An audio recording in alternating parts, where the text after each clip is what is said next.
Perfect, so that's that. Okay.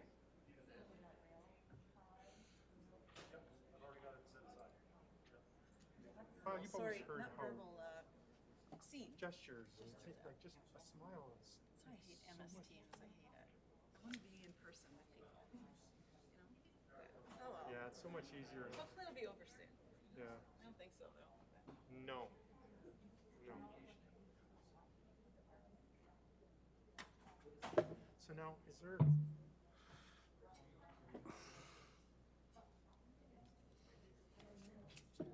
Oh, I didn't know Ryan was doing. And that's Ryan if he's going to. So if they're going to pull it, are they going to deal with it right away, or should it go to bylaws? We have the exhibition here, right? Yeah, go to bylaws. It should be later, probably. I'll see if Ryan. It's up to council what they want to do. So if they pull mass bylaw, are you going to deal with it right away, or are you going to deal with it in bylaws? Yeah, because the exhibition is here.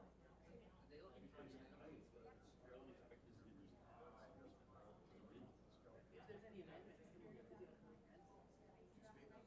amendments. Or present them before second reading.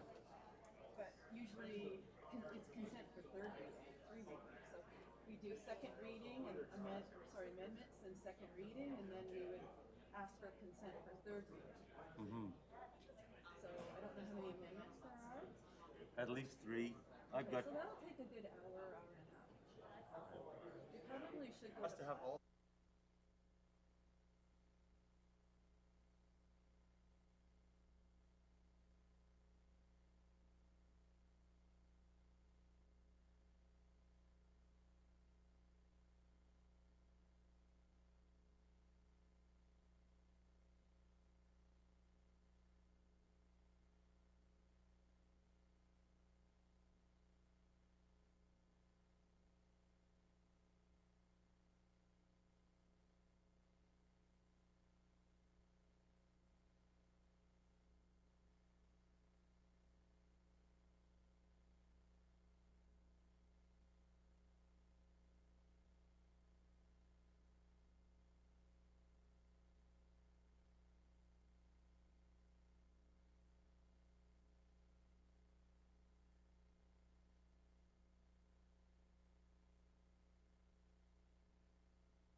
library service for the big truck petting zoo that they held last May 2019.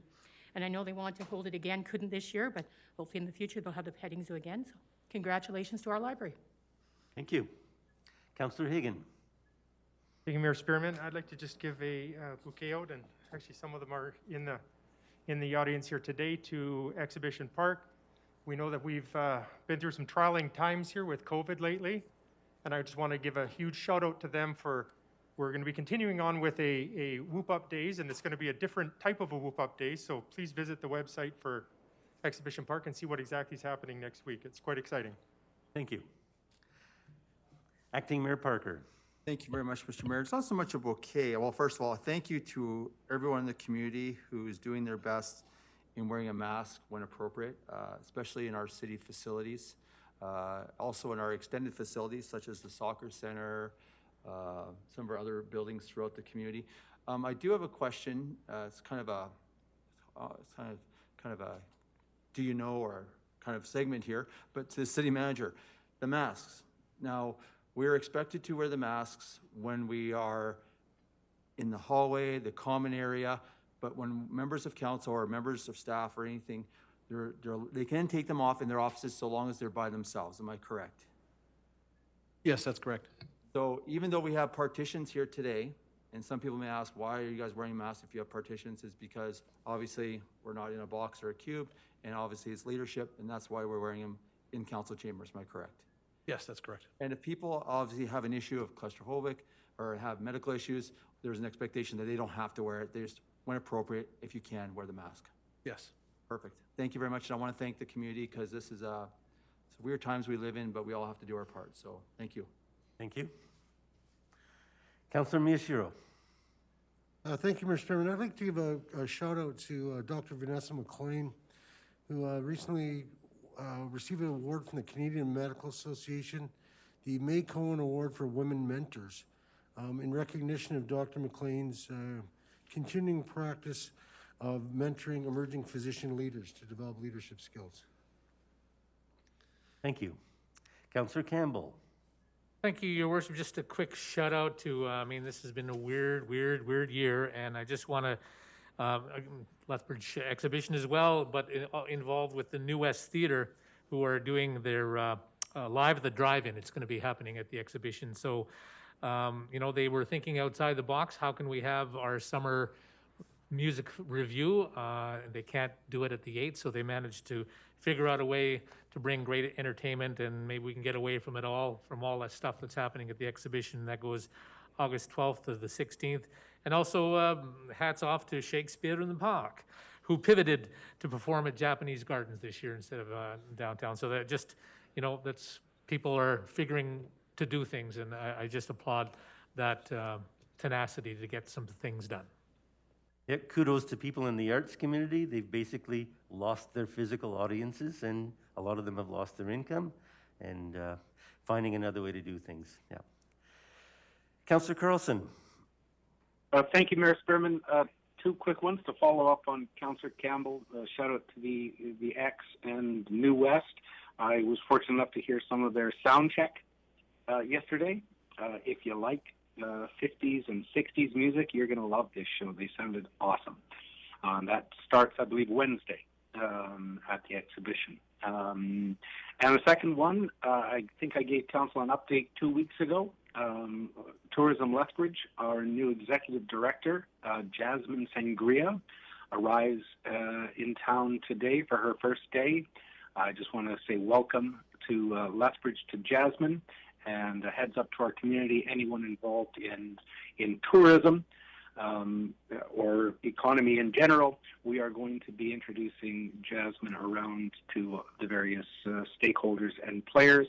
It's a challenging time, as we all know, for tourism right now, but we're still planning for ensuring that our local economy is strong and robust as can be with the local stay and play, but we're also focused on preparing for normality to reintroduce itself. So thank you, Your Worship. Okay, thank you. Deputy Mayor Coffman. Okay. I'd like to thank everyone in our community who are continuing to support our businesses, continuing to stay healthy, continue to keep other people healthy. It is a challenging time, and we're all trying to get by, but certainly keeping our businesses open and looking out for others are key to our health in the city of Lethbridge, both economically and from a physical sense. I'd like to thank our city employees. I think many of them were surprised that they would have to wear masks, and they have chipped in with great support, wearing the masks and showing examples to the public. So we appreciate their support in the mask wearing. We know not everybody's comfortable with it, but we've moved ahead with that, and again, we'll be looking at other opportunities to ensure that we keep the community safe, and the city of Lethbridge should be a leader in that. With that, we'll move on.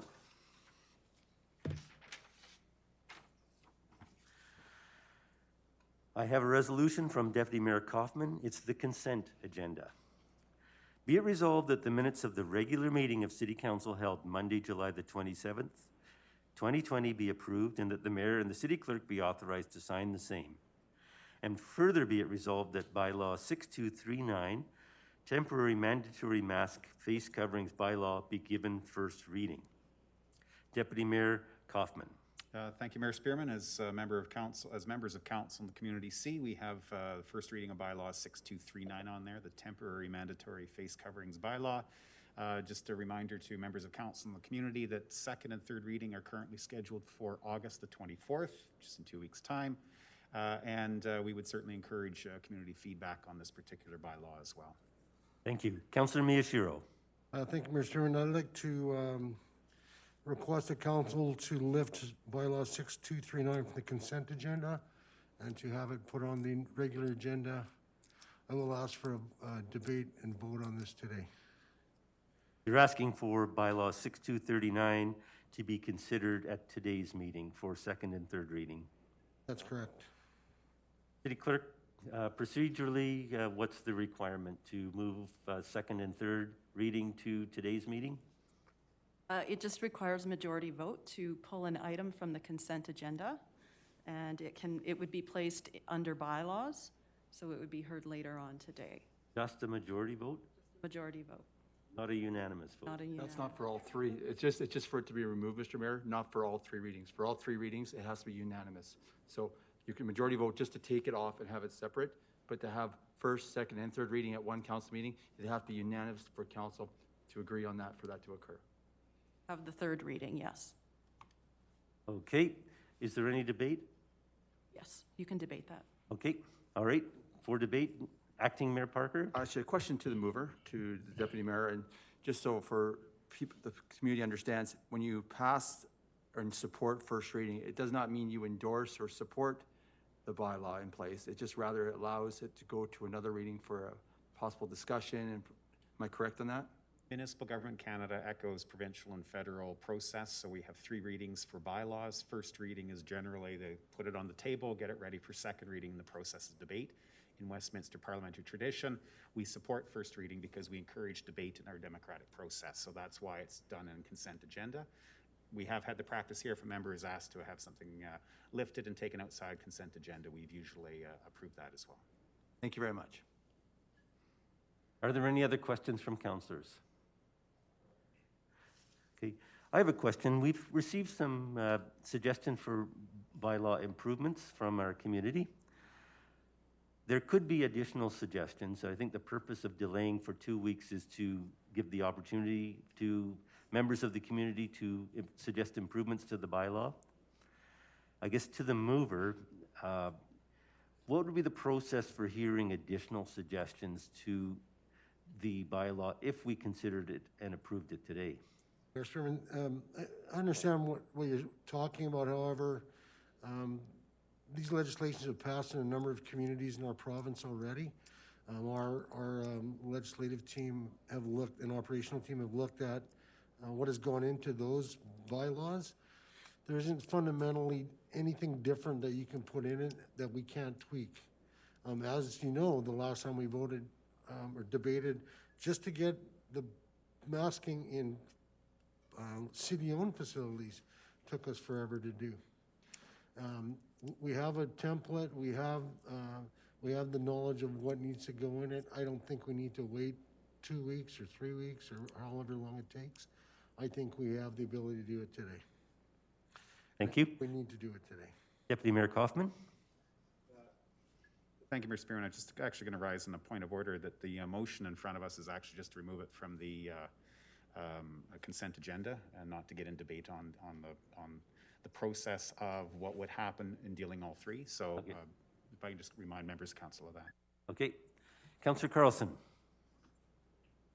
Thank you, Mayor Spearman. My question is on just process, and it's whether it's debated at first reading on its own or if it's part of the consent agenda.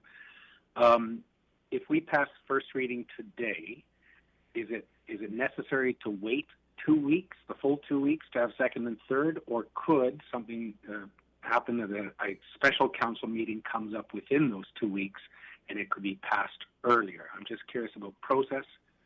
Is it mandatory that we wait 2 weeks, or could something trigger in our community that we meet, say, on Wednesday or Friday or whenever with a special council meeting? Could that happen? Normal process is that we wait 2 weeks, but I believe with 24 hours notice, a special meeting of council could be called, elect the city clerk to provide commentary. Yes, Mayor Spearman, what you have said is correct. Notice of 24 hours would be fine, but typical procedure is 2 weeks. Thank you. Okay. So for clarification, we're just talking about separating the bylaw from the consent agenda. Okay. Okay, with that, we'll deal with the amendment. There's no further discussion or debate. Okay, all in favor of the amendment? Opposed? The amendment, is it the proper word amendment, or is it proper amendment 3? It would be just to remove Yeah. this item from the consent agenda to have it heard later during bylaws. Because words matter, because we use the word amendment. It's just for it to be taken out of the consent agenda. So that's why I wanted to make You sure. want to re-vote on that? Yes, Have it please. removed from the consent agenda? Thank you. Okay, all in favor of having it removed from the consent agenda? Okay, any opposed? There are none. Right, Councillor Carlson? In favor. Okay, that's unanimous. Mayor Spearman, I just wanted to mention we didn't have a roll call, but Councillor Carlson is on the line and Councillor Morrow is absent today. Okay, do we need to confirm that by roll call? We can do that really Okay. quickly. Would you like to proceed with the roll call at this point? Councillor Campbell. Present. Councillor Carlson. Present. Councillor Crowson. Present. Councillor Hagan. Here. Councillor Morrow. Councillor Mirashiro. Here. Acting Mayor Parker. Here. Deputy Mayor Coffman. Present. Mayor Spearman. Here. Thank you. Okay, now we'll deal with the main motion, which is the consent agenda with the second clause removed. Question. Question's been called. All in favor? Opposed? Councillor Carlson? In favor. Thank you. Okay, consent agenda. Now I have a resolution from Acting Mayor Parker, adoption of the agenda. That the agenda of the regular City Council meeting of August the 10th, 2020 be adopted as presented, including all communications as submitted by the City Clerk. Your order, it should be as amended because we just amended it by adding the bylaw later. Correct? It was amended during consent agenda, so yes. You don't have to change this resolution. No, the motion was already passed, so you don't Should it- have to say as amended. Should it say that the agenda of the regular City Council meeting of August 10th as amended be adopted as presented, including all communications by the City Clerk? Wouldn't have to do that because we already voted on putting it Okay. under bylaws. Okay, that's the ruling of the clerk. We don't have to amend it. Okay, all in favor? Opposed? There are none. Thank you. Okay, we'll move on to presentations. We'll invite Mr. Mike Workington, to come forward and present on behalf of Lethbridge and District Exhibition Agri-Food Hub. Mr. Workington? If you'd like to bring forward your chair of the board, you're welcome to, as long as you maintain safe physical distancing. You are wearing masks, so yeah. I would like to invite forward. Oh. Thank you, Councillor Carlson. I would like to invite forward Mr. Bruce Galtz as well.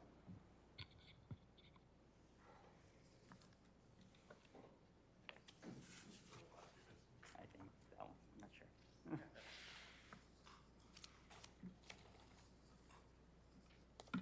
Welcome.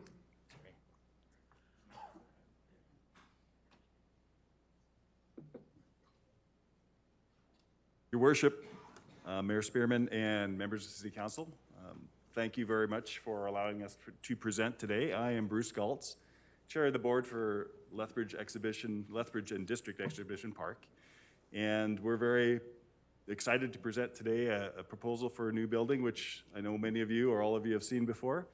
And for that today, we have Mr. Mike Workington, who is our Chief Operating Officer, and has all the details I think you'll need to see today, and hopefully we'll be able to move this project forward. Thank you.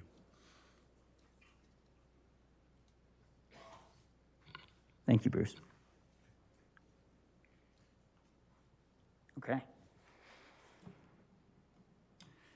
Thank you all for the opportunity to be here. Thank you to Bruce and everyone from the Exhibition Park Board of Directors that was able to join us today for the support as well. Over the last 123 years, Lethbridge and District Exhibition has seen a lot of change. It's moved, it's been impacted by world wars, now 2 pandemics, it's closed its doors, and it's reopened them. Most importantly, it's been there for this community. It's driven economic activity, trade, and showcased this incredible region to the world. The other thing that is foundationally true is that agriculture has always and always will be the heartbeat of this economy. It's in the vehicles we sell, the homes we build, the students we graduate, the meals we serve, and the hotel rooms we fill. And yes, Exhibition Park will continue to represent our non-agricultural clients, in fact, at higher levels than you see today. We're going to invest in our base because we know that well over half of our events are agricultural, and that in agriculture is a significant opportunity for the expansion of our business. Like Exhibition Park, all 3 levels of government and private entities continue to invest in the sector. Investments in agriculture technology, like the irrigation canals, which have allowed Lethbridge and region to prosper, and to help define Canada's premier food corridor. Investments in agriculture infrastructure, even when it may not seem like agriculture, to ensure that the primary goods produced can make it efficiently to the world-class processing facilities in this community. But it doesn't stop there. Investments to ensure that those same goods, once produced, can make it to market even more efficiently. Because of these investments, Lethbridge has been the beneficiary of billions of dollars of private investment, ensuring that the country's, and in some cases the world's, leading agricultural firms and research reside here in Lethbridge. Over 100 years ago, your predecessors had a vision to invest in a showcase of the industry to host the World Dry Farming Congress in 1912. Not only have we showcased ourselves to the world, but we've brought the world to our doorsteps. Today, we have the opportunity to invest in the next 100 years. As you know, as of June 30th, the Government of Alberta saw the strategic advantage in initiating the Alberta Recovery Plan at Exhibition Park. Premier Kenney announced an investment of $27.8 million in the redevelopment of our site, not in the 4 walls, but in the potential that exists in 400 skilled labor jobs during construction, 50 full-time equivalent jobs upon completion, an economic spin-off in this community of nearly $90 million annually, increased trade, market access, and the opportunity for further investment in the region. We're here today to talk about 4 foundational opportunities that exist before us today.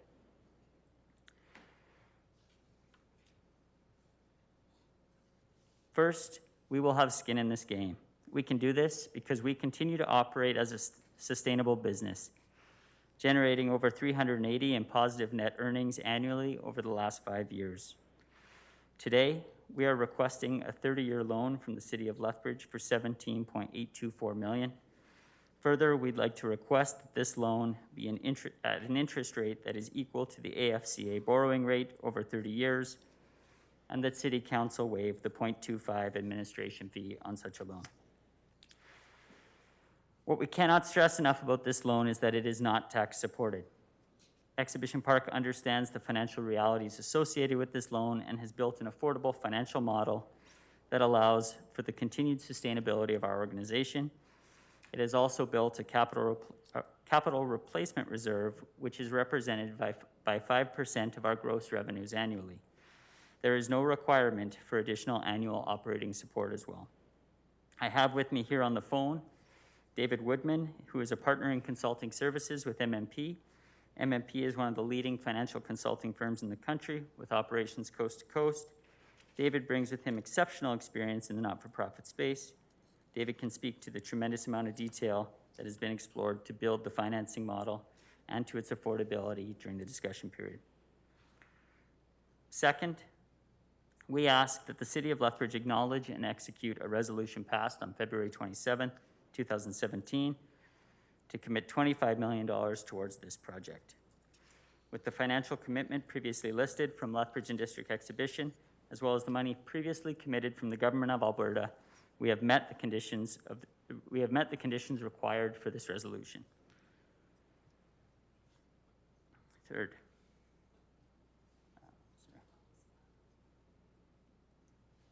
One more.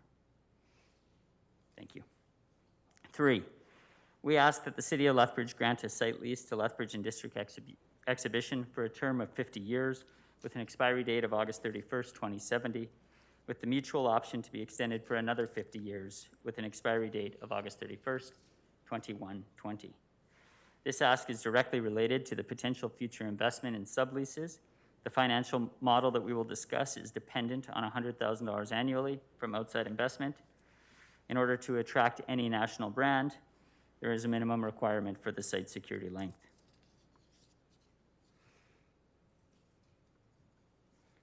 Finally, we ask that the City of Lethbridge forgive the remainder of the debt on the no-interest loan dated May 12, 2010, in exchange for the land in which it is borrowed against, legally described as 0310215, Lot 3, Block 1. In 2010, Lethbridge City Council lent Lethbridge and District Exhibition $4.673 million, interest-free, secured against this property that the organization owns. There is currently $3.816283 remaining on this debt.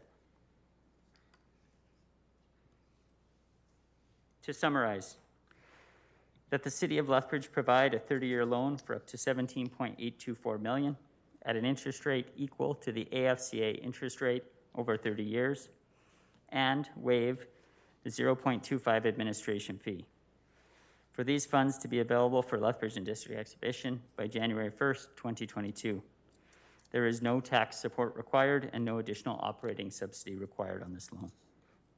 Second, that the City of Lethbridge acknowledge and execute the resolution put forward on February 27, 2017, with payments beginning in October of 2021. Third, that the City of Lethbridge grant a site lease to Lethbridge and District Exhibition for the term of 50 years, expiring in 2070, with an option to extend for an additional 50-year term, expiring in 2120. And lastly, the City of Lethbridge provide debt forgiveness for the remaining value of the interest-free loan dated May 12, 2010, in exchange for the title to the 155.71 acres of owned land by Lethbridge and District Exhibition within the city limits. Thank you again for your time today, and I will now turn the microphone over for discussion. Now time for questions from council. We'll start with Deputy Mayor Coffman. Thank you, Mayor Spearman. Thank you, gentlemen. Thank you to the board as well for the work that you've done in this presentation. One of the things that we've discussed in the last little while as well, and I think in conversation between our city manager and your board, was business plan. Do you have that available for council as well?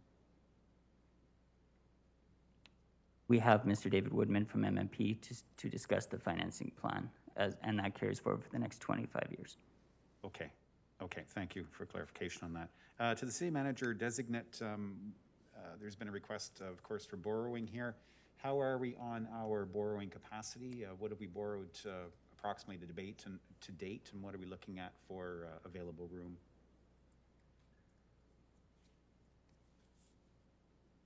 Our borrowing capacity at this point in time is roughly, sorry, just gotta bring something up here. Is roughly 37% of our total capacity. So we have, at the end of 2019, we had roughly $230 million in total debt, with a debt limit capacity of roughly 612. Could I ask a follow-up question to that? In the presentation, it says that this would not be tax-supported debt. If the city of Lethbridge borrows $30 million on behalf of the exhibition, is that still not tax-supported debt? The request, my understanding of the request is that the exhibition would be making the loan payments, so there would not be a financial impact on the city of Lethbridge, with the exception of it limiting our debt capacity in the future. So we could exclude that in when we report tax-reported debt? It would show as an obligation that the city of Lethbridge had, but we would not be making the loan payments. The exhibition would be. Thank you. Sorry. Please continue. Yeah. You asked my questions. Thank you. Okay, Acting Mayor Parker. Thank you very much, and thank you for your presentation. Thank you for the attendance today. And my question is regards to the $17 million, or just under $18 million. If this was not granted, could you go to a borrower or a bank based on your business model, and could you be approved for a loan of this amount based on your business model, which we haven't seen, but we're going to hear about if you have questions? I'll make 2 points, and then I'll turn it over to my colleague from MMP. The main restriction here is that the city of Lethbridge and District Exhibition does not own the land in which it resides. Second, that the borrowing rate available through the city of Lethbridge is crucial to ensuring the financial viability of this project. But I will turn that over to Mr. David Woodman for further comment. Good afternoon, everyone. David Woodman here. Can you hear me? Yes. Yes, we can hear you. Good. Thank you very much for being invited to join your council meeting today. Mike makes the 2 points that are critical. One being it would be difficult to secure a loan outside to a Tier 1 bank or some other financial institution without direct access to ownership of the property. And the second being, as he mentions, the interest rate at which we've done our calculations for financial affordability is critical to take advantage of what's currently available with AFCA. Thank you. My second question, thank you, Dave, for your answer. My question is to Mr. Kelly. In regards to the forgiveness of the debt, and it was almost kind of implied that we would get this land. Are we getting apples to apples here? Or are we getting land that's equal in value to make up for this? Is there a shortfall based on today's market rates? City Council, Councillor Parker. Our analysis, we've looked at other parcels that have sold in the area, ranging from 50,000 to 75,000 parcels of this size. This land will not be developed for about 25 years. The rate that per acre is $24,000 per acre. I feel that it is, yes, value for what we're looking for in the market. Value for value? Dollar for dollar. Perfect. Yes. Thank you. And my last question to our city treasurer. Things are a lot different than they were a year ago, and I know that's kind of an understatement. In regards to forecasting and your confidence in our borrowing and our financial situation, I know taking the light, it's irrelevant, but people talk about us getting a line of credit. We have that on the books now and all that. Are we any greater risk by doing this, if successful, for the exhibition than we were last year at this time? From your perspective. Mayor Spearman, through to Councillor Parker. I think that you know, given the financial stability that we were in the past, we're in an okay position. There's lots of uncertainty and certainly some challenges that will be presented going forward in the future in terms of just our economic viability. We've been lucky in that we're a fairly stable community in the past, and hopefully that will continue, but there's lots of uncertainty. I think that we're in an okay position in terms of our borrowing capacity, although we are seeing it increase. You know, just in our annual report, if you look back, you'll see that, you know, we used to be at about 17% of our capacity. And so we are on the rise, and there is some increase going on, but we're still in a fairly okay position. Thank you. Thank you, Mr. Mayor. Councillor Carlson? Thank you, Mayor Spearman. I do have several questions, so feel free to cut me off at any point. Thank you, Mr. Workington, Mr. Gultz, for the presentation and information you provided. Congratulations on the provincial announcement and moving this project forward. I know it's been a long time and a lot of work for you all, so congratulations on that. Question, just to tie back to Mayor Spearman, your question and the original question, which I think was Councillor Coffman, around the funding for this and tax supported. So for you to Ms. Pinkston, likely. I do understand that the loan that's being envisioned would not be tax supported, but if council approves the 25 million, and that is a loan, that is tax supported. Is that correct? Sorry, not a loan. City manager designate, could you please answer?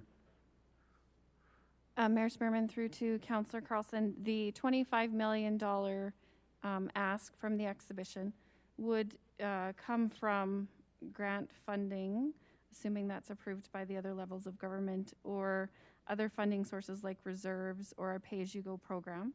So it would not place additional burden on our tax funding, but it will significantly reduce future opportunities given the amount of funding that's being asked for. Okay, so we're very confident that we would not have to take out a borrowing for this, is what you're saying? A portion of that funding within the pay-as-you-go program would be a borrowing, but I anticipate that it would be using our reserves as the funding source to then be repaid over a 15-year period of time. So it's within our existing resources. I do not anticipate that we would require an external ACFA borrowing to pay the $25 million contribution. Thank you for that. And I believe the figure was 3.86 loan forgiveness. If council approves that, where is that funded from? Is that from subdivision surplus? No, at this point, the backstop for that would be the MRSR. So the MRSR would cover that debt forgiveness, unless City Council provided an alternative funding source. Okay, thank you. And my final question for now, Mayor Spearman, Mr. Galtz or Mr. Workington, we are currently gathering all our information about our capital improvement plan for the next 4 years. And as our city treasurer has said, that if council approves this one project, it severely limits any others. I'm just wondering about your timeline. When do you need a hard and fast answer? Is it before we head into CIP discussions?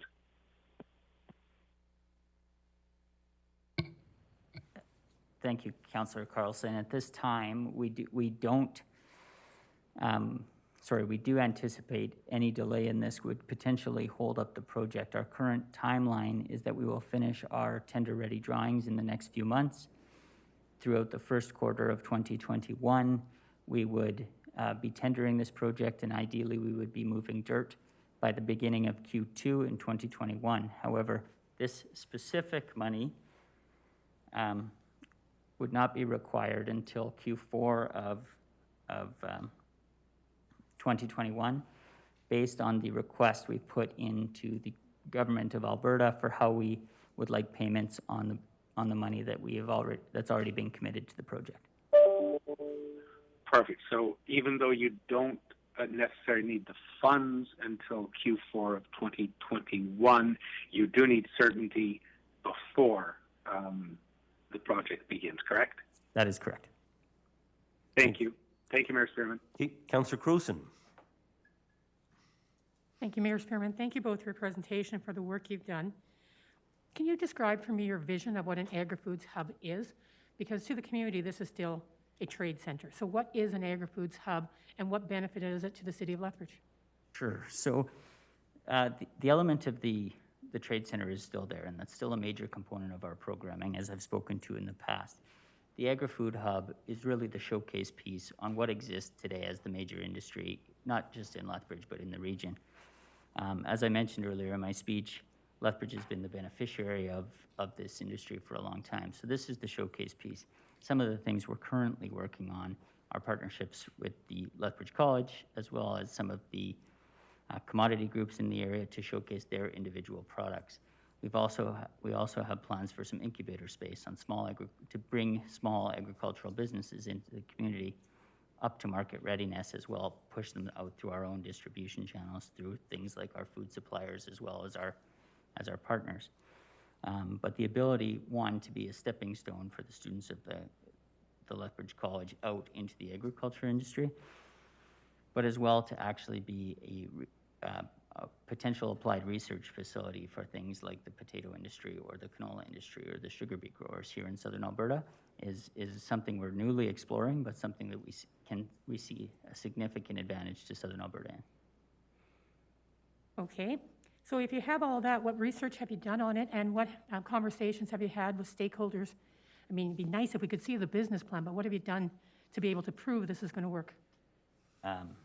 We have had stakeholder conversations with the college as well as the Potato Growers of Alberta, and are working towards actually joint partnerships in those groupings. We haven't explored that beyond that to this point. Okay, so early days on some of that. It is early days on that, My for sure. final question before I step out is, why not just sell the land and pay off the city? Why have the trade for the debt being forgiven? I may actually turn that one over to President Galtz here.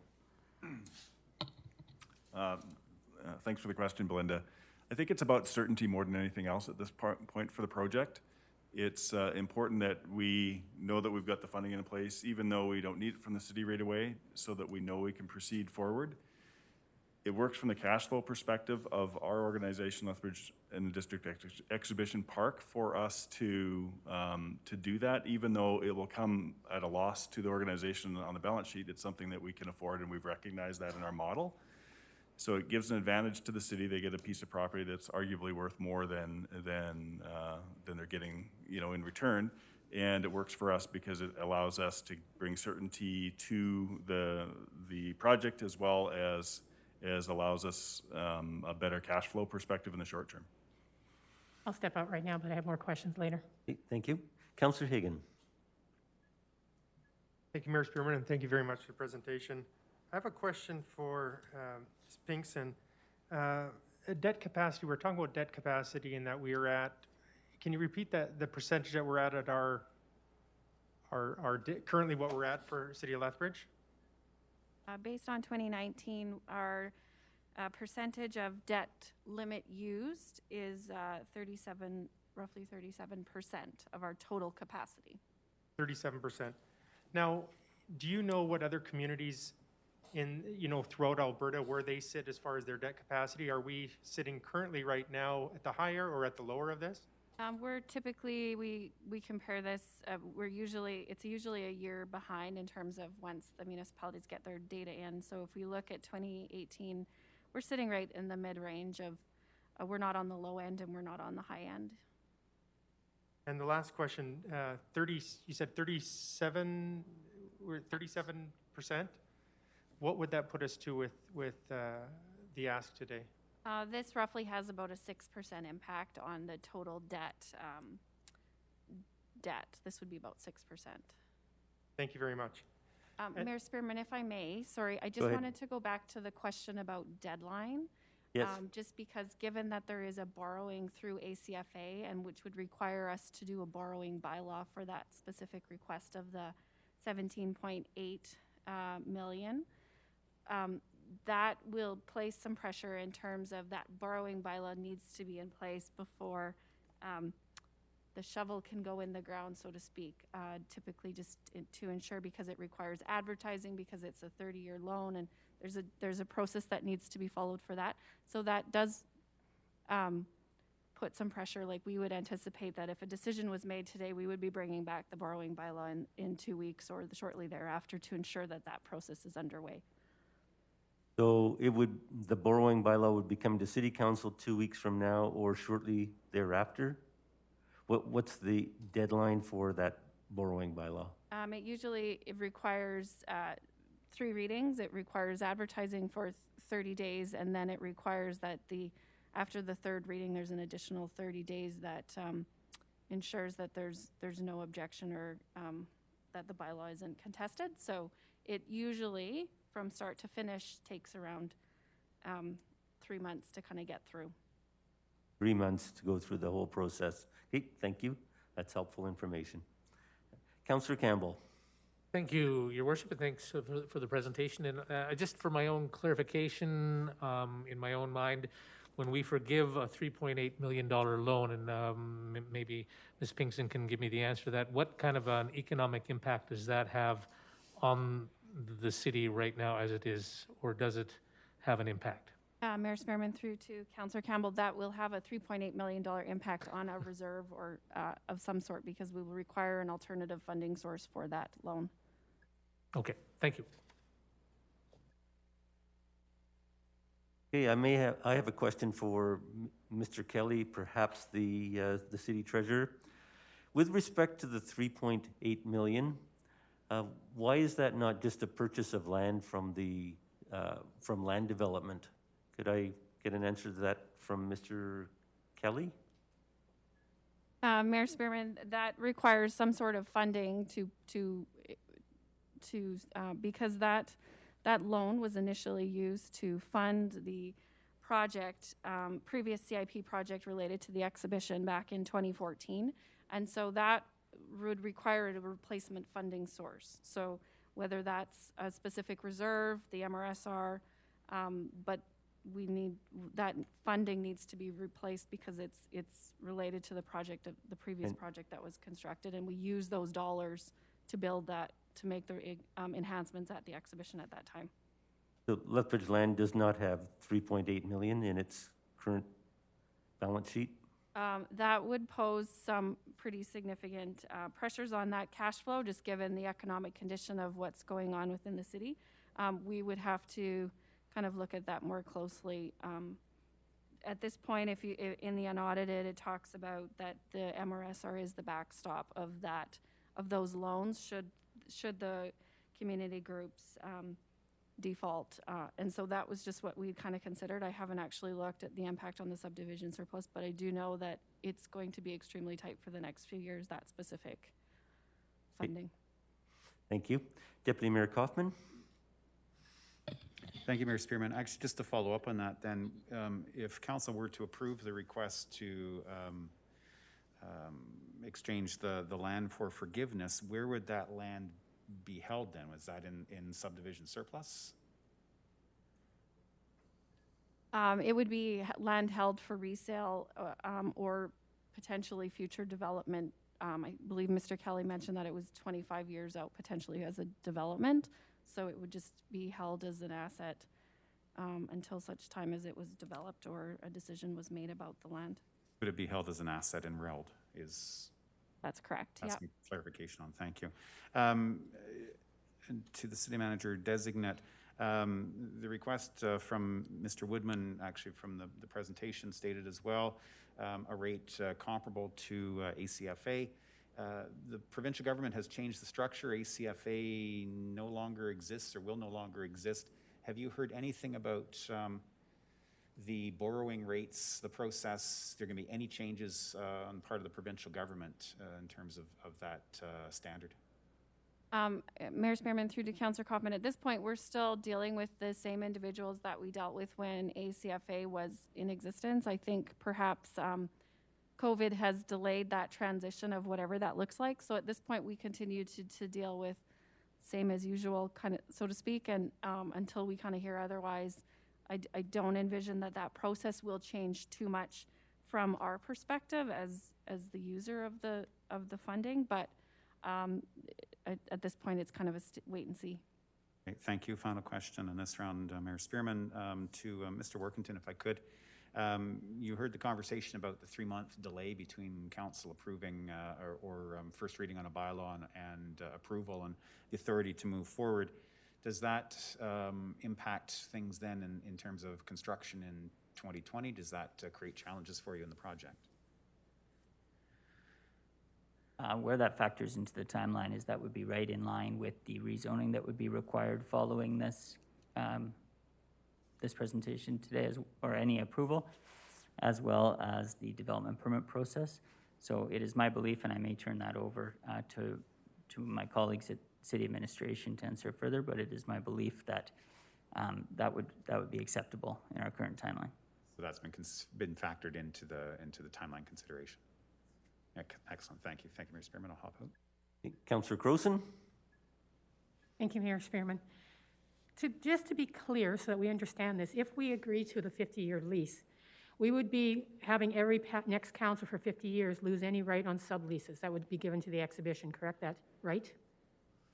To get money off of subleases? That is correct. Okay, so we are not only looking at the loan and other areas, there is money that could be lost to future councils in that respect as well, from a financial perspective. That's rhetorical, don't worry. Ms. Pinkson, question to you, and with respect, if this loan was defaulted on, it would be up to the city to pay any such loan, correct? That's correct. Okay. And my question, I'm sorry, I don't remember his name, but your MNP, is it David on the phone? It is, yes. Okay. What research did you do into the market opportunity that would suggest the agri-foods hub would be successful? Councillor, David here. A significant amount of research was done on a number of occasions to determine at the end of the day that there was an affordability model that could be met. When we undertook the revenue stream model analysis, we did significant engagement with all of the proponent organizations to validate revenue and cost assumptions. We've done had a number of different discussions with other major exhibition associations in Western Canada around sort of the viability of certain types of events at their facilities. And we've spoken directly over at least 2 occasions with a number of the event operators themselves that would be operating in this facility under the direction and with the oversight of the Lethbridge Exhibition Association. So there's been quite a bit of work done in that regard. We've had some very significant third-party analysis of costs as well associated with the facility. We've received in March of 2020 an operating cost analysis as well as the facility reserve replacement analysis that both indicated that those numbers that were included in the financial model are reasonable. So, you know, it's to the extent that you can go out to the market and speak to folks about future-based events. I think the Lethbridge Exhibition Association has done a very good job in terms of incorporating as much of that future reality into the financial model as possible. Thank you. And if I could ask a follow-up question to that. In another city, Westerner Park recently defaulted on their loan and it did go back to the city. How would it be different in Lethbridge? How would you envision that being different? Sorry, Mayor Spearman, is that question to me or to Mr. Woodman? To Mr. Woodman, I believe. So it was a follow-up question to Councillor Croson's question. Well, it's hard for me to comment on the sort of efficacy of the financial work that was done at Westerner Park. I think I can only speak to what has been done over the course of the last 10 years, the refinement of the financial model that's been undertaken by Lethbridge Exhibition Association. The model has integrity in that the inputs will generate outputs that are, albeit future-oriented, reasonable. And as I say, there's been a lot of work done directly with the revenue stream providers as well as the operating costs, assessing the operating costs of this facility to support the affordability of the financial model that's being used in Mike's presentation. Okay, thank you. Mr. Workington, did you wish to add anything to that? If I could, please. Obviously, the conversation about Red Deer and Western Park is very unique in that they took on a pretty significant financial risk in the event category in order to finance a building. Unlike that Egg Society, Lethbridge and District Exhibition is in a strong operating position. As I mentioned, we have operated with us in a sustainable model, generating nearly $400,000 over the last 5 years on average. Second, we have an operating contingency that exists right now, a credit to our board that does allow us a level of security against such instances, much like Red Deer has currently gone through. Okay. Thank you very much for that additional information. Councillor Hagan. Sorry, Mayor Spearman, I didn't hop out. I just had the question about the land development and where that funding source was, so you had already asked that question. Councillor Carlson. Thank you, Mayor Spearman. Couple quick questions, maybe through you to City Manager or Designate about the land, the swapping for the loan forgiveness. I guess my question is this a good investment that we would recommend, to hold for long term, or is it something, as Councillor Crowson alluded to, that we should be trying to sell as soon as possible? And what's the likelihood of being able to recoup that? Is that question directed at the city manager or designate? Yeah, city manager or designate. I'll defer to Michael on that. Thank you, Your Worship. Councillor Carlson, there's actually 3 options for the city. One is to hold it for future development. Second is to sell it.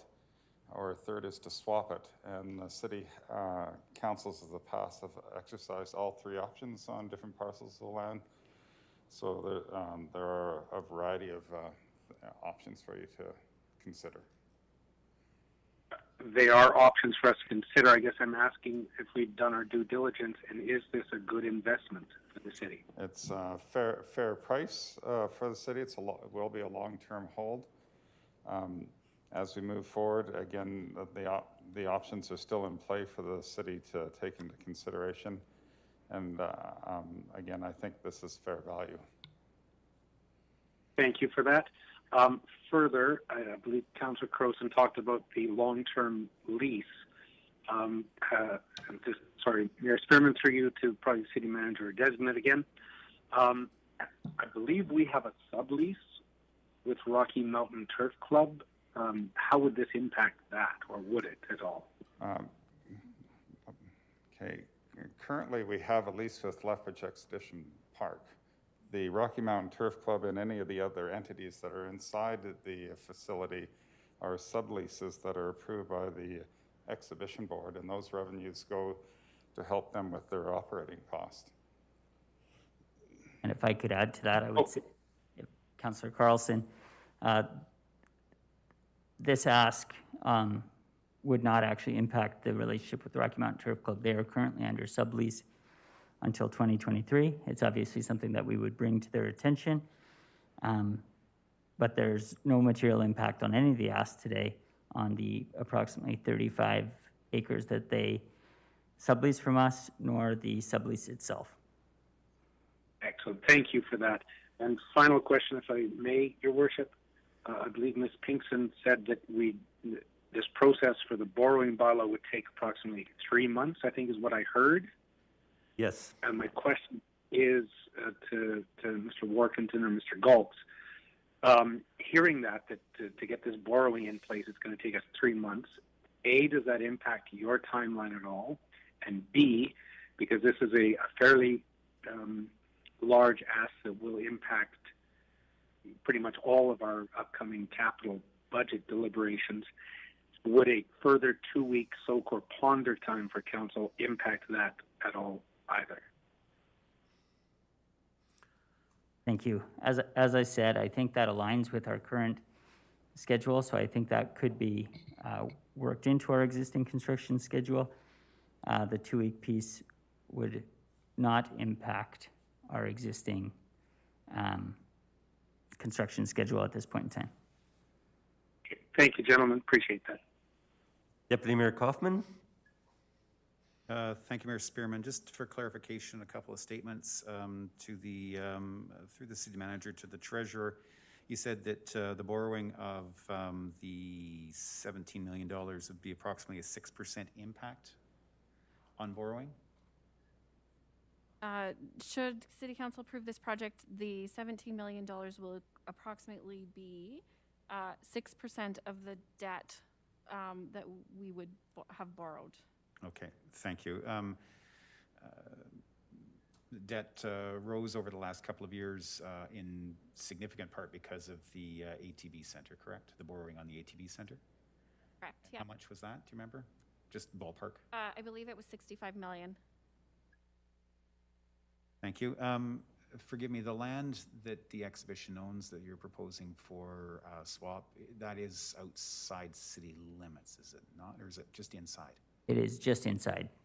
Always think the border runs on the other side. So, okay, thank you. I don't have a question on that. Thank you. Councillor Carlson. Thank you, Mayor Spearman. My question is for David from MMT. What are the potential risks for this project for the exhibition, and what is the exhibition doing to mitigate any of those risks in the business plan that you have? Well, there's certainly a number of risks. At the moment, the one that they're currently trying to mitigate is interest rate risk by going through this, following this approach to borrow the $17.8 million through the city of Lethbridge and ultimately through the AFCA program. A couple other things that have been done that I think are effective risk mitigators.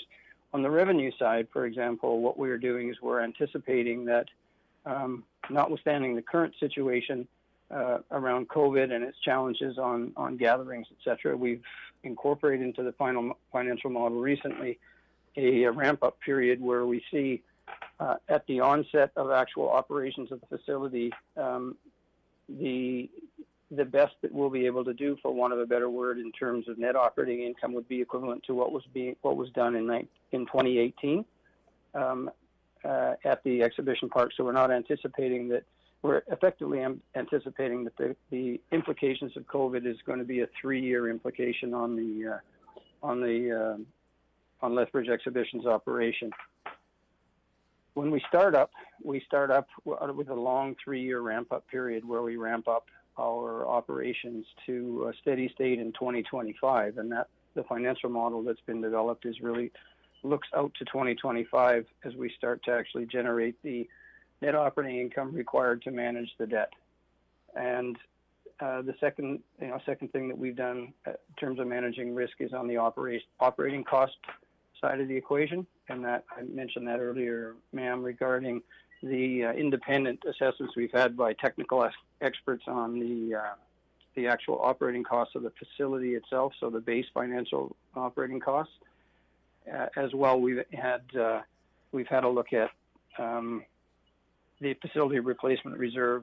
Can we afford to also reinvest money in the facility in a fund, essentially, to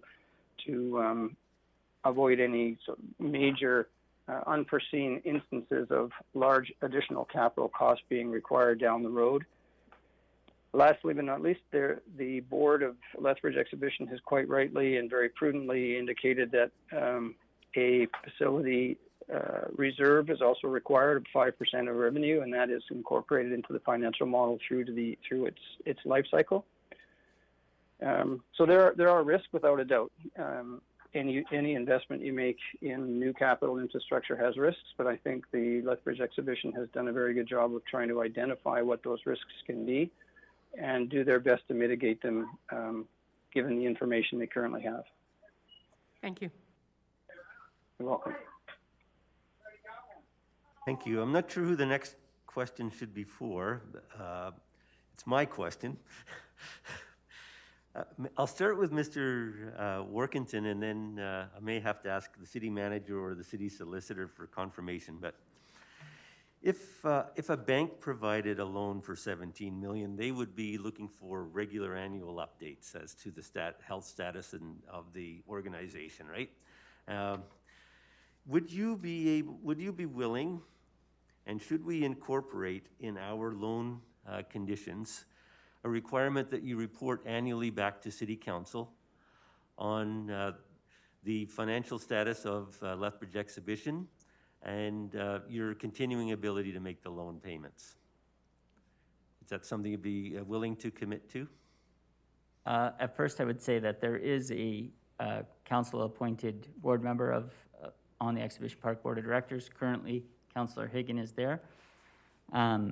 So that would be reported back to City Council indirectly as it exists today. However, if it is something that City Council would like us to consider, we could certainly look at incorporating that as well. So you'd be open to having an annual presentation in public to council? Okay, thank you. City manager or designate, is that something that we could require in the conditions of a loan? Yes, we could. Okay, all right, thank you very much. Yeah. Okay, Councillor Carlson. Thank you, Mayor Spearman. I believe this is my final question. So through you to the city manager. I don't like surprises, and so I just want to ensure that we have made significant investments in upgrading the infrastructure to Exhibition Park area. I just want to make sure that if this project goes forward, there's no more surprises, there's no further investments needed by the city in utilities, roadways, etc.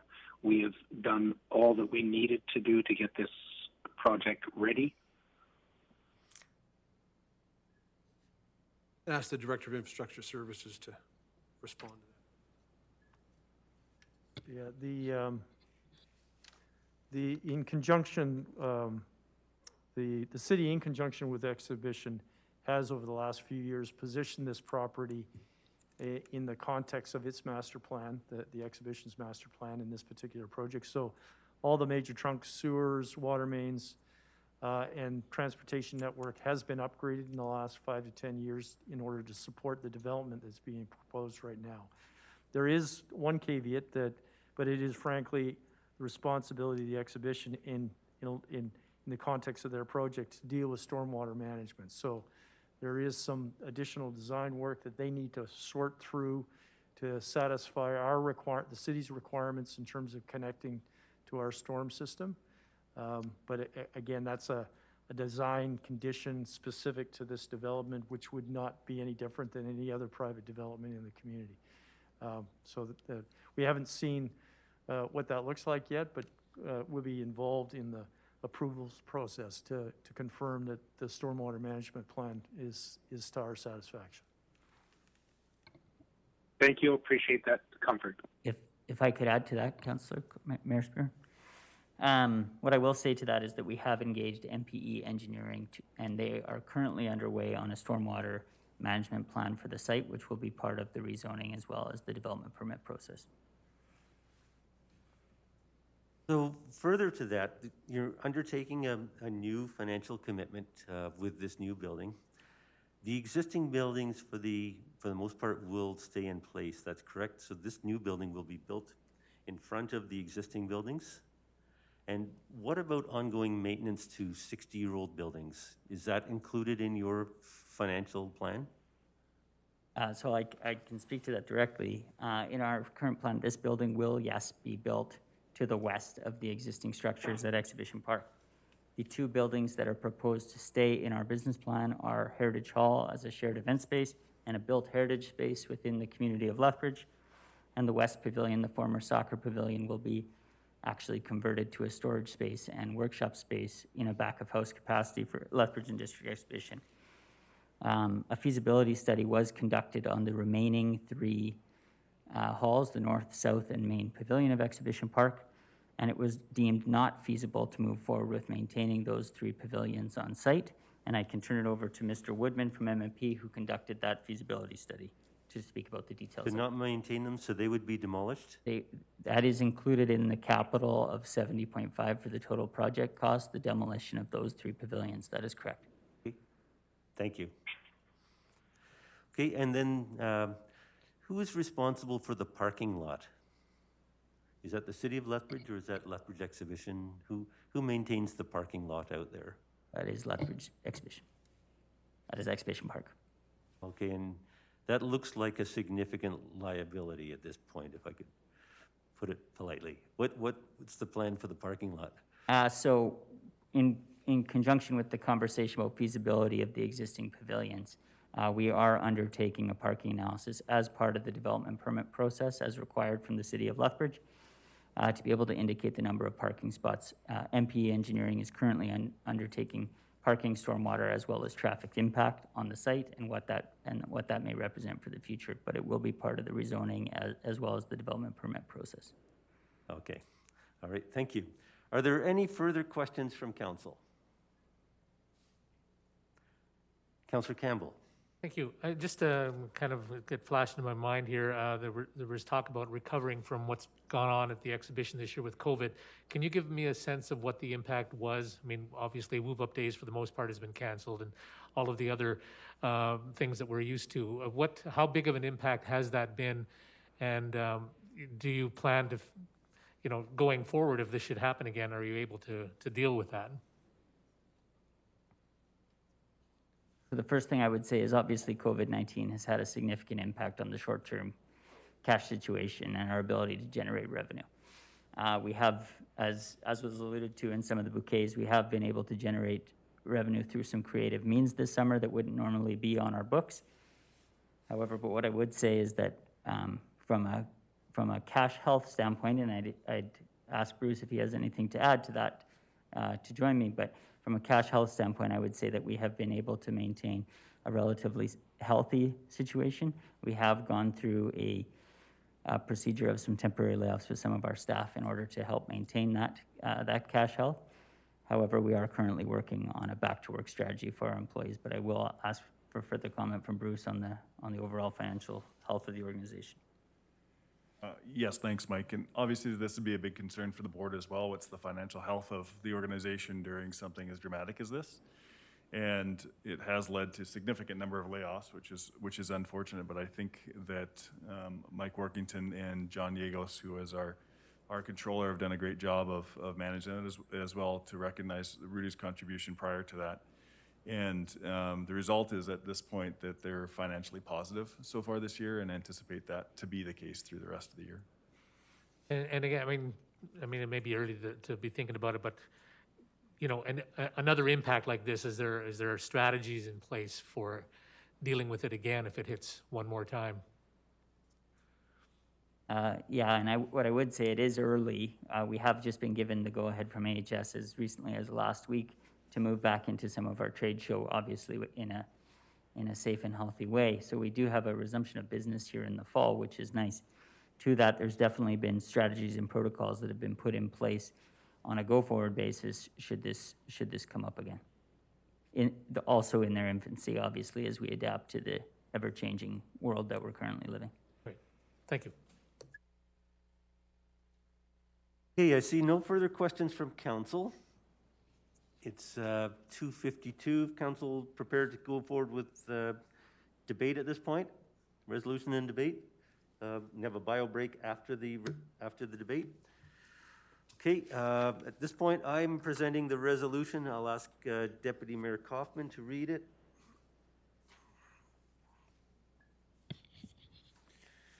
Thank you, Mr. Spearman. Agenda item 4.1, Lethbridge and District Exhibition Agri-Food Hub Trade Center. Be it resolved that City Council approved the following. Number 1, that the City of Lethbridge provide a 30-year loan for up to $17,824,000 at an interest rate equal to the ACFA interest rate over 30 years, and waive the 0.25% administration fee to be available for transfer to Lethbridge and District Exhibition on January 1st, 2022. 2, that the City of Lethbridge acknowledge and execute the resolution put forward on February 27th, 2017, paid in tranches beginning Q4 of 2021. 3, that the City of Lethbridge grant a site lease to Lethbridge and District Exhibition for the term of 50 years, expiring in 2070, with an option to extend for an additional 50-year term expiring in 2120. Number 4, that the City of Lethbridge provide debt forgiveness for the remaining value of the CIP loan of $3,816,283 in exchange for the title to the 155.71 acres of owned land by the Lethbridge and District Exhibition, legally described as 0310215, Lot 3, Block 1. And further be it resolved that Mike Workington and Mr. Bruce Galtz be thanked for their presentation. Mayor Spearman. Thank you very much. It's a fairly complex resolution. There's 4 essential parts to that, which are key to the ask. I wonder at this point if any member of council wants to bring forward a motion to divide. Acting Mayor Parker? Sorry, not so much a motion to divide.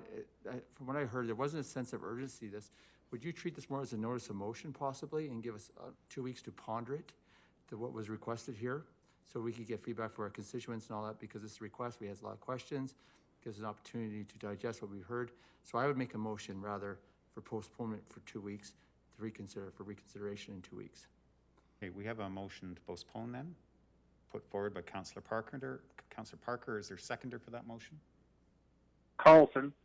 Councillor Carlson. Okay, to the wisdom of postponing, Councillor Parker, Acting Mayor Parker. Thank you. I'd rather not get into debate. I know we had debate regarding having debate about this about 2 weeks ago, but just rather for us an opportunity to ponder what has been presented to us, for us to gather more information need be, and also I'd like to go back to my constituents to find out how they feel about this proposal and this presentation brought forward to me today.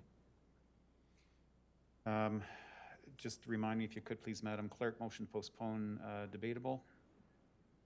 Debatable and amendable as to time only. Thank you. So a motion is to postpone for 2 weeks. Debate on the motion. Councillor Higgin?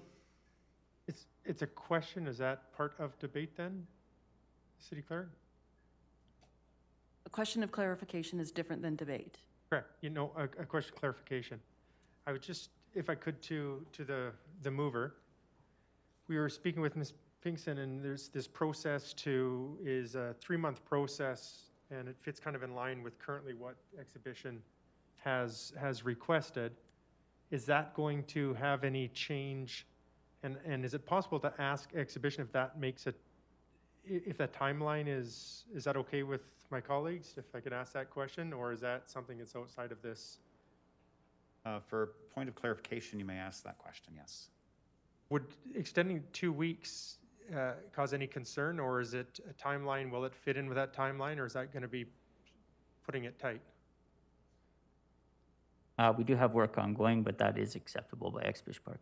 Okay, thank you. Thank you for letting me do that. Any further debate by members of council on the motion to postpone for 2 weeks? Seeing none, to the mover to close. Question? Question's been called. All those in favor on the motion to postpone? Opposed? Councillor Carlson? In favor. That motion carries 6-2. This issue will be dealt with again then on August 24th of this year at the next meeting of council. Thank you. Thank you. Thank you. Well, it's now 2:57. I'll suggest this might be an appropriate time for a bio break. If council wants to return at, well, I see 2:55 is the real time. If council wants to return at 3:05, we'll commence the meeting. Thank you.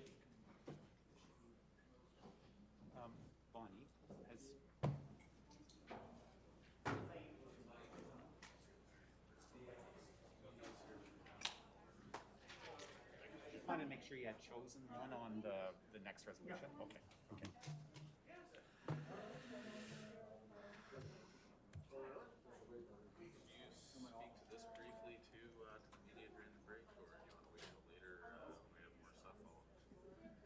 I could do, yeah. Yeah, yeah. There isn't much, we just postponed it, right? I don't know, let's let them talk, but, yeah, let's. Your mic's on.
I'm going to call the City Council meeting back to order. And we'll move on to presentation 4.2.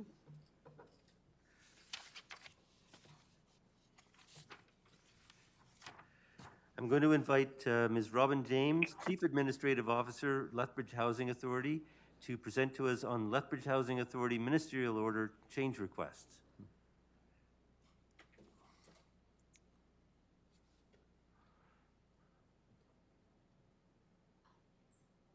Okay. Welcome.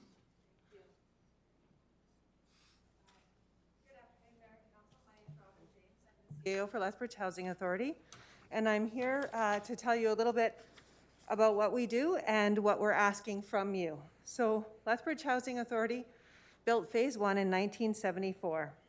We currently have nearly 800 social and affordable housing units, making LHA one of the largest landlords in the city of Lethbridge. Our combined budget is nearly $9 million for our affordable and social housing portfolio, as well as our rent supplements.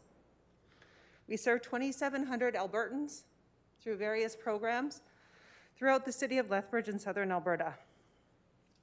Lethbridge Housing Authority is also considered a partner of choice with various not-for-profit companies throughout, or not-for-profits throughout Lethbridge and southern Alberta, as well as we're a partner to nearly 500 different landlords with our rent supplement program. We are experts in property management, and we operate through the Alberta Housing Act and the Residential Tenancies Act.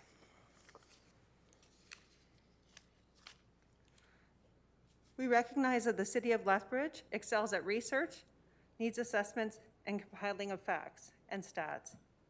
The City of Lethbridge also advocates on behalf of housing needs for the citizens of our community. The City of Lethbridge, however, is not in the business of providing affordable housing or social housing in the City of Lethbridge. Lethbridge Housing Authority has a provincial mandate to provide housing to our vulnerable citizens. LHA is established under a ministerial order which allows us to act under the Alberta Housing Act. What we're requesting today is City Council support to change our ministerial order. Currently, our ministerial order has the City of Lethbridge as the only member of our board, which is why you're responsible to appoint our board members on our behalf.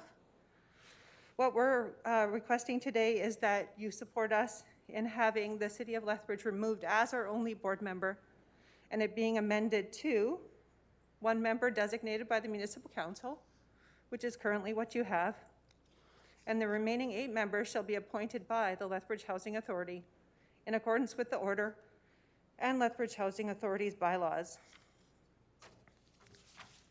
The reason we're asking for this is firstly for autonomy.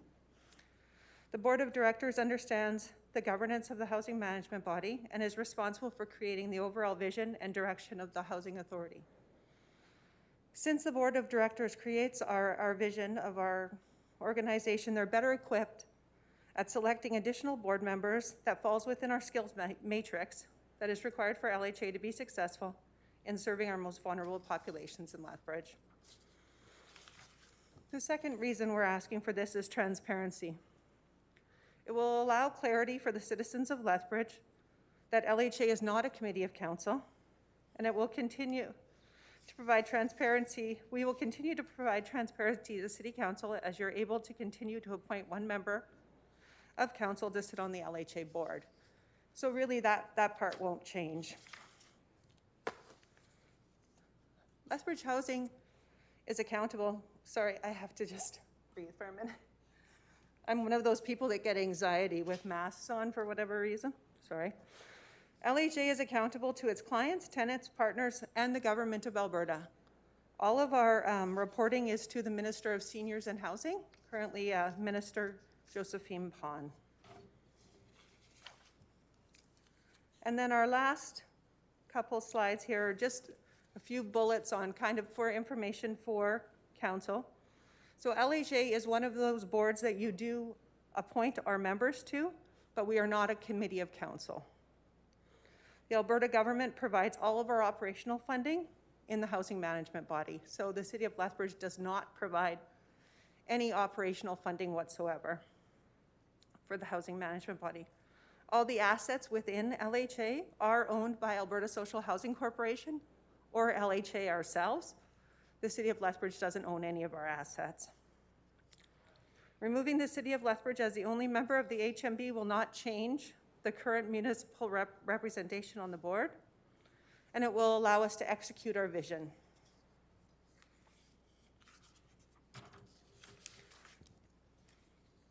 We believe this will be better for the city, as it will save the City of Lethbridge.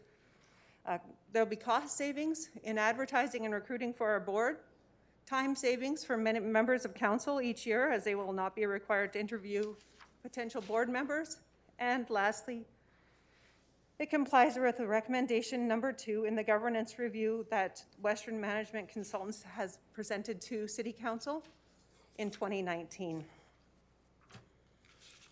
I brought you some examples of some other housing management bodies, and I've supplied those to you. They're actual ministerial orders.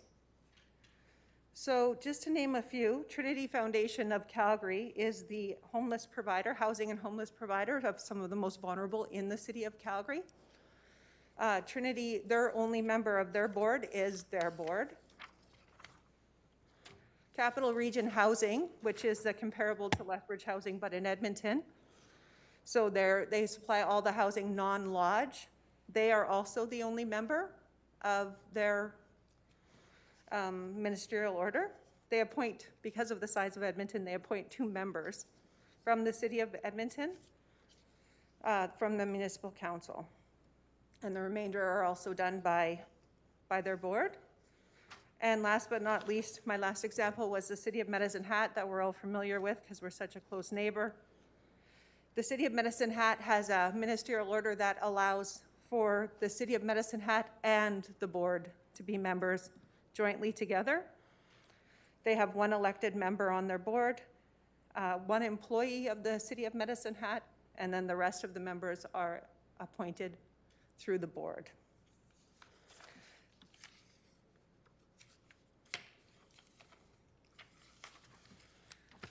Our last slide just points out that Edmonton, Calgary, and Medicine Hat have also been very successful at reducing their homeless population. So we don't feel that making this ministerial order change will affect how we're doing business or how we're helping people.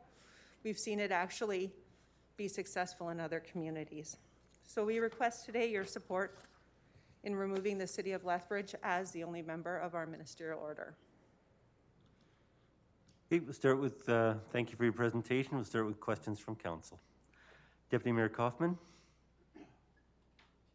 Thank you, Ms. James. Thank you for the presentation. And yeah, if you have to do that, Yeah. quite okay, absolutely. I just want to kind of be certain in my mind because your thesis has proposed 3 things that maybe imply something, so I'm going to hit it straight on. The first is that the transition would encourage transparency. Has the council process not been transparent? No, what we were hoping, no, to answer your question directly, no. I feel that it is transparent. I just feel that we're able to get better board members when the board knows what we need. As councillors, you don't always necessarily know what skills we're lacking on the board, so it allows for that. Okay, thank you. So there have been challenges with the people we've been appointing over the last couple of years? Recently, no, but in the past, yes. Okay, thank you. We all unfortunately know of a situation here in the community where board governance led to a very unfortunate situation where you had an organization sort of run amok. And so what sort of processes would the LHA look at to ensure that the governance of the board, once you have a board appointing itself, you can run into that issue of ED, and I'm not saying that you would, but an ED can begin appointing people, her or his friends. You can get into all sorts of governance issues, and we want to make certain that something is providing a service to, as you say, 2,700 Albertans, maintains focused on the service, not creating an industry, but actually providing that service. What is the board then looking at for ensuring that that oversight, that governance maintains a very high level? So Lethbridge Housing Authority has its own set of bylaws, and we also have very strong policies. The one thing that I did in 2017 when I took over is I ensured that we had a policy on nearly everything. We were lacking policy up to that point. So we have very strong policies throughout Lethbridge Housing. We're also audited each year from the province, so that information is available on our website and to the public. And you know, the biggest thing is for a strong board is that you have people that know each part of what you do. So for example, a legal representative, an accountant, maybe a real estate agent, all of these different things that can contribute to a strong housing board. Those are the things that we want to make sure that are in place. And with the board being able to recognize, right now we have an accountant on the board. Right now we have a lawyer on the board. Right now we have a social worker on the board. So we want to be able to have that opportunity to continue to kind of ensure our skills matrices are all in place. Excellent. Thank you. Thank you, Mr. Spearman. Thank you.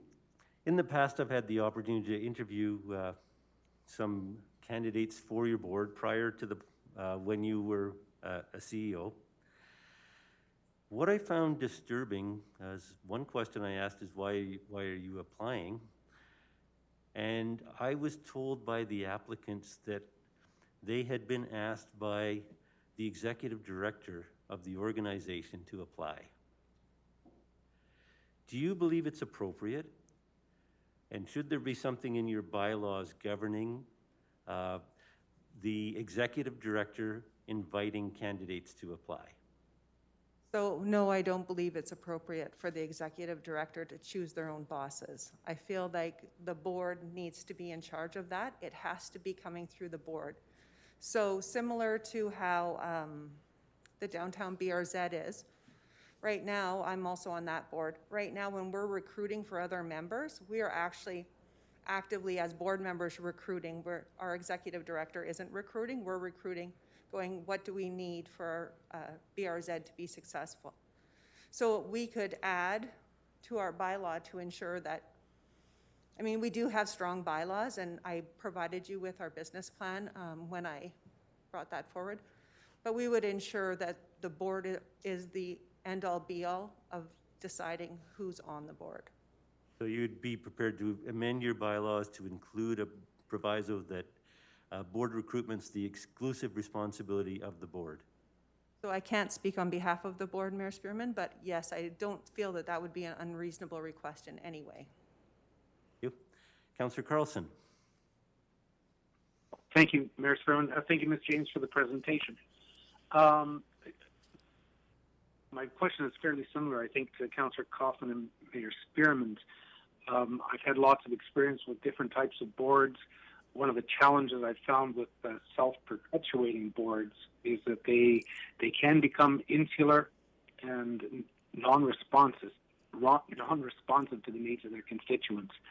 But what mechanisms or mitigation factors would be implemented to ensure this doesn't happen with something that's incredibly important to our community and to our council, housing, especially affordable housing, social housing, rent support, etc. So again, it would just be ensuring that our policies, our procedures, and our bylaws are strong. They are strong, I can tell you that. I've had a part in creating most of them. They are strong policies. And if we had to amend our bylaws to ensure that there was a piece in there that the board was solely responsible for the 8 members, and that the City of Lethbridge still had the opportunity to appoint the 1 member, then I feel that that would help alleviate the concern you have. Okay, thank you. At the moment, our Open and Effective Governance Committee is reviewing all our BCC's, boards, councils, commissions. This is one of the ones that I think we'll be presenting. I believe it's September 14th, but I can't quite remember the exact date. Is there any rush to moving this forward, or could council continue the work it's doing on all of our BCCs while we consider this request? I don't think that's a question for me, sorry. Yeah, I'll ask our city clerk to answer. Well, it actually was a question for Ms. James. Is there any rush to this, or knowing that council is working on all our BCCs as we move forward, is there any rush to this? So, no, there's no rush. However, we aren't a committee of council, though, so we wouldn't have been probably added in that. City clerk? Thank you, Mayor Spearman. Councillor Carlson, yes, that's correct, what Ms. James said. External boards were excluded as per Open and Effective Government Committee, and it was just boards of council. However, if you would like that board to present, there could be an amendment at the next OEG meeting. Thank you. Thank you. Go ahead, Councillor Crowson. Well, Councillor Carlson referred to one date. There are the other two as well. We are looking on September 8th with Joyce is coming down.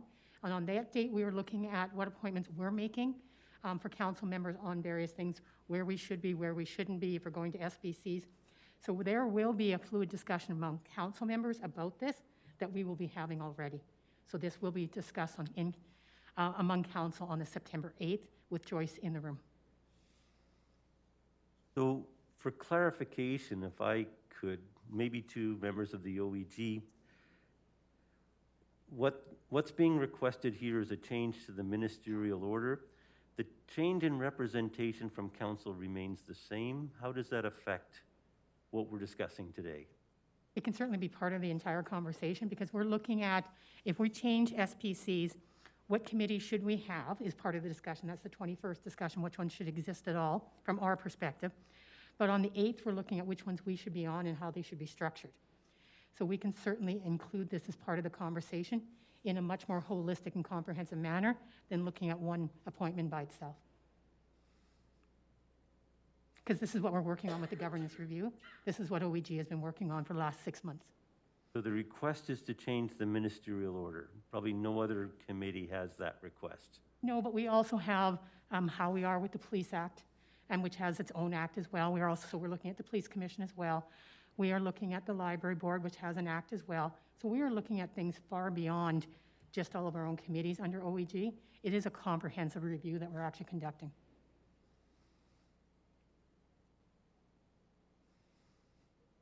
Okay, I'll reserve the rest for debate. Okay. Yeah, no, that was just for information. Okay, thank you. Ms. James, you referenced other cities and the success they've had addressing homelessness. How is our current appointment process and the lack of a ministerial order or the change to the ministerial order going to improve our effectiveness in addressing homelessness in the city of Lethbridge? To answer that question, until 2017, Mayor Spearman, we didn't have a board for the Lethbridge Housing Authority that actually was consistent for more than a year. So when I took things over in 2017, we've been able to manage to keep a fairly consistent board, which has allowed us to execute our vision. So now we can actually, it's really hard as an executive director or a CAO when your board is changing every year. And so you're trying to catch board members up to speed and giving them the information. And the consistency that I had was my city councillor was my only consistent person. So I feel that when you have a consistent board that has the skills matrix that you need, that's when you can actually become more effective as not only the housing management body, but as a partner in combating homelessness. I know homelessness is the role of the city of Lethbridge at this point through the CBO, but we are a partner. And I just feel that we can be more effective if we have the skills matrix in place and the actual members that we need versus just folks who put their name forward because they want to be on a city board and they don't really care what board it is.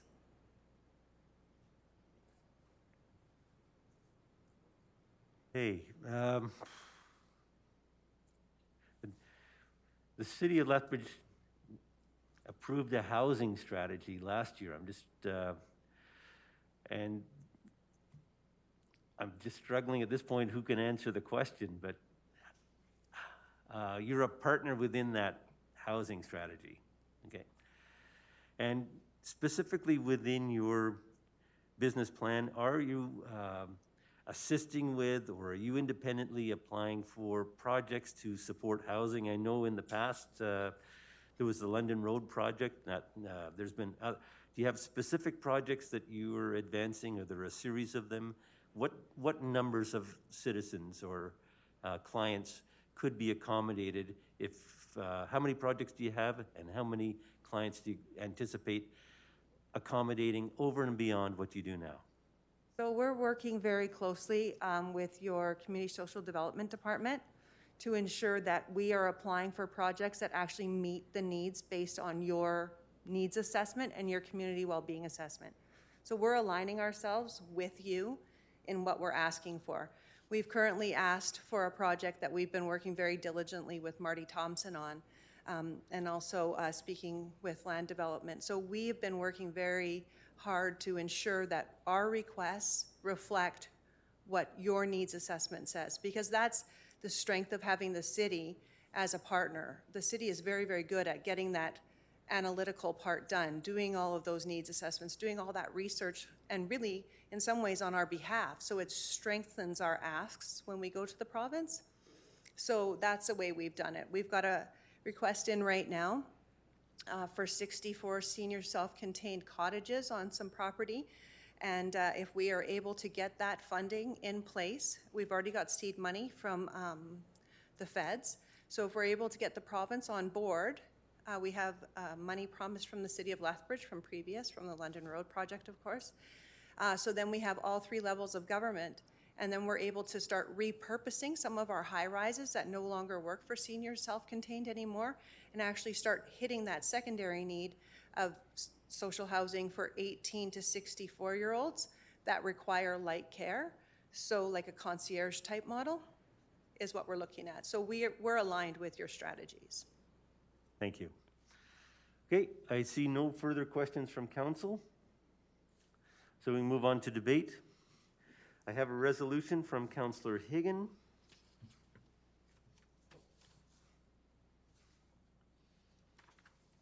Where'd it go?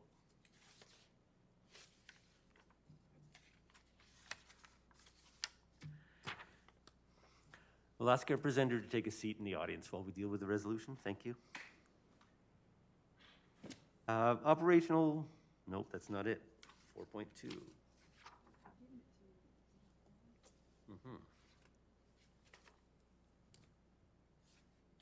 Aha. Lethbridge Housing Authority Ministerial Order Change Requests from Councillor Higgin. Be it resolved that City Council support the request of the Lethbridge Housing Authority to revise the ministerial order as presented on page 60 of this report, and further be it resolved that Ms. Robin James be thanked for her presentation. Councillor Higgin. Mayor Spearman, I will save my debate for closing. Okay, debate from councillors. Any debate from councillors? Councillor Carlson. Yeah, I am going to request that we actually refer this to OEG and to the work that we're doing on the governance. Just to me, it just makes no sense not to deal with it as a comprehensive package. We have been looking at everything that council does and what we are working on. So while this may not be a committee of council, it is a committee on which a councillor sits, and that is something we've been looking at. So just to make sure, this council has already asked OEG to look at the governance review, and I just think to keep everything moving at one, let's just do it with everything that we're doing, because it would make a lot more sense. I had a great conversation last week with Joyce setting up the agenda for the September 8th program, and I think that this is something we will be discussing then in a much more comprehensive manner. So I would suggest we refer it. So is that debate, or are you making a referral motion? I'm making a referral motion. Is a referral motion debatable? Okay. So I'll take that as your opening for the referral motion. Do you need a seconder? Is there a seconder? Carlson. Okay. Carlson, Coffman, and Campbell? Okay. Okay. All right. Councillor Carlson is the seconder for a referral motion. Debate on the referral motion. is that your opening, Councillor Crowson? Well, like I said, we knew as we did the governance review that things would be coming up, but it is much easier to do it as a comprehensive package. We're only a month away from that discussion. Things are moving quickly, and I think we will have a better discussion when we look at everything in a full manner, so I hope my colleagues will support this.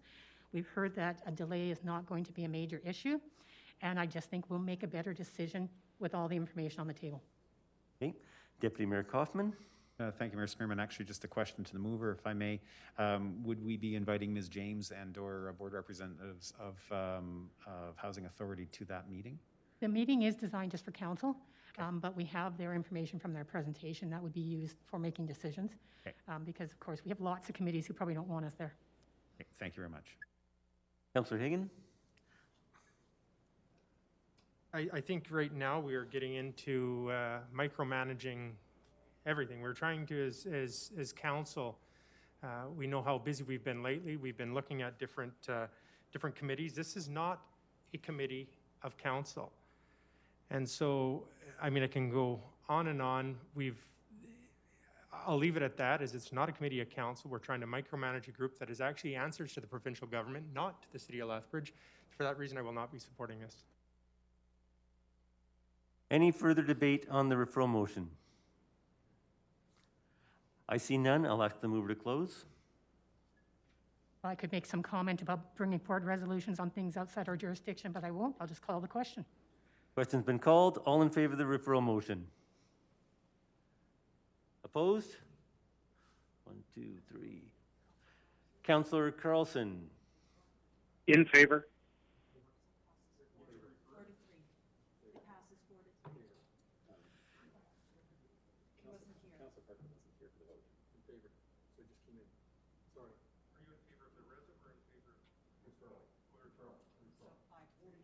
Okay, the referral motion is approved 5-3. Okay, we'll move on to 4.3. Can I suggest that we have the chamber go next, because we have half an hour before the public hearing, and they are public presenters. Could we change the agenda? Pardon me? Could you, I just didn't hear it, sorry. Sorry, could we jump to 4.5 and have the chamber present next? Because we have a public hearing at 4, and they have been sitting here for quite a while. Yeah. With the consent of council, we'll deal with 4.5 next. Yeah. Okay, thank you.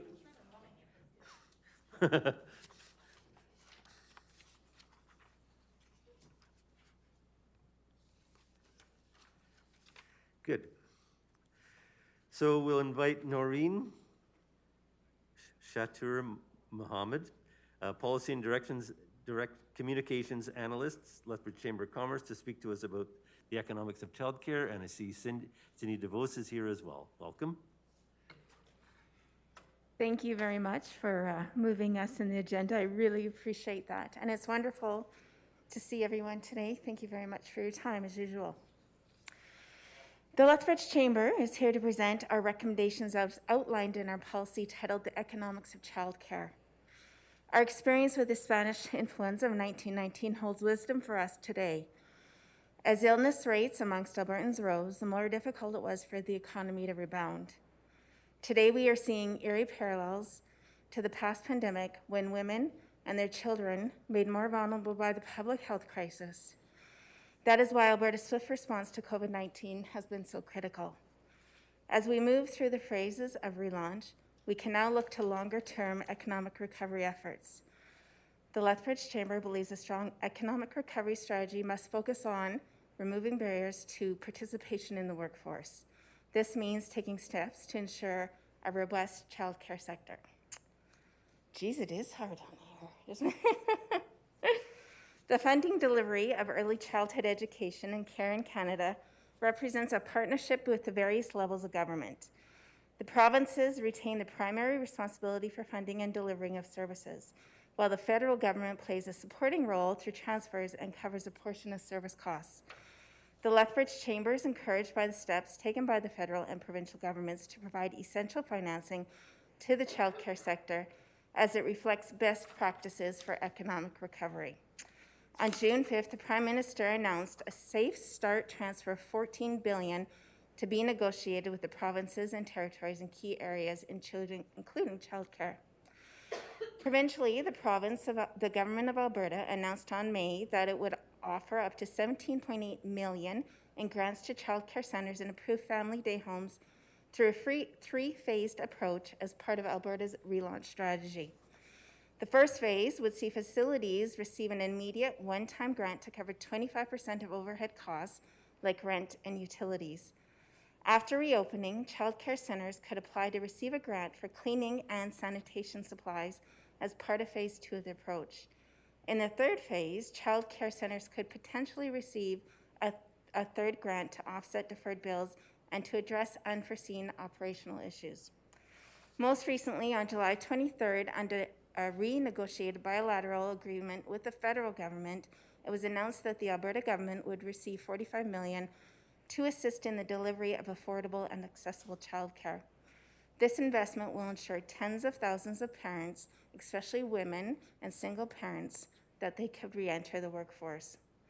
I'm sure many of you are not surprised to hear that through our roundtable discussions, committees, and task forces, we have found that despite supports offered, childcare is still struggling. One area of concern that was identified by providers we spoke to was access to and costs of personal protective equipment. With all businesses reopening, there is an increased demand for PPE as part of their ongoing operations and protocol. In addition to access, there's an additional cost that is associated with extra PPE that was not necessarily planned for a couple of months ago. As one provider noted, it has been very difficult for us. We are not against the increase in PPE or cleaning supplies, but when you consider this mandatory for every staff during this pandemic, it can get expensive. Supports have not been addressed, that haven't been addressed is a capacity issue. New restrictions put forth by the provincial government have limited the number of spaces available at each daycare. A local daycare noted that, due to the pandemic and the rules set forth by the government and the health department, I cannot have the same number of children in my daycare as I previously did, which has hurt my business. The Alberta government has publicly accessible website that links to child care providers by the region. This would be extremely helpful for parents to have access to this information in a municipal location as well. When searching for providers in Lethbridge and comparing the capacity listed on the website against the mandated capacity of 30, we are short approximately 337 spaces at present. This does assume that providers were running at capacity before the pandemic. If this calculation is correct, Lethbridge would need an additional 31 facilities to accommodate the overflow. To quickly address the issue, all levels of government could work to leverage untapped potential and existing public assets. This could include public schools, university and college campuses, community centers, and any other municipal space that could safely accommodate a small group of children who would otherwise exceed the new limits in the primary facilities run by childcare providers. Rental and cost recovery fees for the use of these assets for childcare services should be eliminated, as these assets are already funded by public dollars and should be available for as long as COVID-related measures are in place. The Chamber has recommendations directed to all levels of government, having noted that support to childcare sector will require adaptive, creative, collaborative, and coordinated planning, as well as direct financial support by the federal, provincial, and municipal government. Our recommendations by the Chamber are: set up a grant through which qualified childcare centers can be eligible to receive PPE, such as cloth, face coverings, procedural face masks, medical grade gloves, and sanitizer. Number 2, continue to monitor, publicize, and or post the list of daycare providers that the Government of Alberta maintains to aid in the search of parents seeking child care, possibly through the Community Wellbeing and Safety Strategy. We are only 3 weeks away from the end of summer. To ensure childcare programs in schools are ready, sizable investments must be made by all levels of government now in terms of securing childcare spaces, staff, and PPE. Certainly, we risk losing a large part of our Canadian, Albertan, and local economic activity, our tax base, and our social equity if these barriers are not removed. Thank you for your time reviewing the policy in full and giving the Chamber the opportunity to bring forward these recommendations. Thank you for your presentation. Now we'll move on to questions from Council. Deputy Mayor Coffman. Thank you, Mayor Spearman. Thank you, Ms. Voss and Ms. Shafir Mohammed for the presentation, for the information and the work on this. Childcare is not a women issue. So thank you for bringing it forward and contextualizing like this. Is there an intent?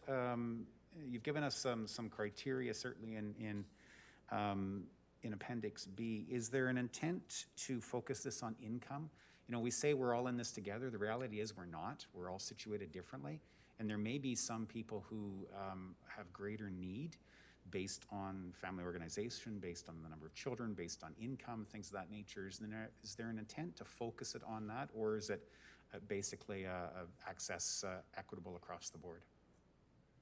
You know, that's a very good question, because there are different families that are in different needs and different families at different levels, right? So I can use Noreen as an example. She has 2 small children. She's my policy analyst, and I need her at work. She struggled for almost 6 weeks to find daycare. She had to shuffle her children from daycare to daycare. She had to be put on a waiting list. So, you know, she should not have an unfair advantage either. And she would make a higher level of income. So it makes the discussion really tricky. So, you know, there are some daycares that are there for certain levels of income.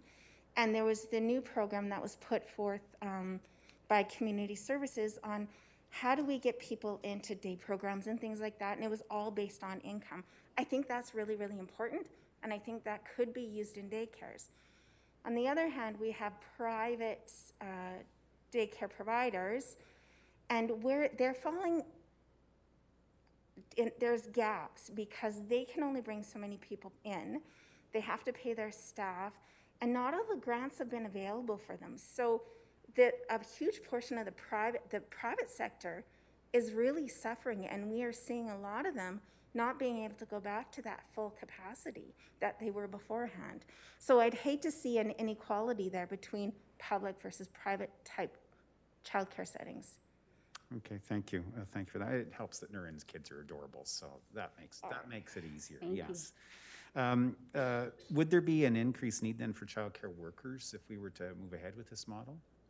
Absolutely, yeah. When we spoke with all of the childcare providers that we did, workers was an issue of concern, and it was before the pandemic, and then it has been since the pandemic. Of course, with a lot of the government's supports announced, some of those workers actually weren't wanting to come back because it was more financially viable, I guess, for them to stay at home at the time. So workers does remain, I think, a critical part of the equation.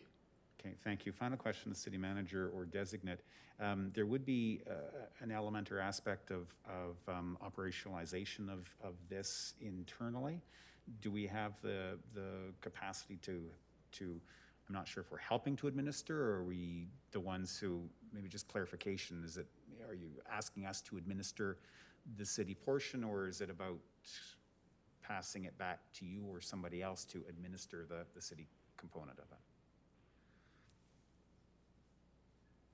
Perhaps if we could start with clarification of what this is. Does this refer to the 2 recommendations that have come to the city around Yes, yes. So the first is in terms of linking information on the city website to provincial information. That's something that we can do. I think I like the notion of actually sitting down with the chamber and working through this grant recommendation if council directs us to do that, because I think we've had some work done internally. We've had some good work done externally. It would be good to sit down and compare notes and see how we might partner moving this forward. But that's... Okay, that answers the question. Thank you. Thank you both. Thank you, Mr. Spearman. Councillor Carlson. Thank you, Mayor Spearman. Thank you, Ms. Voss, Mr. Shafir Mohammed, for the presentation. I really appreciate all the information in the presentation regarding the importance of childcare. and the massive impact it has on our community and our economy. Councillors Campbell, Miyashiro, and myself brought this forward at a recent this discussion at a recent Recovery Lethbridge meeting, and I appreciate the backup information that you're providing here. My question is, have you done any, and this is further to, I think, where Councillor Coffman's question was going to the city manager, would be the cost of this grant program you're suggesting? Thank you for the question. Based on some of the responses provided to date, the cost could run anywhere from just under $1,000 to $2,700 per month per facility, and it appears that there are 34 daycare providers in our area.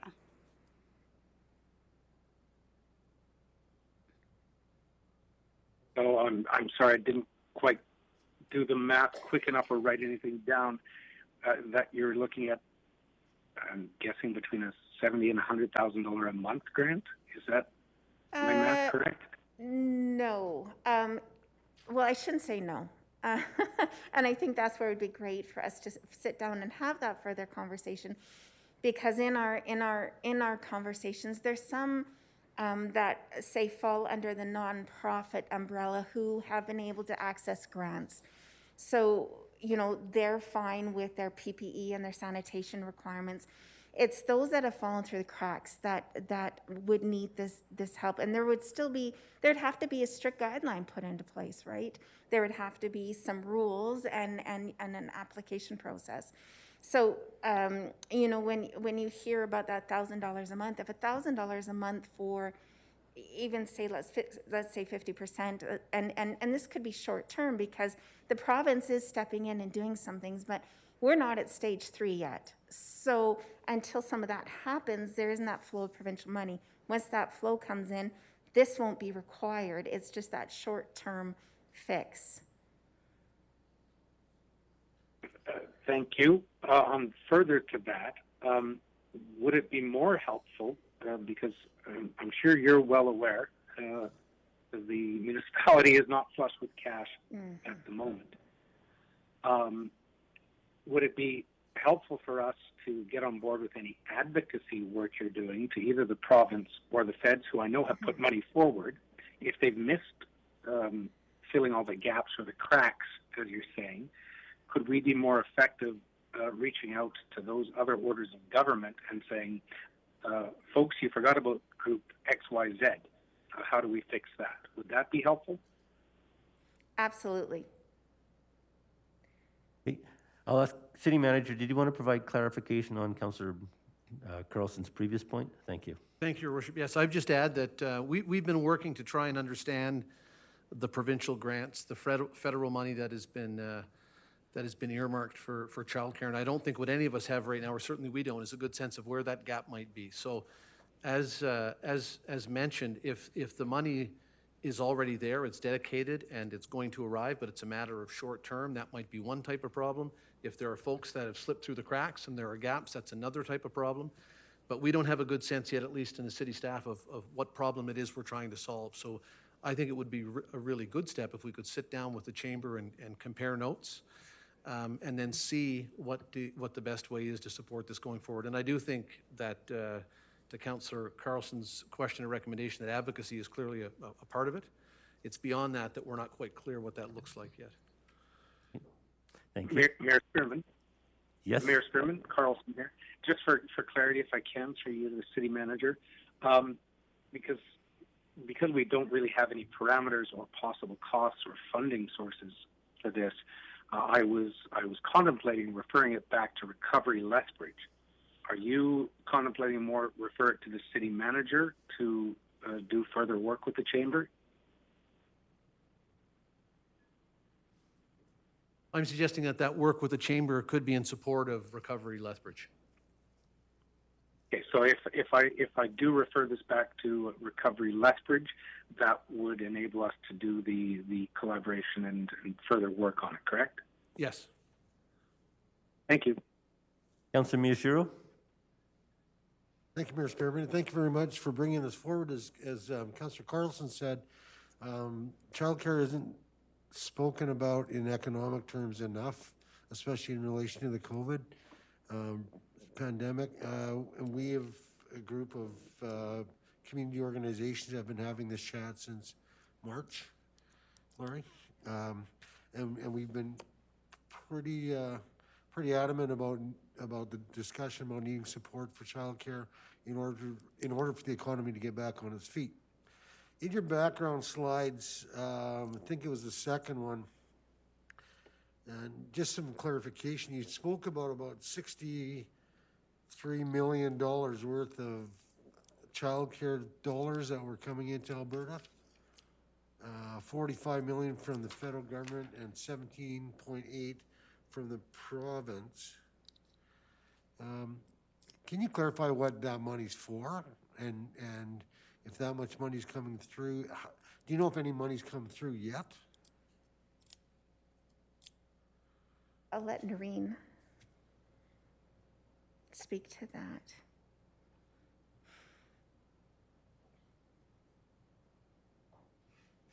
So it was announced in 3 different phases. Is that the money that you're? Yeah. So yeah, so I believe we're in the second phase of that money being allocated as of now. So the third phase hasn't yet been allocated to the providers, as I understand it. So what was the money for? Do you guys? Okay, sorry, thank you. So the first portion of it was for rent and utilities. So to cover the cost of rent and utilities only. Then the next one was for cleaning and sanitation supplies. The third one is yet to be put into play.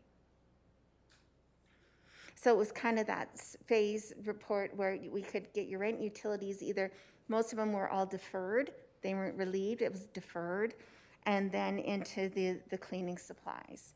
Then the 45 million from the federal government was going to be rolled into that plan? Yes. Okay, okay, thank you. Councillor Carlson? Thank you, Mayor Spearman. Thank you both for bringing this forward. I know you and I have had conversations about this, and this is something that I see is so vital. But of course, people are going to ask, why is this council's, worry? And I know you've had this conversation with your own chamber board. So can you tell us why a business organization like the chamber is behind this? Well, because we are seeing a lot of businesses that aren't able to go back to full force functioning because their staff are not able to come back to work. There's those restrictions on childcare accessibility, and if you can't get childcare, you can't go back to work. I think we're hearing a lot of, with the daycares that we have about 10 that were more of the private side of things. They're female-owned businesses, and they're struggling. We are hearing so many of those stories where they're struggling because they can't get their staff back to work. They themselves are overwhelmed with their childcare responsibilities, and they're not sure what to do or who to talk to. So that is one of those big conversation sparkers, because we need the economy up and running as quickly as we can with keeping everything safe and proper, but keeping employees safe, businesses safe, children safe.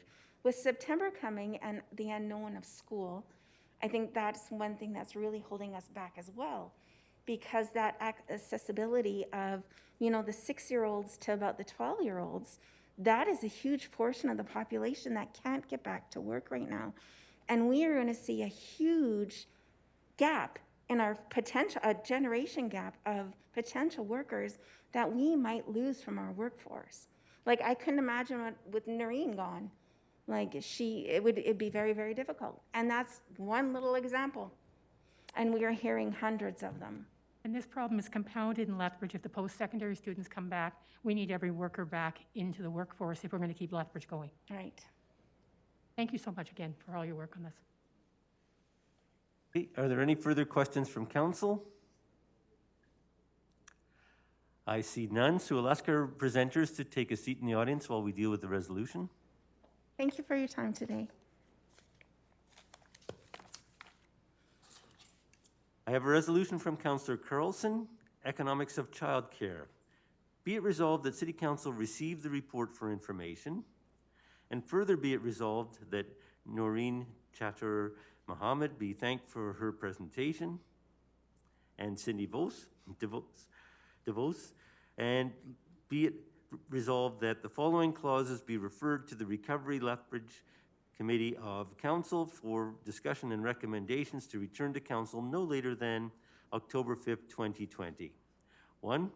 Set up a grant through which qualified childcare centres can be eligible to receive protective equipment such as cloth face coverings, procedural disposable face masks, medical grade gloves and sanitizer, and continue to monitor, publicize, and or locally post a list of daycare providers that the Government of Alberta maintains to aid in the search of parents seeking childcare, possibly through the Community Wellbeing and Safety Strategy. Councillor Carlson? Thank you, Mayor Spearman. First, I'll ask if any of my colleagues have questions on the resolution. They appear to have asked all their questions. Thank you, Your Worship.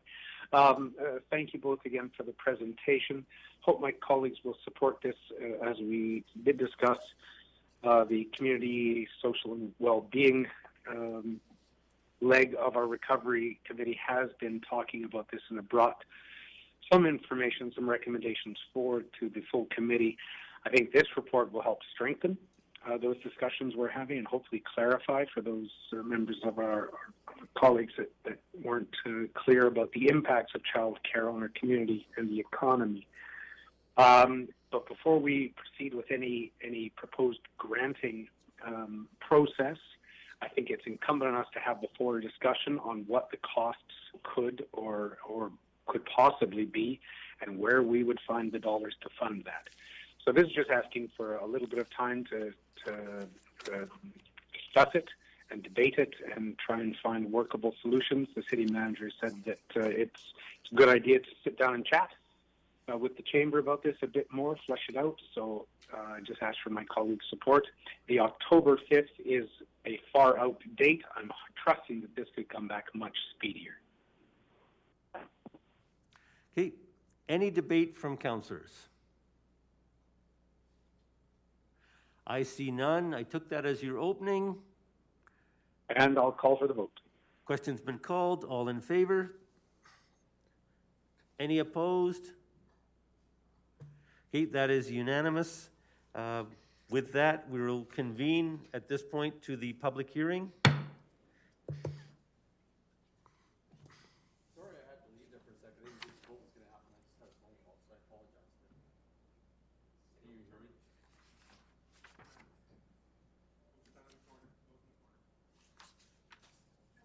Sorry I had to leave there for a second to my colleagues. Councillor Miyashiro, Councillor Campbell. Sorry I had to leave. I didn't realize you were going to vote really quick there. And my phone was ringing. Sorry. It wasn't because I was trying to dodge a vote.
Sorry for the delay. We'll now proceed to the public hearing.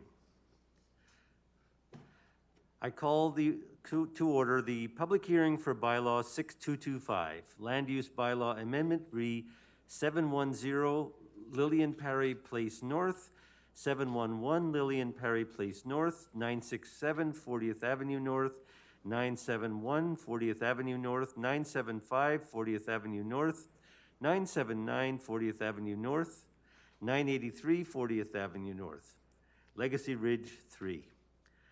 The procedure for this hearing will be, we will begin by calling upon Maureen Gehring, Manager of Planning and Development, to provide the background to the case. Those else who wish to speak on this bylaw will then be called upon. We will then ask 3 times if there is anybody else who wishes to make a presentation. City Council will then have the opportunity to ask questions of any of the presenters. The hearing will then be closed.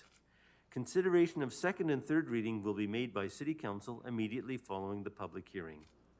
I now call upon Maureen Gehring to provide the background to the case. Ms. Gehring, or designate. Welcome, Mr. Boylan. Is your microphone on? Oh, if it Okay. is. All Is right. it on Thank now? you. Okay. That's better. Yeah, thank you.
Got a letter from Tony Hall. Yes, I saw that. Been quiet.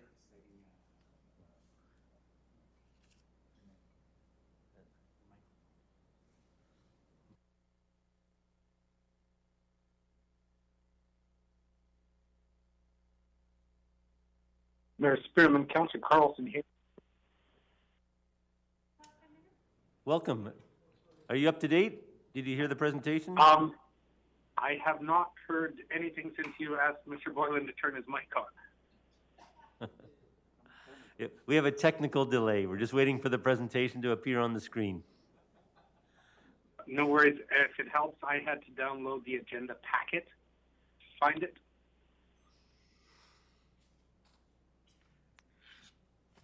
I think we found it now.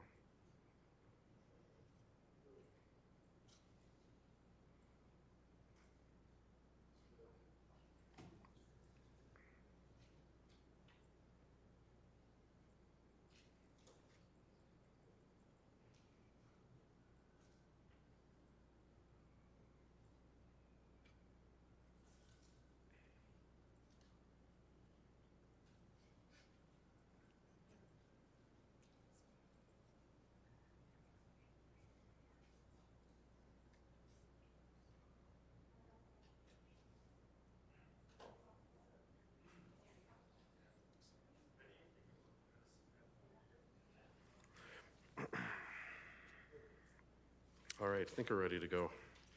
Okay, welcome, Mr. Boyson. Boylan, yes. Thank you, Mr. Boylan, okay, yeah. Worship members of council, this is bylaw 6225. It is a proposed land use bylaw amendment to 7 parcels that are located in Lily and Perry Place North and 40th Avenue North in Legacy Ridge Phase 3. Next slide, please. If you could just speak a little closer to the Sure, mic. you bet. Yeah, thank you. My presentation outline for today is listed above and will cover relevant information regarding this land use bylaw amendment, evaluate this proposal, and give our department's recommendation to City Council. The applicant and the developer, Cedar Ridge Quality Homes, they're here today and are available to answer questions and will be speaking after I am done. The proposed rezoning will allow the development of single detached dwellings that contain secondary suites on 7 different parcels within Legacy Ridge. Next slide. So the parcels are in the far north of the city, which is shown as a red star above. And the amendment areas are shown here, outlined in green within the context of Legacy Ridge and the surrounding neighborhoods. They are located close to Hardyville. And if we zoom in further, here's a more detailed look at the amendment areas, which are outlined in green on the air photo that was taken just last year. You can see the existing homes in Hardyville that are on the right-hand side of the photo, as well as a number of homes have been recently constructed or are under construction in this phase of Legacy Ridge at this time. There's also a future multifamily site located south of 40th Avenue that is currently undeveloped right now. So this photo is taken on the ground, and it's taken looking northeast down 40th Avenue. 5 of the parcels in question are located between these 2 recently constructed houses that are shown here. And this photo is taken on the next street over. It's taken looking northeast down 41st Avenue this time at the 2 corner parcels on Lily and Perry Place.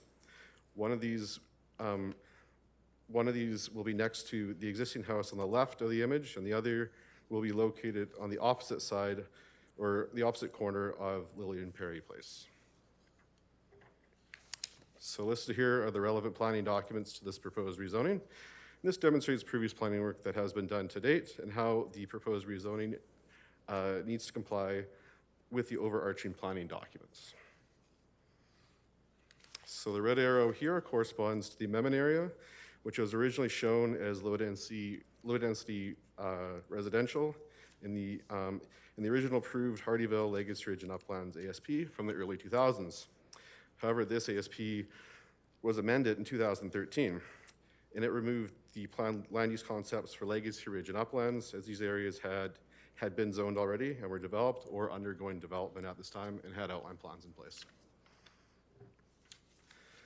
So this here is the outline plan concept map from the Legacy Ridge 3 outline plan. Again, the outline plan speaks to this being for low density residential development. And this shows the existing and the proposed land use districts. So the map on the left shows the different sites that are subject to today's amendment, which are all currently zoned as RCL at this time. These sites and the area around it were zoned to their current zoning in 2015. The RCL district allows for single detached homes, but does not allow for secondary suites, and this is the reason for today's amendment. The map on the right shows the proposed RM district in pink that will allow the developer to construct secondary suites. As you can see, there have been a few other parcels in the area that have already been zoned as RM for this same purpose. Secondary suites require 1 additional off-street parking stall, and these parcels are located on rear lanes or on corner parcels and can provide access for this additional parking off of here. So for evaluation and analysis, the application fulfills the policies of the regional plan and the MDP in regards to increased density compared to existing areas and offering affordable housing types, such as secondary suites. In terms of the governing ASP and outline plan, the proposed amendment is in compliance with the land uses that are described in these plans. The municipal housing strategy also identified secondary suites as one way to help provide diverse housing stock within the city. And the developer also worked with the city staff to ensure that the intended development could be accommodated within this area. So for notification, mailouts were sent out to the 49 owners of the parcel shown on the green hatched areas above. Ads also appeared in the Lethbridge Herald, and this was also advertised on the city's website. As of today, I received no inquiries about this rezoning, but there was one submission to today's agenda that was made. So in conclusion, bylaw 6225 is compliant with all existing statutory and approved plans for the area. And it is our recommendation that City Council approve this rezoning bylaw. Thank you. Thank you, Mr. Boylan. The applicant is present to answer questions. Does the applicant wish to make a presentation?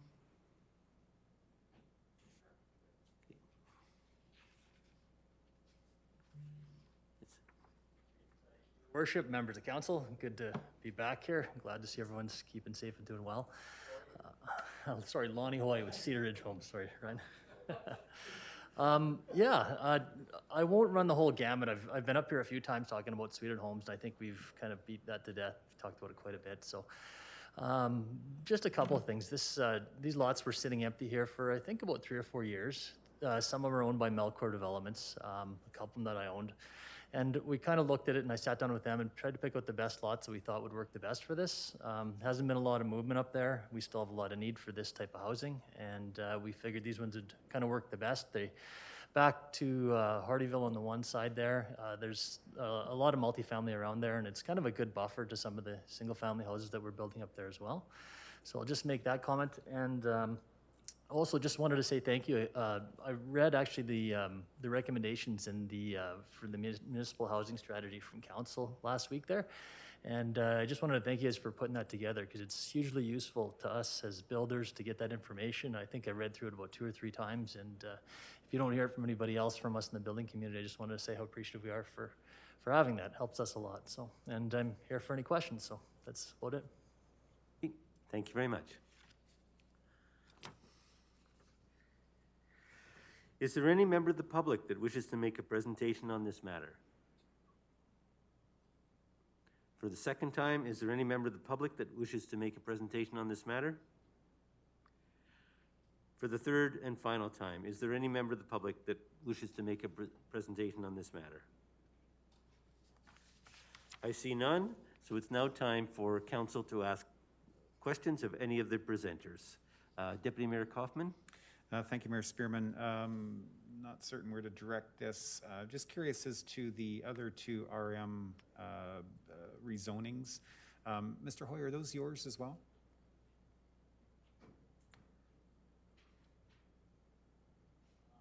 Some of them are built out already, and some of the lots are sold to other builders. So anything that we've had in there, we've already built out. So, okay. And they're a similar product, suited houses along the whole street there. So.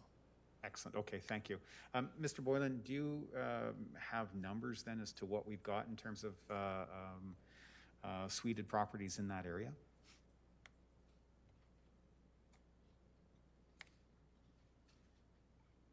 So on the block, which is surrounded by 40th Avenue and 41st Street, there are 17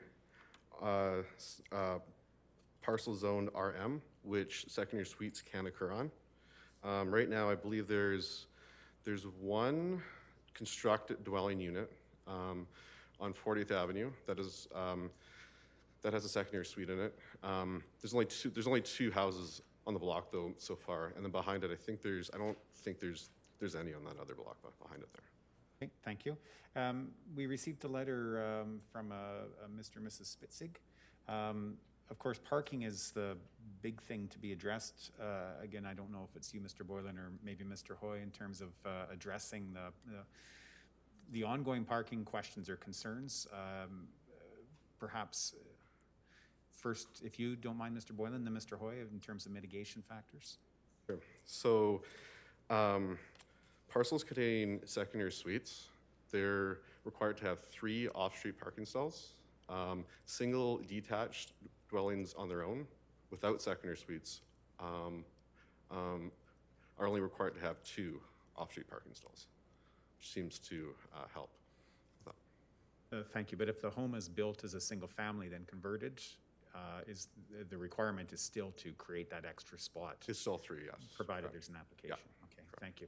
Mr. Hoy, if I can just ask you then the same question, and maybe a little more specific, are there things that you're doing as a builder to mitigate or support the additional parking requirements? Absolutely. Well, one of the things with these lots is they have a back alley behind them there, so we're doing a couple of stalls off the back. The two parcels to the north are both corner lots. So I know that council has been leaning towards those more as you know, we've spoken about that. Sorry again, thank you. That's why we've included those in there. The block to the south there actually has a multifamily development across the street. So again, we're just looking for stuff that wasn't across from single family houses. So none of these houses will likely have front driveways. There'll be on-street parking there, plus the 2 stalls in the back, plus there'll be a couple of access roads across the street to that multifamily parcel, but there should be parking in front of that as well. So, thank you, Mr. Chairman. Councillor Miyashiro. No, well, I think they answered my questions for now. Thanks.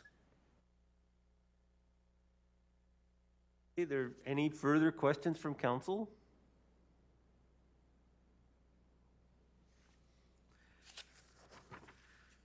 Okay, seeing none, the resolutions will be dealt with later this afternoon. We'll move on to the next public hearing. I now call up to order the public hearing for bylaw 6230, Land Use Amendment Re 4010 28th Street North, Black Wolf Phase 7.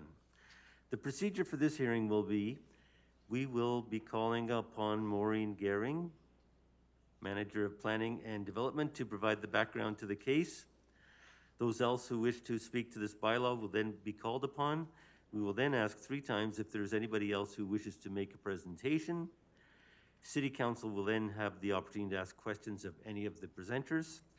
The hearing will then be closed. Consideration of second and third reading will be made by City Council immediately following the public hearing. I now call upon Maureen Gehring to provide the background to the case. Is Maureen Gehring providing this? It again will be Mr. Boylan? Okay. Yes, sir. All right. So Mr. Boylan? Okay, thank you, Your Worship and members of council. This is bylaw 6230. It is a proposed land use bylaw amendment to 4010 28th Street North, which is in phase 7 of Black Wolf. So my presentation will follow the same format as the one that we just heard about 5 minutes ago. And the applicant this time is Associated Engineering, who will be giving a brief presentation after I'm done. They are acting on behalf of Avonlea Homes, who is the developer of Black Wolf. The applicant wishes to rezone an existing RM parcel to R150 to allow for high-density residential development, as there is a proposal pending for a multi-story apartment complex on the site. So again, the application is in the far north of development in the city, which is shown as a red star above. And as you can see on this more detailed map, shown in green, the site is located just on the east side of Black Wolf. It is at the corner of Black Wolf Boulevard and 28th Street North, and is just east of the Sharon Industrial Park. So the amendment area is outlined in green once again here on the air photo that was taken last year, and not too much has changed since this time. There's no development in Black Wolf immediately adjacent to the site, but development is advancing towards this point. The large open field that's shown here to the south is the site where the CBC broadcast antenna is located. So this photo is taken on the ground, and it's taken looking southeast across the parcel in question from Grey Wolf Cove. The subject site is way in the background, just to the left of the large dirt mound that you see here in the image, and it's currently vacant at this time. So this photo is taken from the opposite corner, looking northwest across the site, from the intersection of Black Wolf Boulevard and 28th Street North. The subject site is located in the foreground here, and in the background, there are newly constructed homes in Black Wolf, way in the back. So listed here again are the relevant planning documents to this proposed rezoning. I should point out at this time that the Black Wolf outline plan was recently amended by MPC on July 7th. The purpose of this outline plan amendment was to change the land use concept in it to allow for this rezoning and this proposed development to take place. So the red arrow here corresponds to the amendment area, which is shown as a swing site in the most recent draft of the Hardyville, Legacy Ridge, and Uplands ASP. According to this plan, the swing site could be used for institutional use or low density or multifamily residential. So here's the outline plan concept map from the recently amended Black Wolf outline plan. The outline plan here shows the subject site for high density residential development as the red rectangle located on the right-hand side of this map. So the map on the left here shows the existing zoning in the area. Like with most of Black Wolf, the site is currently zoned as RM. However, apartments are not an allowable use under this land use district. The map on the right shows the proposed R150 land use district. Apartments are a permitted land use use under the R150 district, and this district also allows densities between 76 and 150 units per hectare, which best accommodates the size and the scale of the dwelling units that are proposed for the site. As the site is 2 hectares in size, this allows between 150 and 300 apartment dwelling units to be developed on the site in total. So the application was evaluated in terms of different planning documents, including the South Saskatchewan Regional Plan and the MDP, and it fulfills these. In terms of the governing ASP and outline plan, the proposed rezoning is in compliance with the land use that is described within these plans. City staff have also ensured that the intended development could be accommodated within the context of the neighborhood here. And the municipal housing strategy also identified building new medium and high density housing options as one way to help increase the diversity of housing stock in the city and to provide for smaller housing units.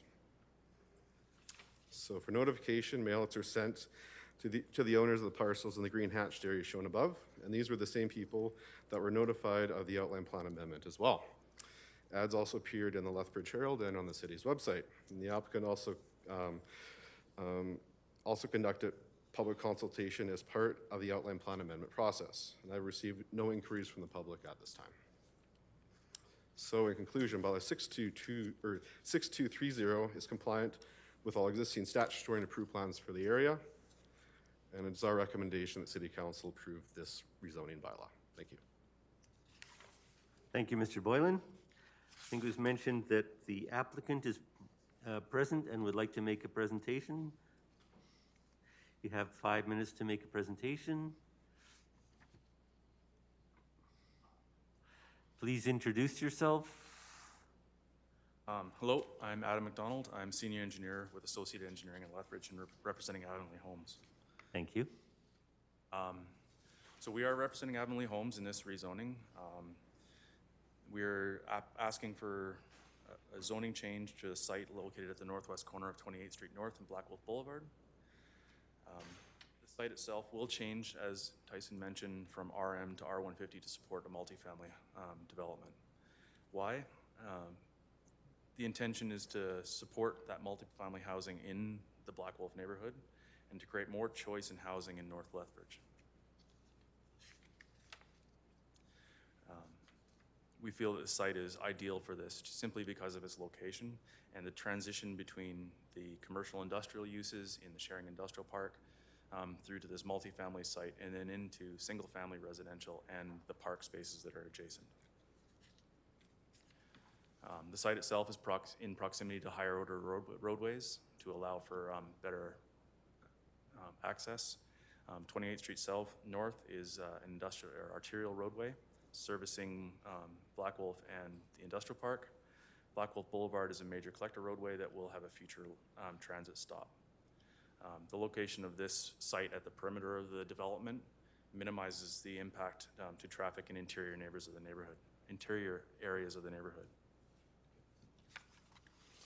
The site itself is in walking distance of the new Legacy Regional Park, as well as the Black Wolf Neighborhood Park Network that connects pathways between the Black Wolf site and the Legacy Park.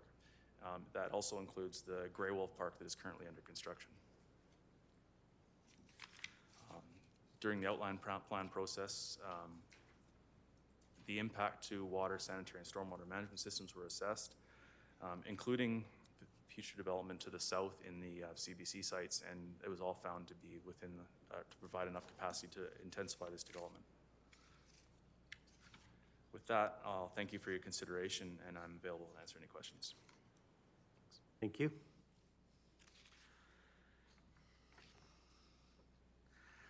Is there any member of the public that wishes to make a presentation on this matter? Would you like to come forward and introduce yourself, please?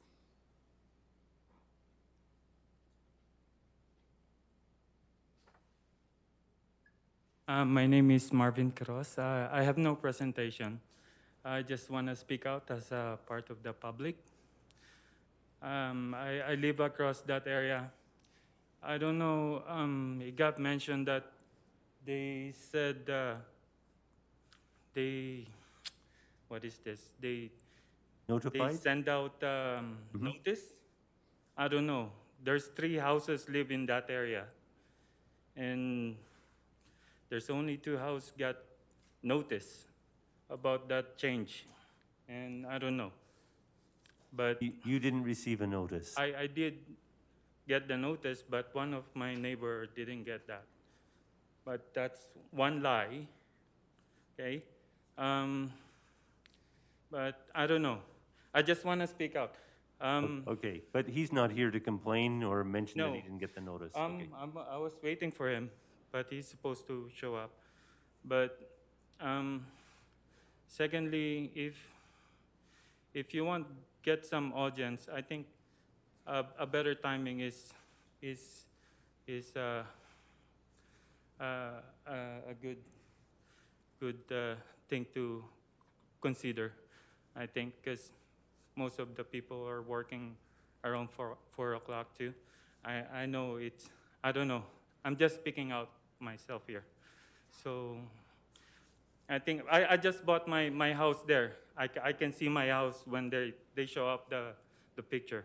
And I think my property is gonna definitely affected on this change here. And putting up that kind of building there is, I think it's gonna affect it. So I just wanna speak out myself here. So I don't know. That's all. I just wanna say something. Okay, So, thank you very much. Did we get this gentleman's name? Yeah, we would like you to provide your name and address if you could, please. Marvin Quiroz, 499 Grey Wolf Cove. Thank you.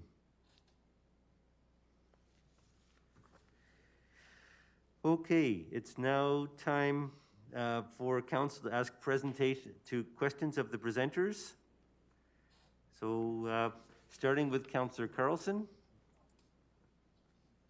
Thank you, Mayor Spearman. I believe Mr. McDonald may have answered my question. There will be a transit stop at some point here. Is there currently transit into this area?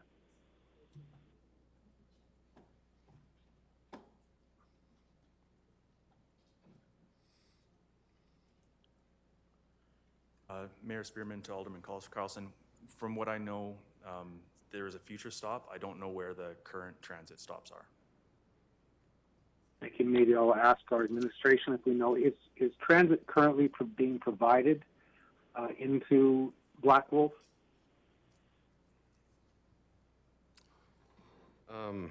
Councillor Carlson, I don't believe there is transit provided here right now. The transit department typically provides transit off of collector roadways and arterial roadways.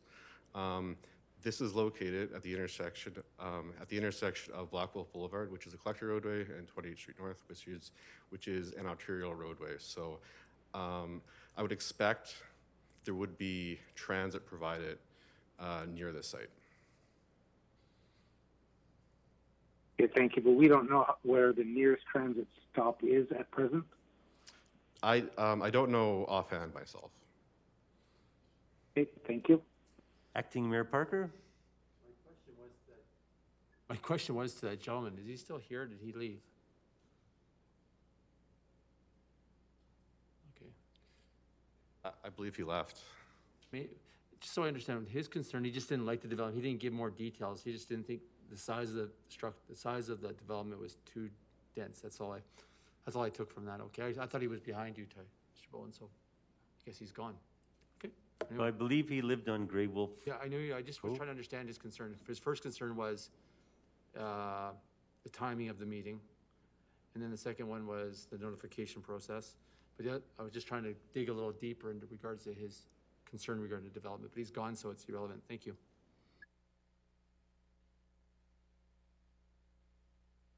I guess I would ask the question of Mr. Boylan. The notifications, the gentleman suggested not everybody received one. Were they mailed out? How were the notifications provided to homeowners in the area? Direct notification was mailed out, and I'll just ask Chloe if, could you put my presentation up again?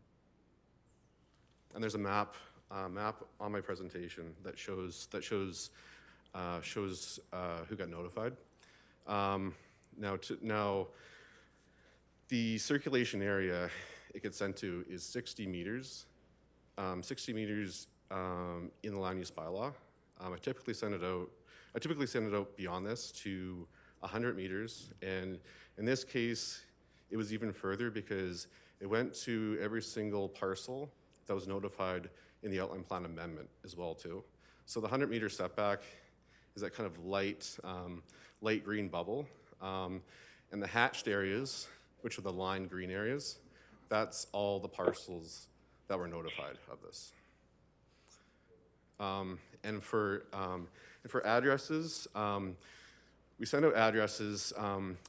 We get the addresses from assessment and taxation. Sometimes it does take up to a couple of months for them to update their files on it too. So that's the best though that we have. So, Thank you very much. Just to clarify any of that. Deputy Mayor Coffman. Thank you. Just for clarification on that, Mr. Boylan, you're saying the buffer is the light that's around the dotted square. The light bubble. The yeah. light bubble. The Okay, light bubble. so that's 100 meters. Yeah. Saying the parcels were mailed to all those property owners of all those of the hashed areas. In the hatched areas, yes.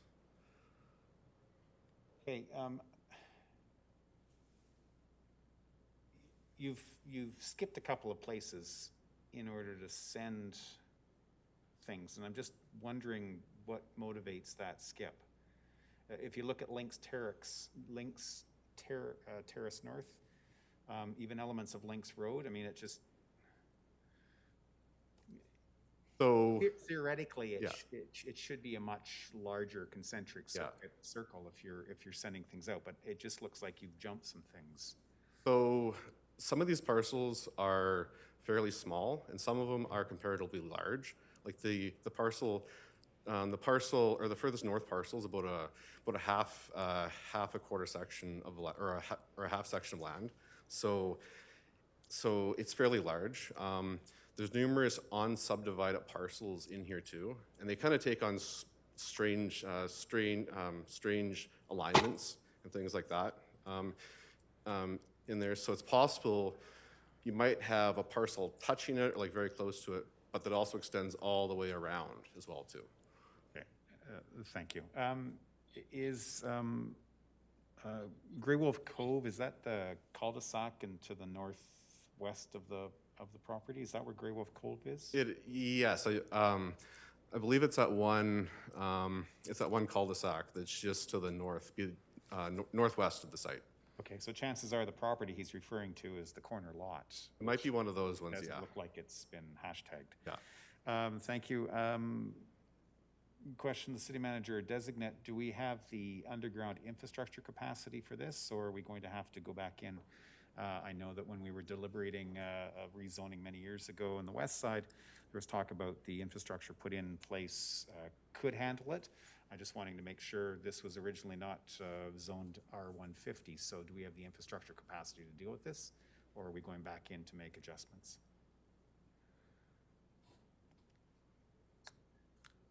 I'll defer to Director of Infrastructure or whoever can speak to this if there's somebody that can. Do we know? This was circulated to our folks as part of both the outline plan amendment and the rezoning, and so there is adequate service and capacity in this area to accommodate the upzone. Okay, thank you. Thank you, Mr. Spearman. Are there any other questions from council?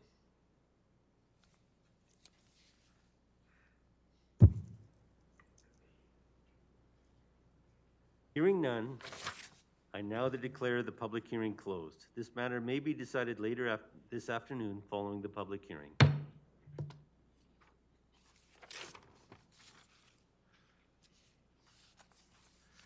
Okay, we'll now revert to the City Council meeting. Please let us know when we're ready to proceed.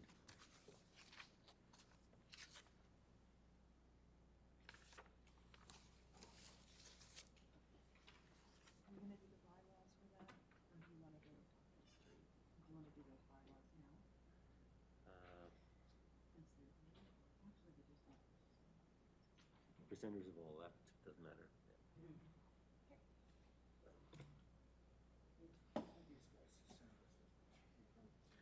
See, Councillor Parker will sponsor 6230, is that what that means? No, I didn't realize there was a sponsor already on it. They didn't have a sponsor, I already seen Councillor Campbell. Just in case it was a sponsor. Okay, yeah.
What's going on over there?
Okay, is there a resolution to go back to?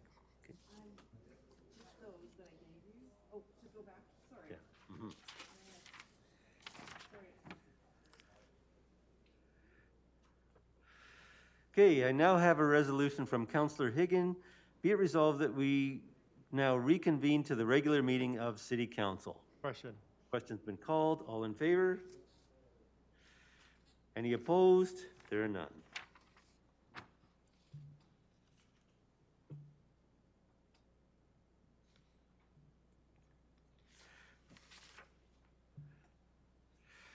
Okay, we're now at 4.3, I believe.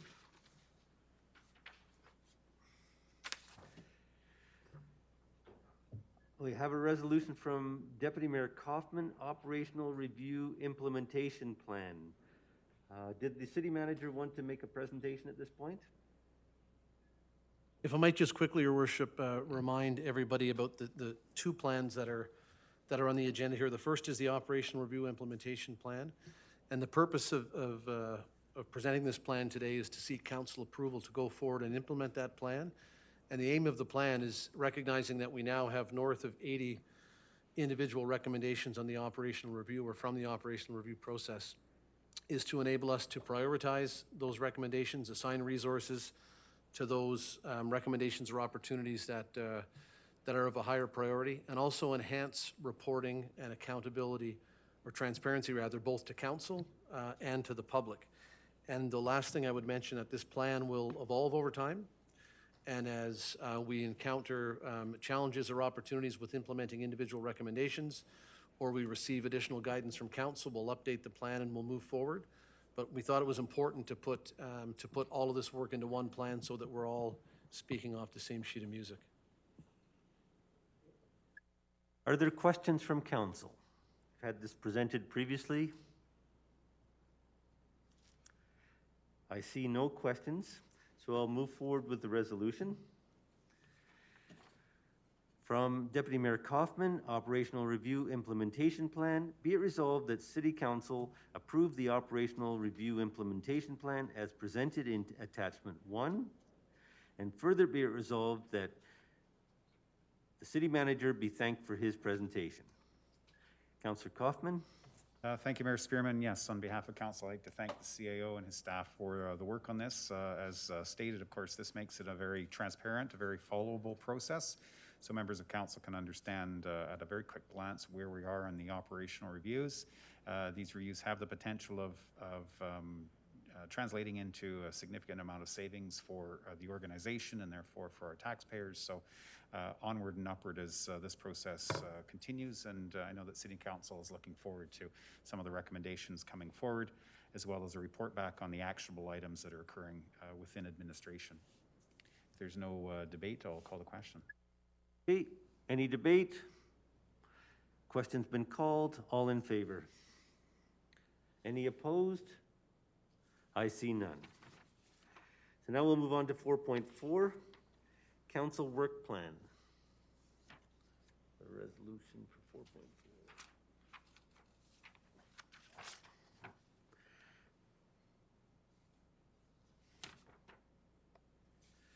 Okay. Have a resolution from Councillor Carlson, Council Work Plan 2020-21. Be it resolved that Council approve the proposed Council Work Plan 2021 as presented in Attachment 1, and that the City Manager provide monthly updates to Council. And further be it resolved that Mr. Dalton be thanked for his presentation, which is about to occur. Okay. Mr. Dalton? Thanks, Your Worship. It's the same intent with this plan. The intent of the plan is to ensure that we and administration are speaking to the same song sheet as council, that we're clear on what your priorities are. And this latest version builds on the work that was done at a council retreat some weeks ago, and it builds going back all the way back to your council strategic plan. And again, this is just a plan. It will change going forward, but it's a way for us to communicate more regularly and transparently and report on these initiatives to both council and the public. Okay, Councillor Carlson. Thank you, Worship. Thank you, Mr. Dalton. As was said, this is a plan that we have put together from our strategic plan. This is to make the community aware of it, of what we're doing over the next year of council, and I will call for my colleagues' support of this. I'll call the question. Any debate from council? Any questions? Nope.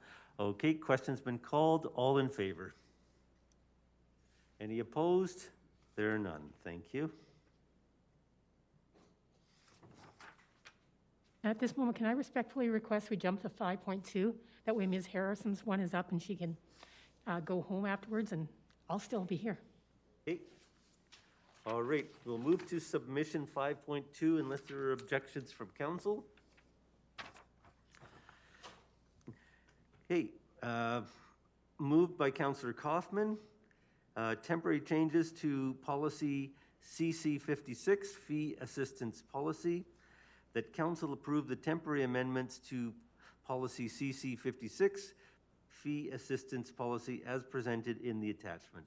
Deputy Mayor Coffman.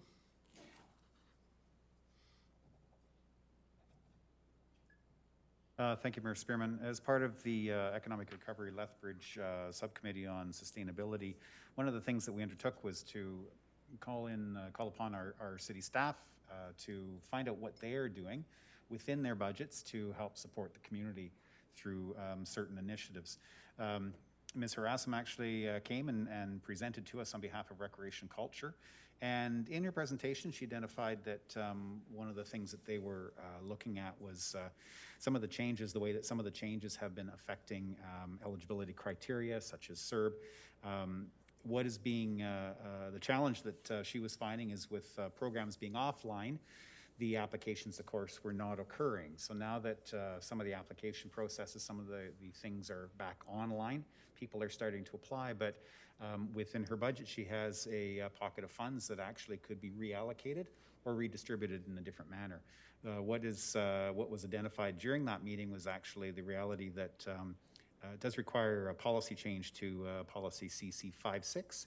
So members of council have that in front of them, and if they have any questions, can certainly entertain that at this point. But I would ask members of council to support the changes in the interim during COVID to permit the folks in Rec and Culture to expand the network of people that they can support in our community. Okay, we do have a question. Acting Mayor Parker. Okay, not a question.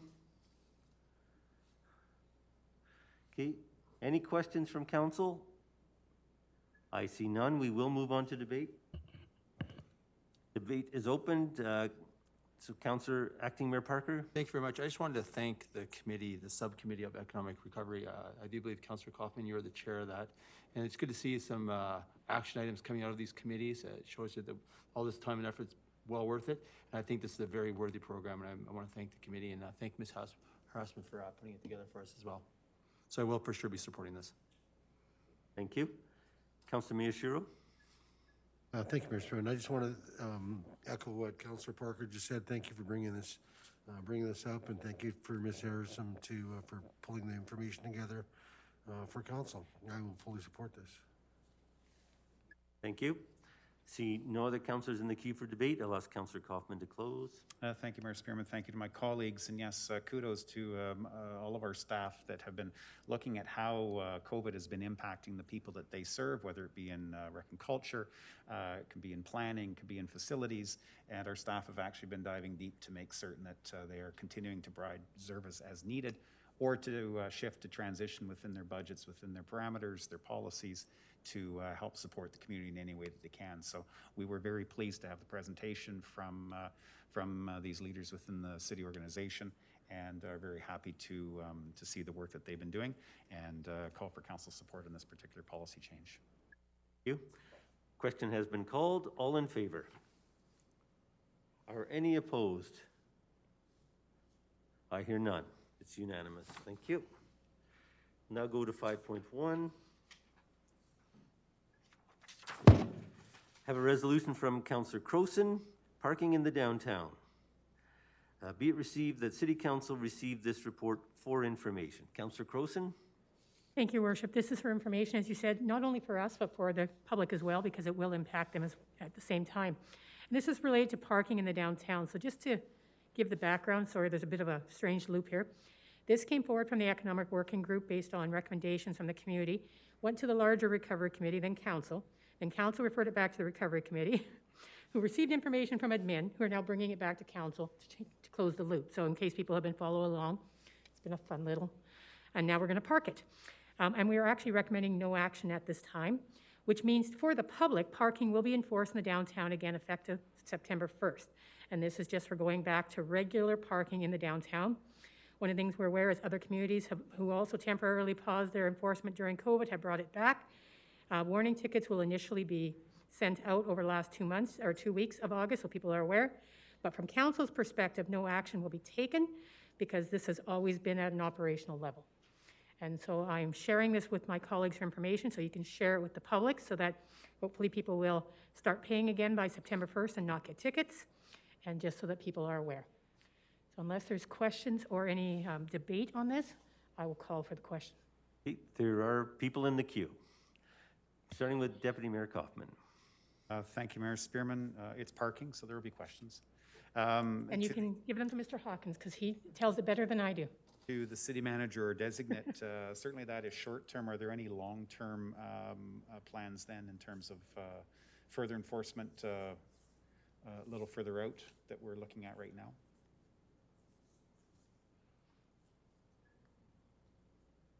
I'm not sure I understand exactly what you're asking me in terms of longer Theoretically, term. we're moving back to business as usual. Right. Are there any proposed changes beyond, say, December 31st? There's nothing coming down the pipeline that you see or that you know of? Not at this particular point. Excellent. No. Thank you. Thank you, Mayor Spearman.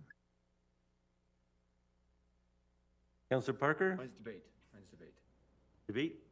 Okay, thank you. Okay, we will move on to debate. Okay. I will call that my opening and go from there. Thank you very much. And I being on the committee, of course, I endorse it, but I want to thank Mr. Hawkins and his team because I think he made a presentation to us 2 or 3 weeks ago in regards to the ramifications, the consequences of doing something beyond this. And I think sometimes it sounds really good to do the free parking, but there is a consequence to that, both financially, but also to the businesses. Some of the businesses like the parking and probably the same issue 10 years from now. Some like it and some don't. But I appreciate Mr. Hawkins and his team for kind of putting out both sides and going back to industry as well to get some consultation. So I will be supporting this. Thanks, Mr. Hawkins. I too will be supporting it. We did make the recommendation as a committee that this be reviewed in response to input from the community. We've heard from both sides, but I'm comfortable with the recommendation. No one else wishes to speak. I'll ask the mover to close. As was mentioned in the debate, administration has talked about the BRZ and the chamber about this, and they are both on board with this. And so by taking no action and accepting this as information, just to let the public remind the public once again, September 1st, parking will once again be enforced in the downtown. So I'll call the question. Question's been called. All in favor? Any opposed? There are none. Thank you.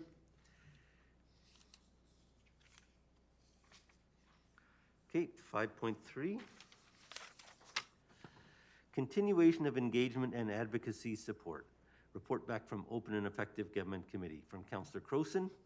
Be it resolved that Crown Strategic Consulting be retained for an additional 6 months to continue to assist City Council with its advocacy and engagement needs at a rate of $5,000 a month plus $1,000 a month in expenses, with funding to come from the Mayor and City and Council travel budget. Councillor Carlson. Thank you, Worship. So this was referred by City Council to OEG. OEG reviewed it at our 28th July meeting with the input of the City Manager. And as Chair of OEG, I am once again bringing it back to Council. OEG is recommending that we continue with this contract for an additional 6 months.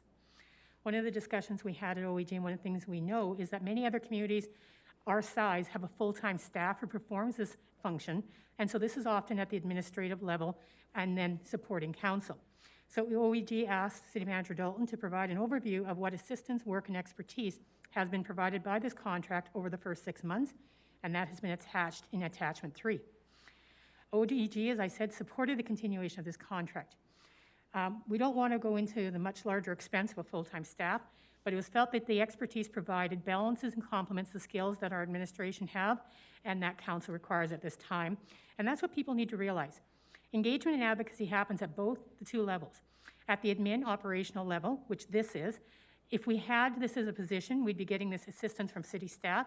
Instead, we chose a more financially viable offering, getting this same advocacy support and information from a contract instead. There is also, of course, engagement and advocacy at a political level, which we as council will, of course, continue to do, and which we always do in partnership with our MLAs and our MP. And so that engagement and advocacy is completely done at the political level. The engagement we're looking for with this continued contract is at the administrative level. The expertise and advocacy that Crown Strategic does complements and informs what Council does. It does not in any way replace it and does not replace the advocacy done by our political colleagues at the MLA and MP level. And so this is supported by OEG, and we're recommending a continuation of the contract. So I'll open it for questions and debate. Are there any questions from council?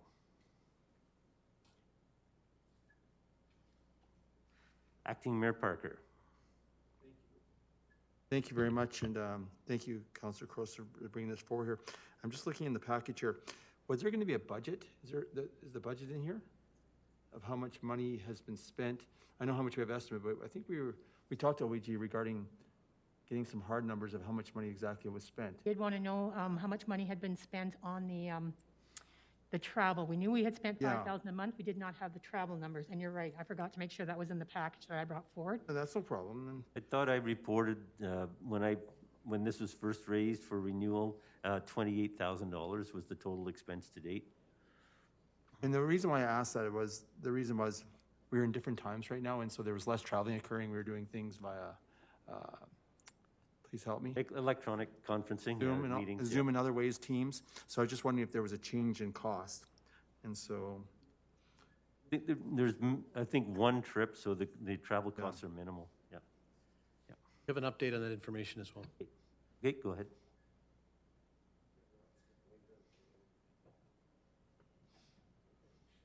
Mayor Spearman, the total cost incurred to date is roughly, so this is based on the first 6 months of a $36,000 budget, is $28,000, and of that, travel expenses to date have been roughly $2,600. Okay. Thank you. Councillor Higgin? To the mover, or whoever can answer this, city manager or designate, to date, it's my understanding it's at $30,000 for Crown Strategic. Is that correct? Councillor Higgin, 36 was the first 6 months. That was the budget. Yeah. Thank you.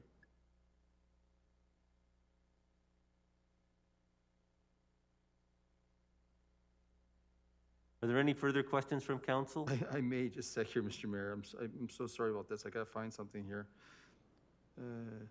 Would you like me just to ramble on? Oh, I got it right here. This is the key part. Okay, very good. I'm good on the questions. Thank you. Are we still in the debate? Okay, I'm ready to debate. Councillor. Okay. No further questions from council. We'll move on to debate. Okay. I'll save mine for close. Okay. Acting Mayor Parker. Thank you very much, Mr. Mayor, and I appreciate that. And I appreciate that we sent this back to OEG. And at that time, Mr. Dalton made a very good presentation in regards to the deliverables. And it's one of the attachments here. It comes from in your agenda here. But there was 8 clear points of what we've gotten in regards to services. And I think it's important that we have this because the community will ask in regards to what we've gotten. So after seeing this, understanding the budget, and seeing firsthand as a council, the stuff that Ms. Kiss and her company has done for us, I think is value added for sure, and I would ask for council support. But thanks, Mr. Dalton, for the backup information in regards to deliverables. It helps a lot out. Thank you. Do any other councillors wish to speak? Councillor Higgin? Thank you very much, and I appreciate this going back to OEG. I do like the change of where the money was going to be coming from.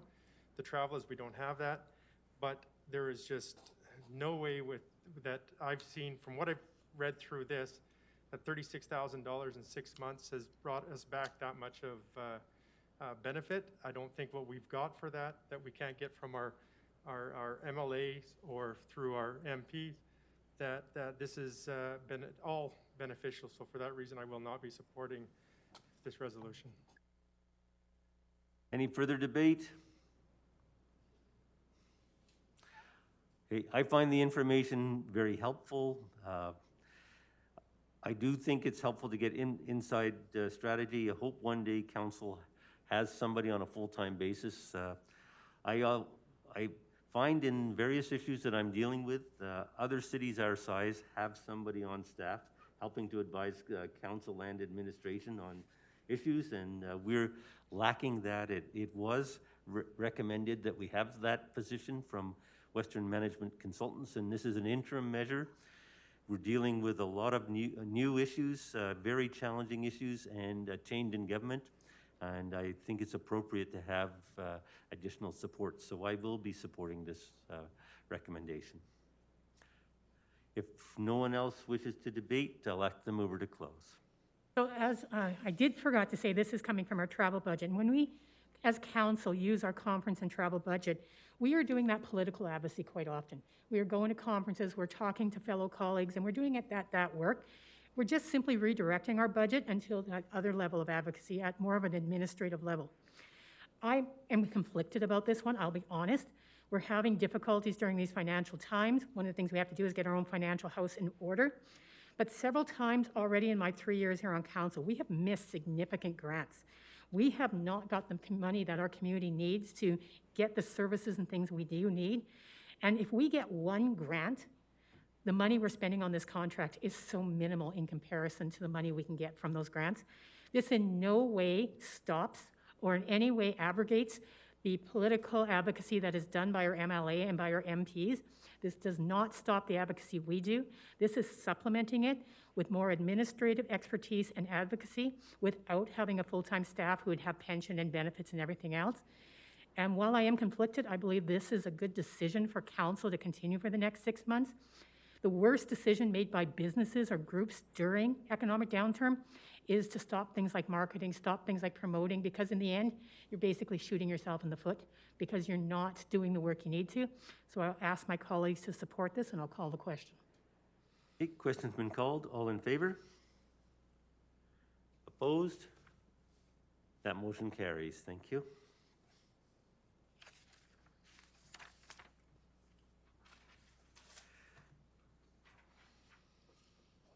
We'll now move on to 5.4. I have a resolution from Councillor Carlson. City Inquiries Form, Recommendation 4B of Governance Review. Be it resolved that City Council adopt the Council Inquiry Form as presented in Attachment 3 and the inquiry process as presented in Attachment 4, and that administration return to Council with respective amendments to the procedure bylaw to codify the process. Councillor Carlson.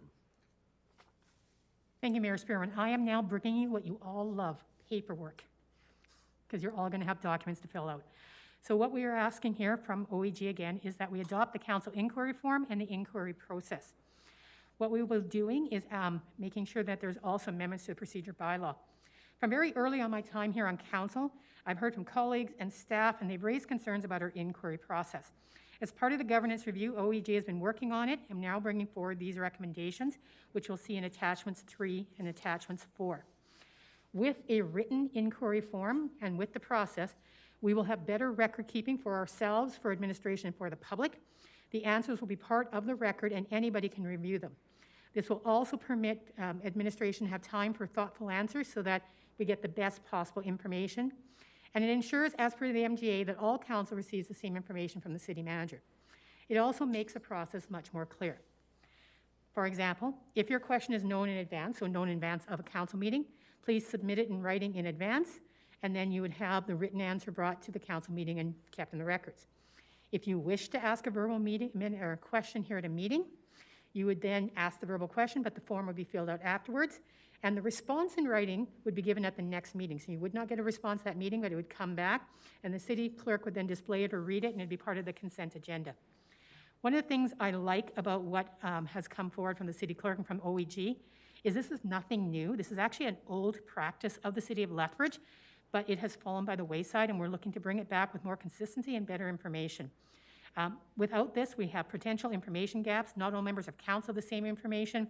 We're not being transparent to the community. If we put this in now, we'll get everything in place. It'll be part of the orientation for the new council. And this will make sure, as I said, that we have more open and transparent information. It'll make sure that all those information loops that we're finding are closed, and the information will be easily accessible by my colleagues and by administration and the public. And so I will open for questions. And if anything I can't explain, the city clerk knows everything on this. Okay, are there questions from council?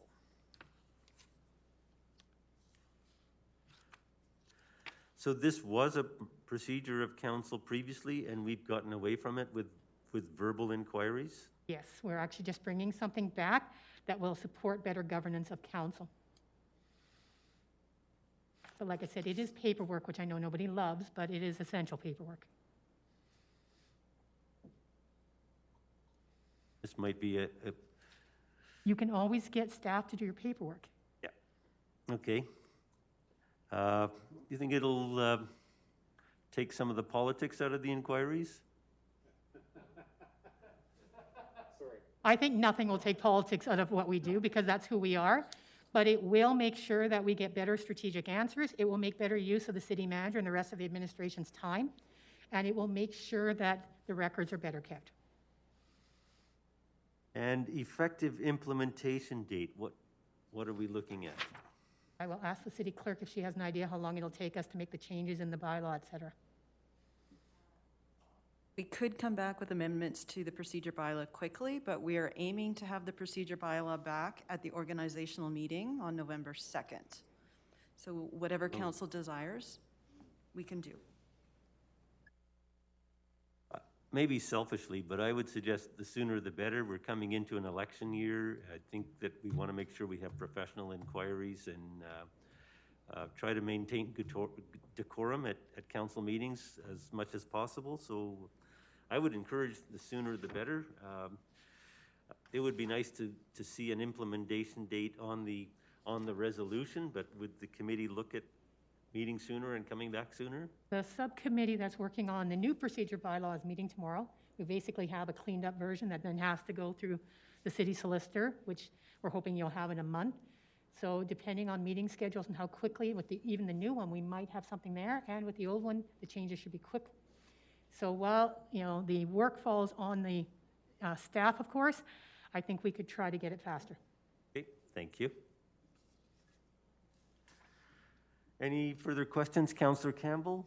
Just a minor question. I mean, if, after this is finalized, if something comes up in the middle of a council meeting and you really need to answer a question, would you be able to ask that question after a council meeting? Or You could ask it absolutely in the middle of a council meeting. All we're asking is then that you transfer it to the document afterwards. I see what you're saying. And understand, unless it's an emergency, you will not be getting an answer for till the next meeting. Okay.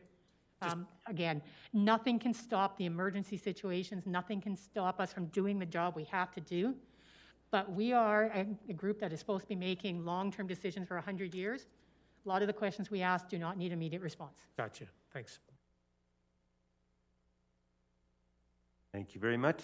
Are there any further questions from council? If not, we'll move on to debate. As I said, we're bringing back something that has been before. We've been working on this for a while, so this is just something that, you're going to see a lot more coming from OEG throughout the governance review process. And this is something which will benefit, as I said, admin, the public, and council, and I hope my colleagues will support it. Councillor Campbell? I just wanted to say I've seen Belinda's name here about 20 times. So I just want to say what a great job that you're doing as part of OEG and the rest of the committee and all of the things that are coming forward and making really great recommendations. So I just wanted to, if this was bouquets, it's a bouquet to you and your staff. I just wanted to let you know. Well, it's a bouquet to all of OEG. There's four Yeah, of us all of on those there. guys. I just get to be the one who does all the talking. Sure. I just remember when I was on that committee. Never mind. I agree with you. I agree with you, but I'm going to rule you out of order. Okay. Okay, with that, last Oh, mover to close. I think Councillor Councillor Higgin. Yeah. Thank you. Gosh, people might think I'm being negative Nelly here, but you know what? I look at this and I find it actually less transparent. I'm going to tell you why.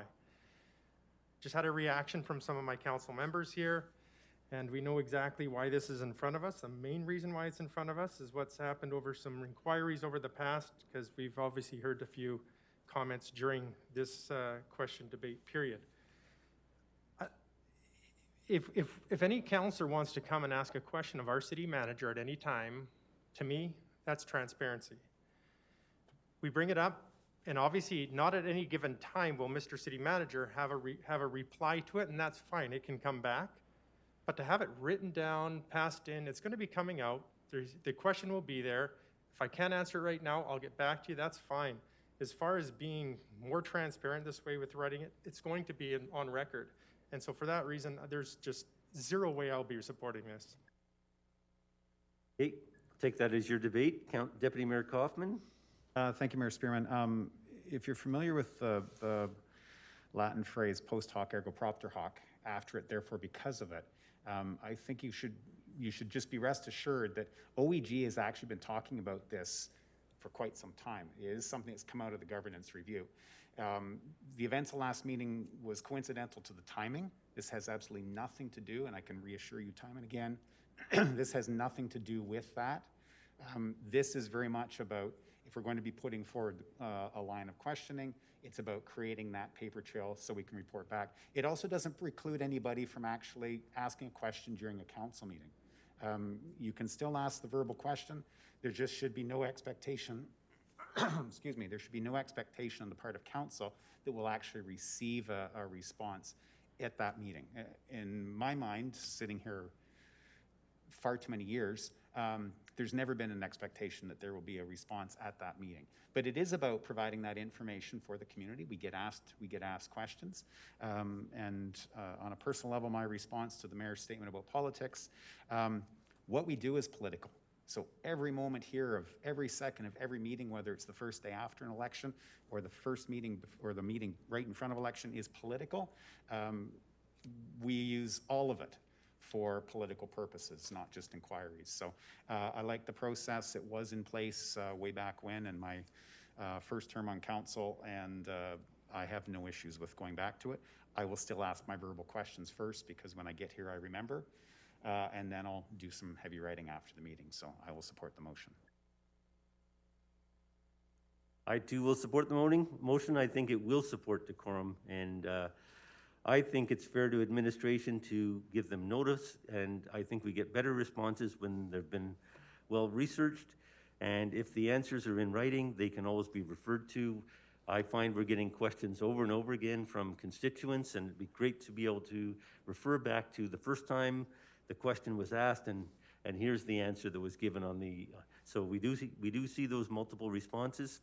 Many times councillors are asking questions on behalf of constituents. It'd be great to refer back to here's the answer as provided in public at council. I will support this recommendation. Does any other member of council wish to speak? I'll ask the mover to close.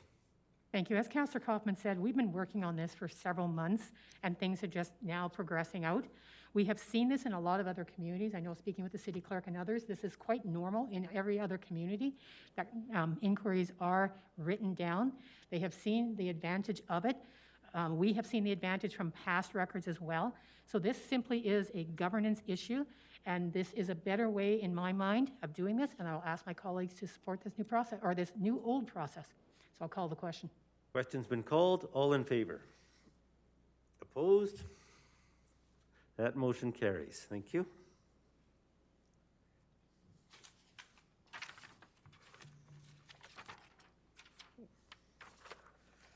I'll ask Deputy Mayor Coffman to assume the chair.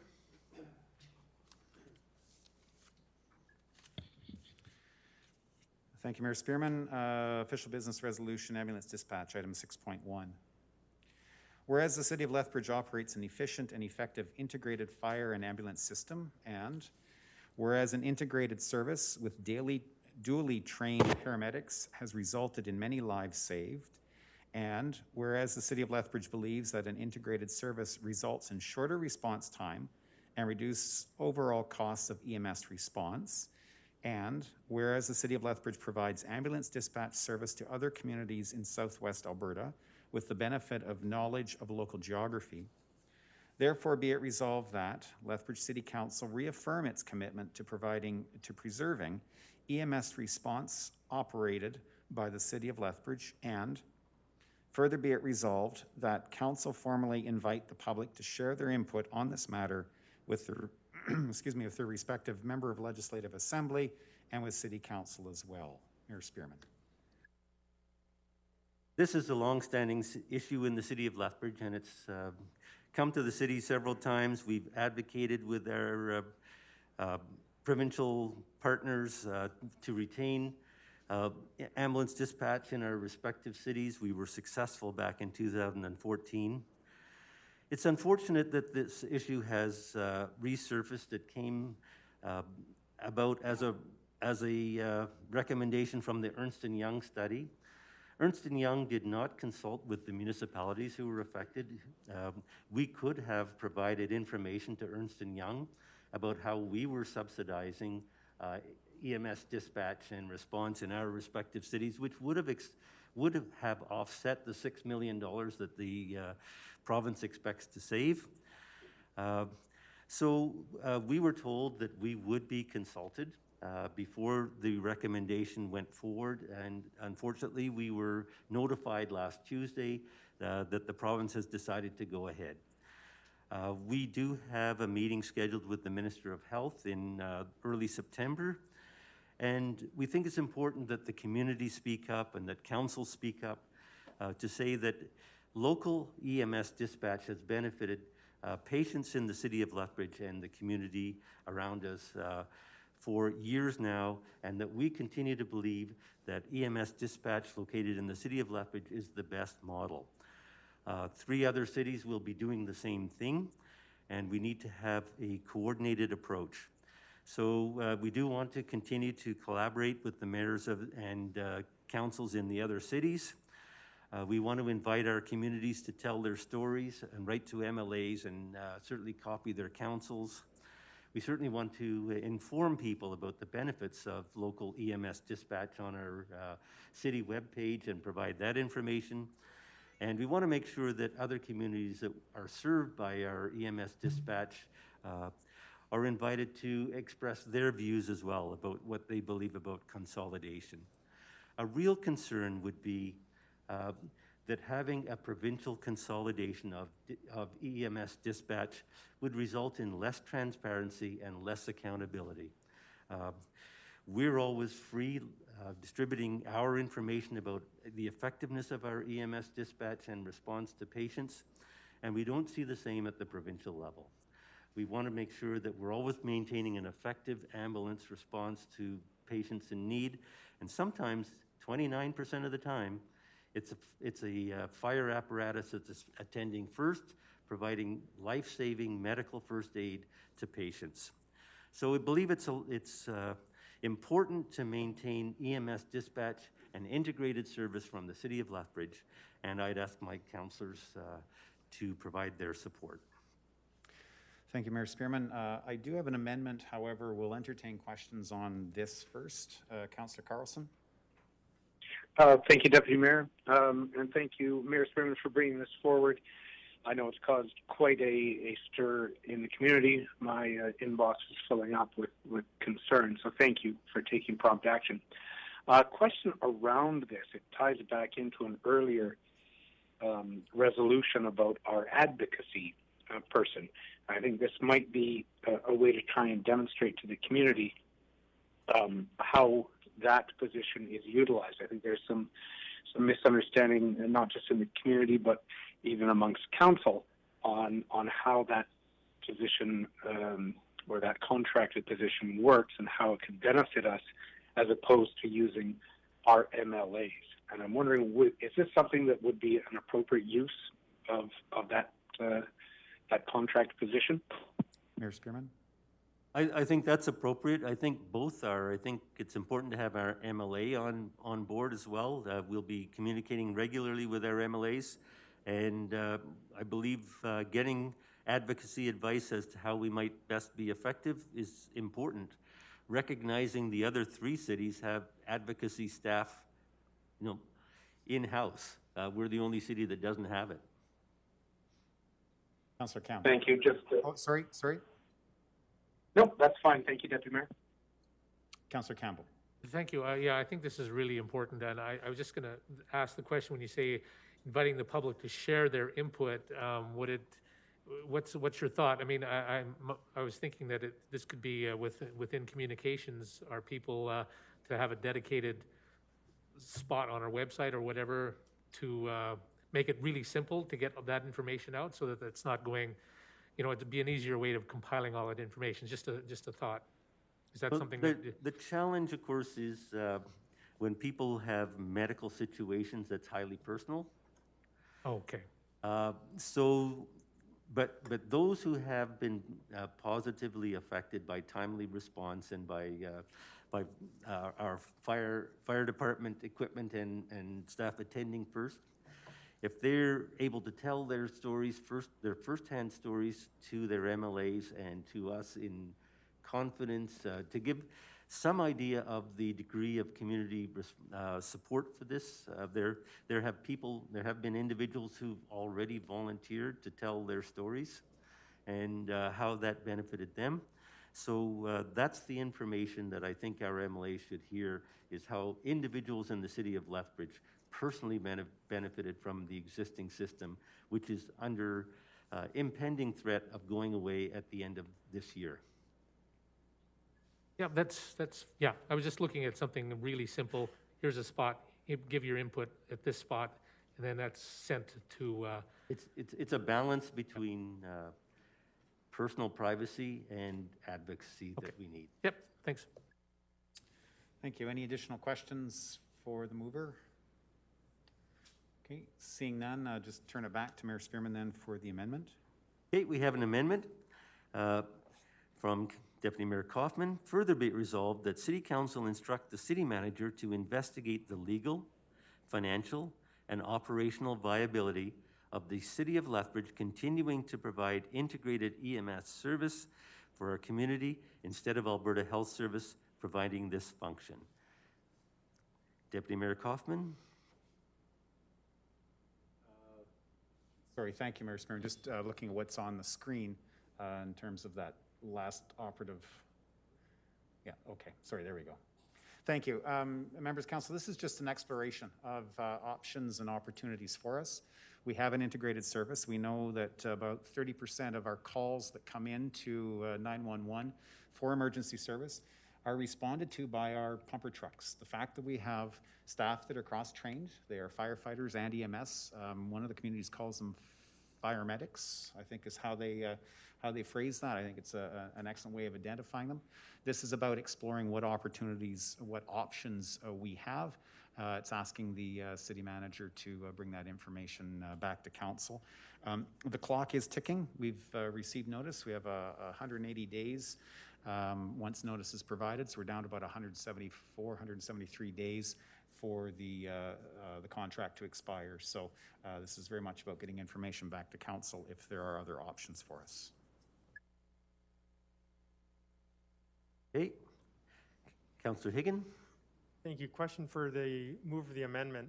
So what it looks like there is that you're looking at a possible opportunity of the city of Lethbridge actually providing this complete service.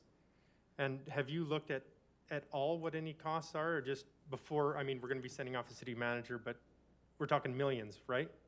This is why the motion is actually explore it. If it's tens and tens of millions, absolutely.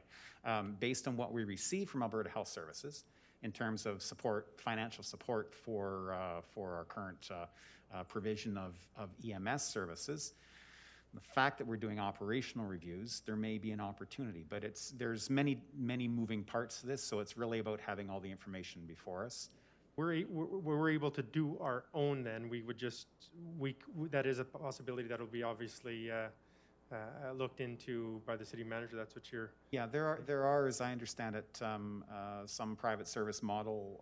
There is some private service delivery going on within the province. We have that capacity in the Municipal Government Act to create something. So it's about exploring these. I have no idea, but for me at the moment, it's not about, okay, well, decision's been made. It's about, let's explore. How can we? I appreciate that answer. I didn't know there's other communities that are doing this privately. Thank you.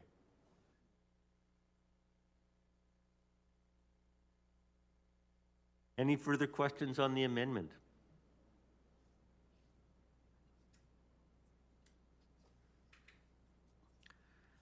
I see none. We'll move on to debate on the amendment.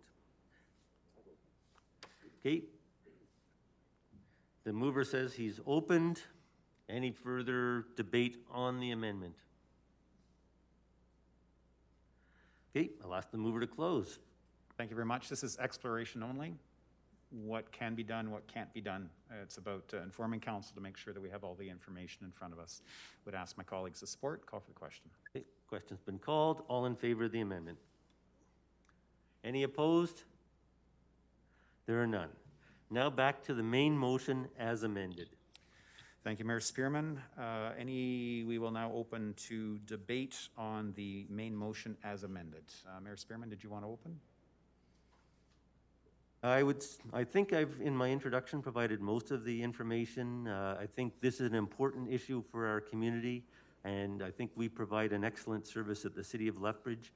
I think we should advocate to retain that service for our city and the communities that we serve.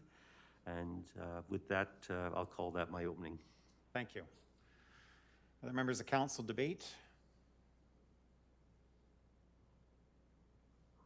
Seeing none, Mayor Spearman to close. I would simply say an endorsement from council at this point would be helpful, and an invitation for our citizens to participate in providing information on a service that they value, I think is something that's much needed at this time. Question has been called. All those in favor? Opposed? That is carried. Unanimous. Thank you. Okay, we'll move on to bylaws.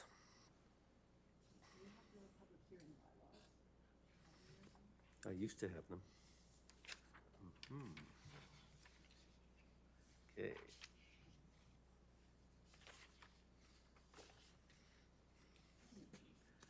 This one. Okay, I'll just. Okay, bylaw 6225 from Councillor Miyashiro. Land use amendment bylaw re 710 Lillian Perry Place North, 711 Lillian Perry Place North, 967 40th Avenue North, 971 40th Avenue North, 975 40th Avenue North, 979 40th Avenue North, 983 40th Avenue North, Legacy Ridge 3.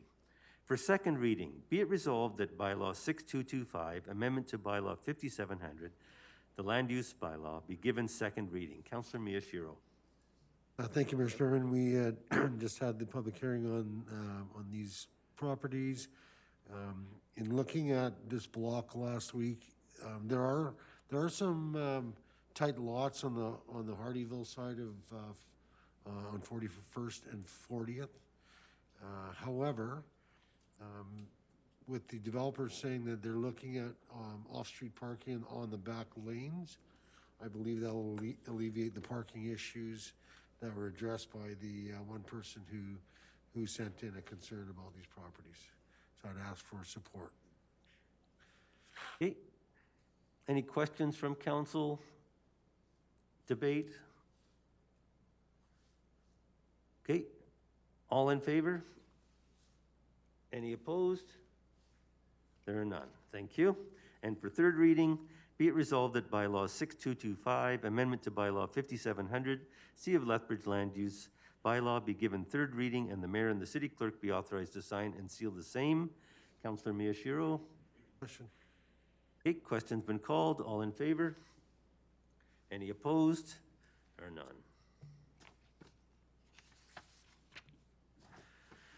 And bylaw 6230, land use amendment, bylaw amendment, re 4010 28th Street North, Blackwood Wolf Phase 7.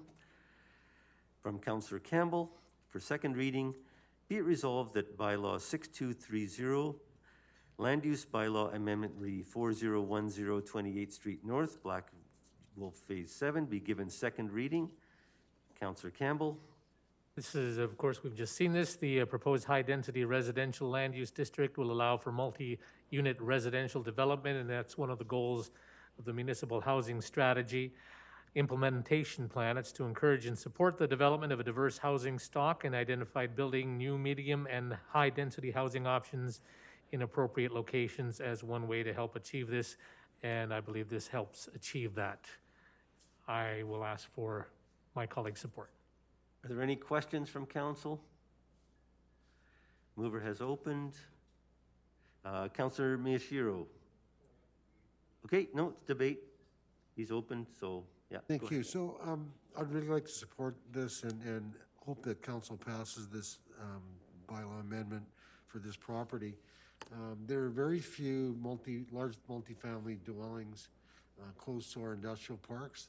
There's a large two-building apartment complex going in on 28th Street, about 10 blocks south of this site, in the Churchill, right in the Churchill Industrial Park. And what that does, it develops, enables people that are working in the industrial park to actually walk or bike to work without riding a car.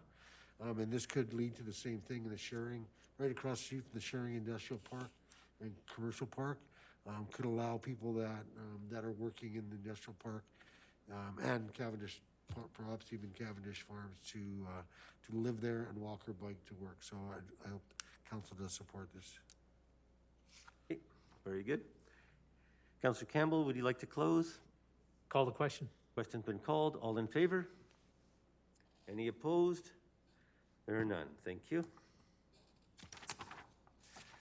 Okay, we had moved. Thank you. Thank you very much.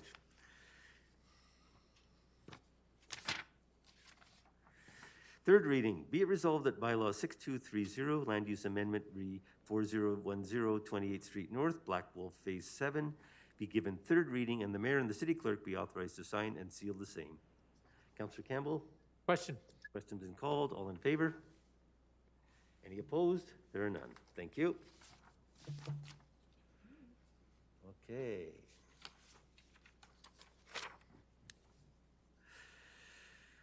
Now I have a resolution from Councillor Miyashiro, bylaw 6239, temporary mandatory face coverings bylaw. For first reading, be it resolved that bylaw 6239, temporary mandatory face coverings bylaw be given first reading. Councillor Miyashiro? Thank you, Mayor Spearman. I believe we need to bring this to the forefront today in order that we can move on this as quickly as possible. So I ask the council support first reading today. Okay. First reading, there's no debate, so all in favor? Opposed? There are none. Now for second reading. Be it resolved that bylaw 6239, temporary mandatory face coverings bylaw be given second reading. Councillor Miyashiro? Point of order, Mayor Spearman? Yeah, Councillor Carlson? Thank you. Just a quick question. Do we need to vote to go on to second and third reading? I'm just not clear on the process. Unanimous support. You need unanimous support prior to third reading for 3 readings, but not for second reading.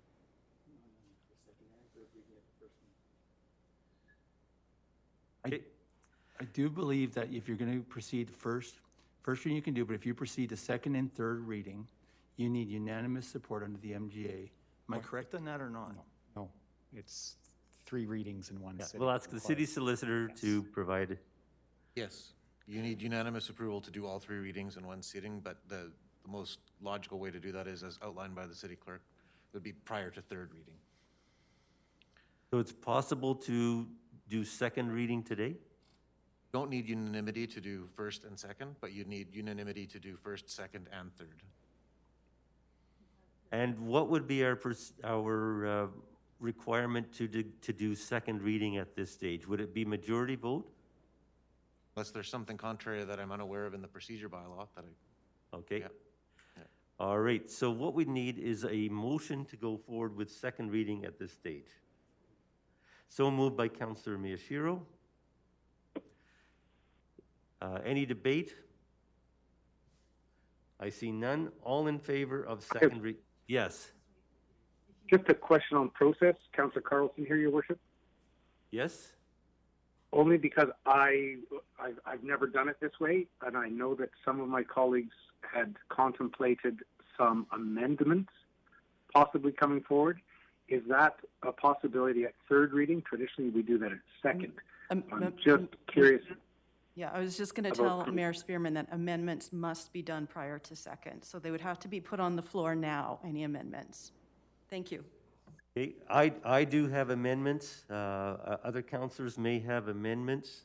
So that has to be done prior to approving second reading. So if we proceed with second reading, council has to be open to amendments, right? Is there? Yes. I'm trying to figure out who's in the queue at the moment. I'll step out. Okay, Acting Mayor Parker.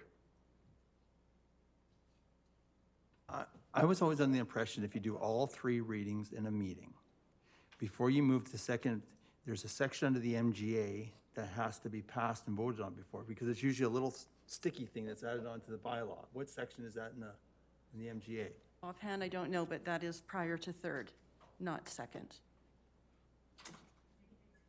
You can do two readings in one council council Practice meeting. for the city of Lethbridge is generally to just do first reading, and then second and third would be at another meeting. But that's not in the MGA, that's just a practice. The MGA is you can't have three readings like the city solicitor said at one meeting. You'd have to have the unanimous consent to do three. So that's done prior to third reading. So my question is, when do we have the opportunity to go back to the community in regards to any amendments and what we have in front of us? When do we have that opportunity? We wouldn't have that opportunity, Mr. City Solicitor, if we did all three readings today, am I correct? That would be correct. So if I was just to hypothesize how this could play out in different ways, you've passed first reading, you could have a debate and amend or not amend the bylaw. It might pass again. Then the clerk would provide the wording for a motion about whether there's unanimous consent to consider third reading. And then the vote would be taken at that time. And if that was not unanimous, that would be the end of the matter, and the third reading would have to come back to another meeting. So if it wasn't, I just want to make sure I play this out, just save maybe some of us some time here. So let's say, for example, it doesn't get unanimous support at third reading. Does it come back again in 2 weeks? And that gives us an opportunity to talk to the public in the meantime and all that? It would have to come back at a subsequent meeting. Thank you. Hey, Deputy Mayor Coffman. Thank you, Mayor Spearman. So just for point of clarification, we have kind of two issues here. One, we have to amend the agenda if we're moving this, because second reading is not currently on the agenda, correct? Second reading is not on the agenda, but at consent agenda, we did pull this. So we've completed first, but now there's been a request by a member of council to do second reading. So we're going to have to amend the agenda in order to add second reading on there, correct?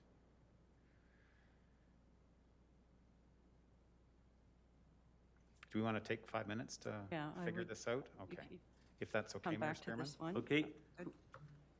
We're going to take a 5-minute break.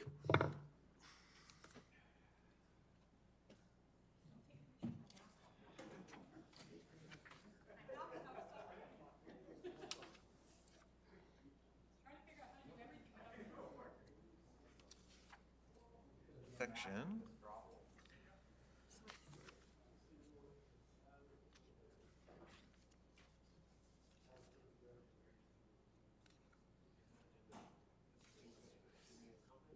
Sorry. For some reason, my head said agenda review, but you mean at the beginning of this meeting? Like the whole bylaw was on there. Right. Just first reading for consent. Yep. Did we pull first reading or did we pull the bylaw? Pull the bylaw. You pulled that item, however it was presented, which was presented for first reading. So is there a notice of motion issue in terms of nobody? This is never done.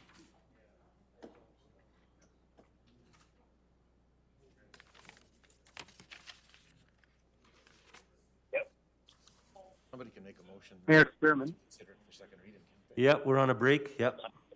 Yep. Can you let Brian know his mic is live? Who? Is like just a parliamentary, either it's in the procedure bylaw. Brian's mic is live. Order thing, like.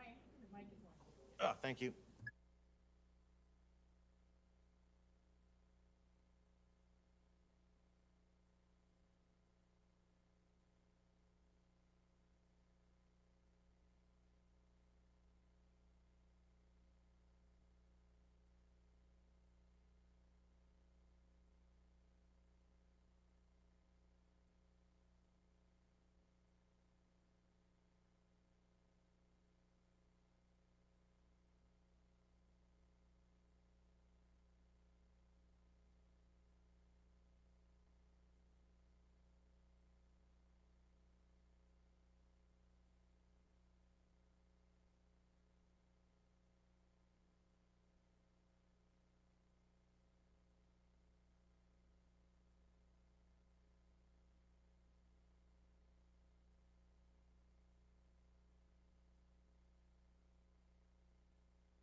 Okay, we ready to resume the meeting?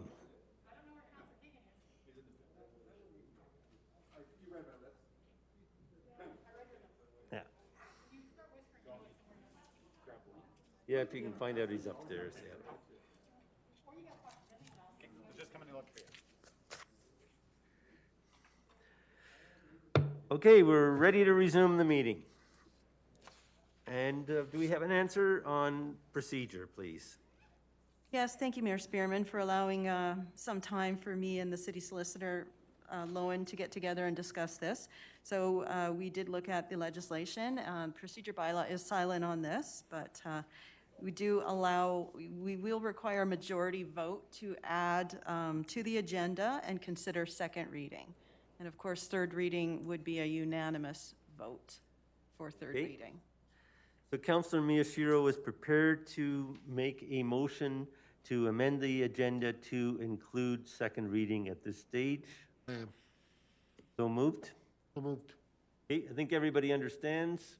All in favor? Opposed? Okay, that motion carries. Carlson. Councillor Carlson?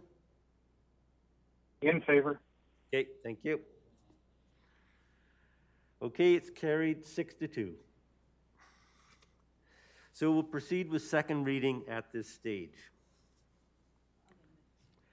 Now it's time for amendments. I'm going to ask, I have 2 amendments. I'll ask a Deputy Mayor if he could assume the meeting at this point.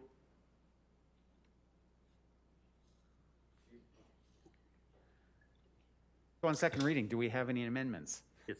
Mayor Spearman, Yes, I have 2 amendments.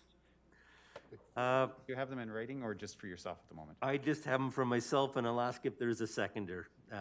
So, our current bylaw does not provide for an exemption for persons with underlying medical conditions or disabilities which inhibit their ability to wear a face covering. I'd like to suggest that there be an amendment to provide an exemption for persons with an underlying medical condition or disability which inhibits their ability to wear a face covering. I'd like a seconder if possible. Seconded by Councillor Campbell. We're just going to give Chloe a moment just to catch up so that we can all see what is being done.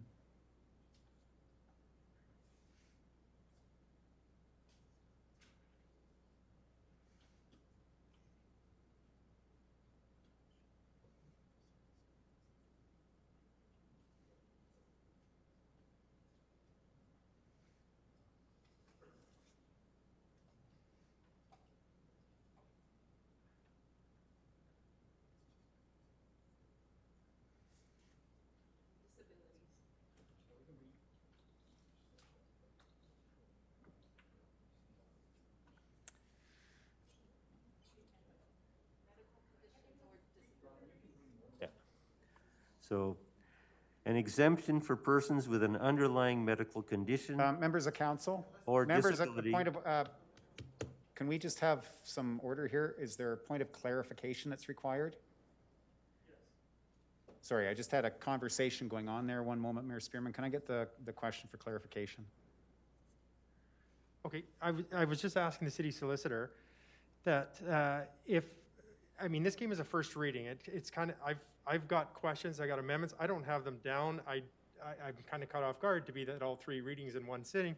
So I asked the city solicitor if we're able to make amendments prior to the 3rd reading. And it's my understanding, yes, but you're saying no? Mr. Solicitor? Just for completeness, my answer was there's nothing in the MGA that prohibits that, but it would be subject to whatever's in the procedure bylaw.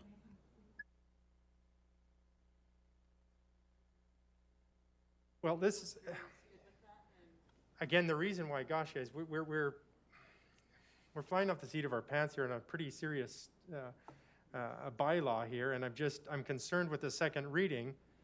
If some of us do not have these amendments ready, believing that it was going to be time that we're going to have a first reading, and now we're supposed to scramble to get them done, are we rushing through something that's of this importance? I don't know, and I don't know where this sits as far as if we can, if we can't. Apparently, we don't really know. I'm perplexed, to put it bluntly.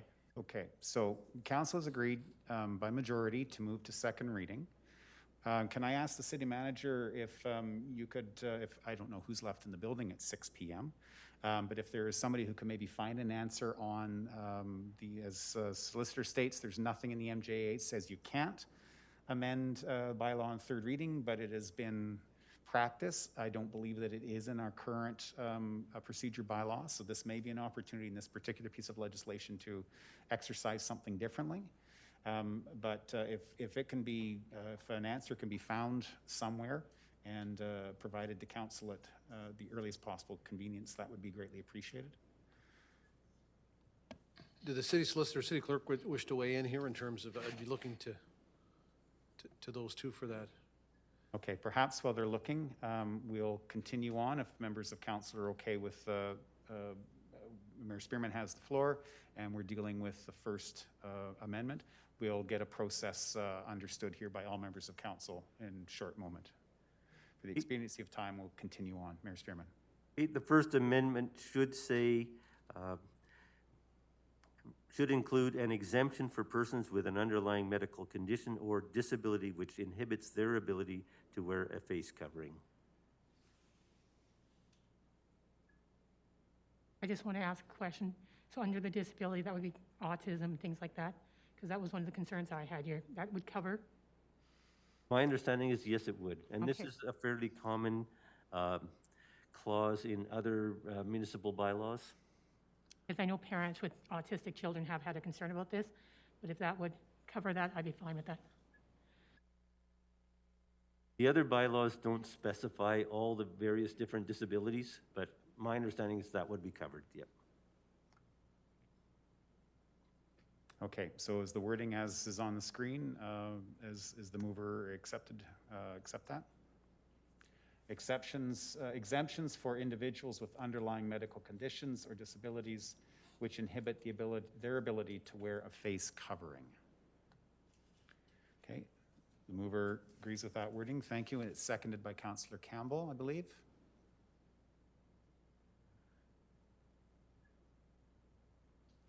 Okay, do you wish to open on this, Mayor Spearman?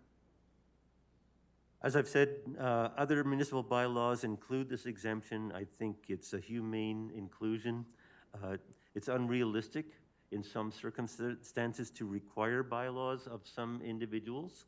And if it does impair their their primary medical condition, then it's not reasonable to insist on that. So I think this is a reasonable amendment to the bylaw, and I would suggest that council consider it. Thank you. Debate. Councillor Miyashiro? Actually, yeah, I didn't provide the opportunity for questions. Question, Councillor Miyashiro? Question. Is this self-reporting an underlying medical condition? So if 10 people are walking around and they decide they don't want to wear a mask, and they get stopped and they just say, well, sorry, I can't wear a mask. Well, none of these bylaws have really been about enforcement. Enforcement's handled in another way. It's generally about education. Some people may abuse this clause, that's true, but I think the primary purpose is to serve those individuals that genuinely have an underlying medical condition or disability. So, okay, so you're thinking that most people would comply with this? But even if you don't have it in there, they can't use that as an excuse. Yeah, I'm not sure about the enforcement piece and the $100 fine, but I think we all understand the idea is to bring the community along as we can. We also want to be reasonable with the bylaw where it cannot practically be applied. Okay, questions? Acting Mayor Parker? Thank you very much. And to the city manager, is there anyone here that can answer questions in regards to enforcement from regulatory services here to answer any of these questions right now in the building? You can, please raise those questions, and I think we can probably handle all the folks that are here. So the mayor made a comment that it was more about education. So is this, no, this might be a little bit rhetorical question, maybe help me clarify. Is this a lawless bylaw? Is it a lawless bylaw in that it's not really about enforcement, but it's rather just around education? I don't think it's a lawless bylaw because so many other communities have passed a similar bylaw. But I think generally the approach has been to get more and more people wearing masks, yeah. A question to the city manager. If this bylaw was to go through, and I'm walking around, I'm like, no, you shouldn't be doing that. I have a cell phone, I'm taking a picture of you, and I'm taking a picture of you, and I'm taking a picture of you, and I'm gonna send this to bylaw enforcement. Would you guys have the manpower and in place to go out and enforce these bylaws? I would reply by saying that's a hypothetical scenario, obviously, and it would depend how many people are out there snapping photos, but I think this is something that every jurisdiction has considered as they've developed their bylaws, and I would ask maybe Robin to weigh in a second here, and if you have heard in the process of developing this, and perhaps the city solicitor as well, how others have approached it. But as has been stated by a couple of individuals, the aim of all these bylaws is educational, and some jurisdictions are going so far as to say they have no intent to enforce, and they accept that. And so for those individuals who might know that and exploit that, I don't think that's where we should be putting our emphasis. I think our emphasis is on the 99% of the population that we think with a nudge would take the appropriate steps to abide by the bylaw. And anecdotally, you can look at how our return to transit is going in that regard. We had the same discussion around how we would enforce and how transit staff would enforce the mandatory mask bylaws on transit. And again, we took the same approach as we would with enforcing any other bylaw, rule, or regulation on transit, and that's going fairly well. So I really can't get into the hypothetical, but I think suffice to say that the approach here would be, and not in a paternalistic way, but to be educational and encourage people to exhibit the behavior that's really in the spirit of the bylaw. Do you believe there's other ways that we could do this versus having a bylaw? I think looking at what action municipalities are taking, I certainly haven't seen any other approaches being put into practice. Thank you. I had numerous questions, but I'll hold off. Thank you, Mr. Mayor. Thank you, Mr. City Manager. Thank you. Councillor Carlson. Thank you, Deputy Mayor. I'm sure we're going to answer, I guess, maybe city solicitor, city manager or designate, which is likely city solicitor. A lot of individual businesses have already taken these steps. I know even I think some of the bigger box stores are now saying masks are mandatory. Pardon me. And they're not saying unless you have an underlying physical ailment, because that's A, hard to prove, and B, folks with serious underlying health conditions likely shouldn't even be out exposing themselves in a pandemic. If council passes this, does that trump the individual rules of stores, or can they still say no, regardless of whatever council said? If you don't have a mask, you're not coming in. And is that going to cause a bunch of confusion in the community? Mr. City Manager? I'll let the city solicitor respond to that, please. That's an interesting question and a good one. No store can act in such a way that would be contrary to the Alberta Human Rights Act. So if somebody wasn't able to, by reason of a protected ground, wear a mask, they would have the right to be accommodated. So if I take a common example of a grocery store, that might mean curbside service or delivery or something like that.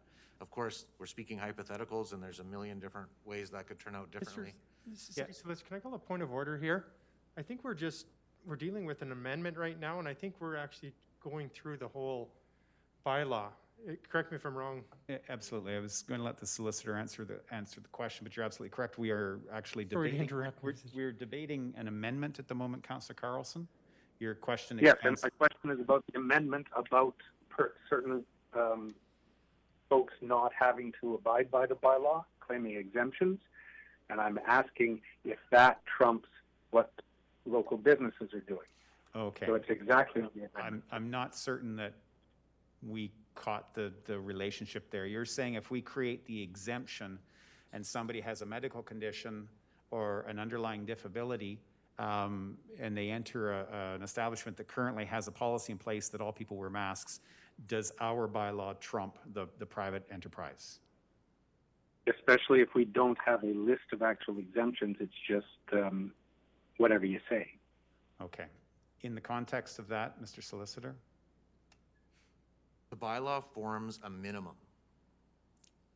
Like the city of Lethbridge itself has chosen to do, you could have a higher standard, require a higher standard. Again, you would be subject to the you wouldn't be able to discriminate against somebody by reason of a protected ground. That would remain the same for both. So you could pass this.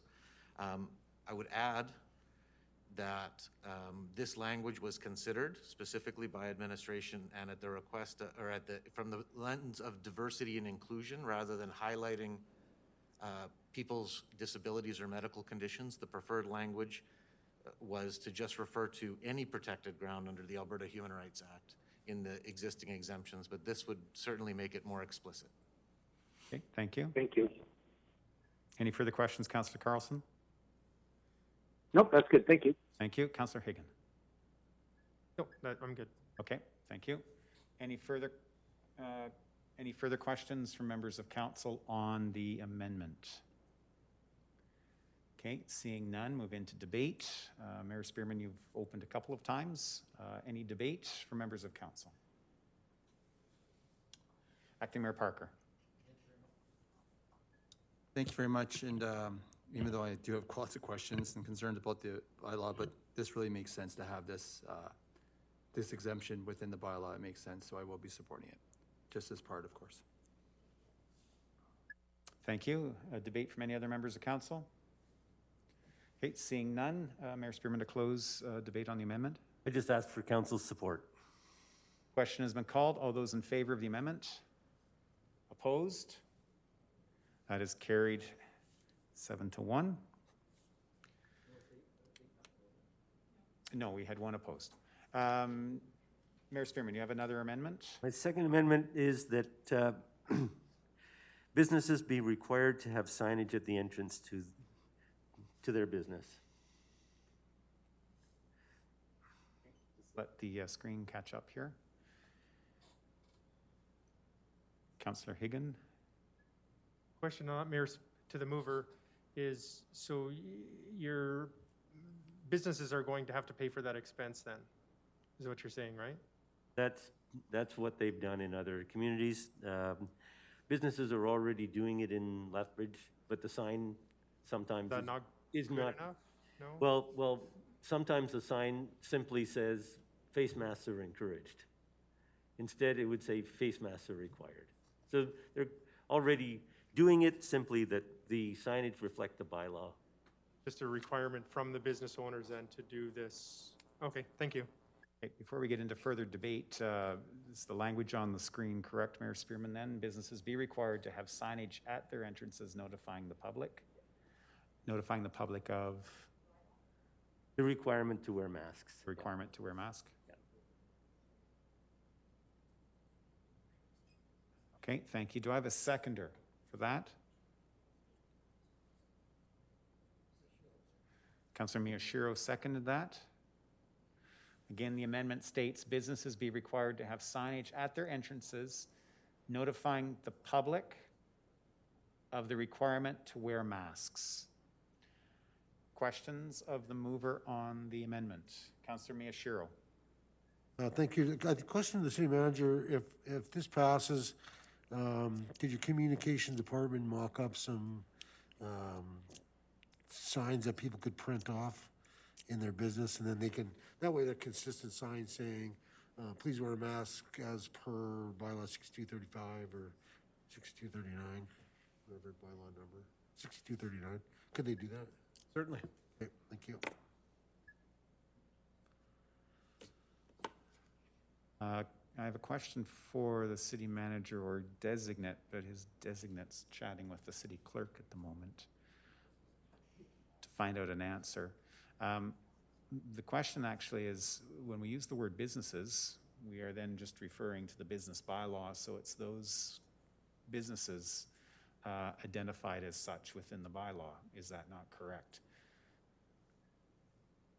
Do you want me to ask it again? Yes, please. Okay, We'll so I'll refer ask the text question to city manager or designate. We have the wording as businesses be required, so does that mean businesses that are identified in our business bylaw, which of course means that we have exemptions within our community? Is that the correct interpretation? I know the intent is to have all, but the de jure de facto conversation kind of occurs here.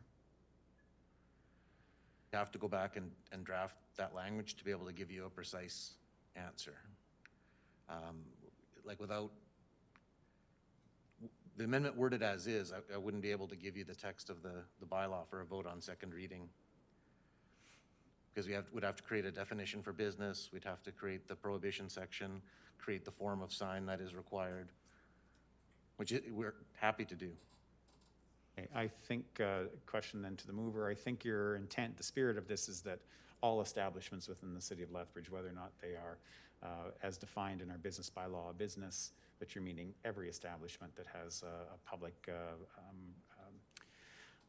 public access to it. Yes. Thank you. Defined in the bylaw. Under definitions, under public places and public vehicle, as well as requirements. And it's pretty So explicit. definition 2. Public places and public vehicles. So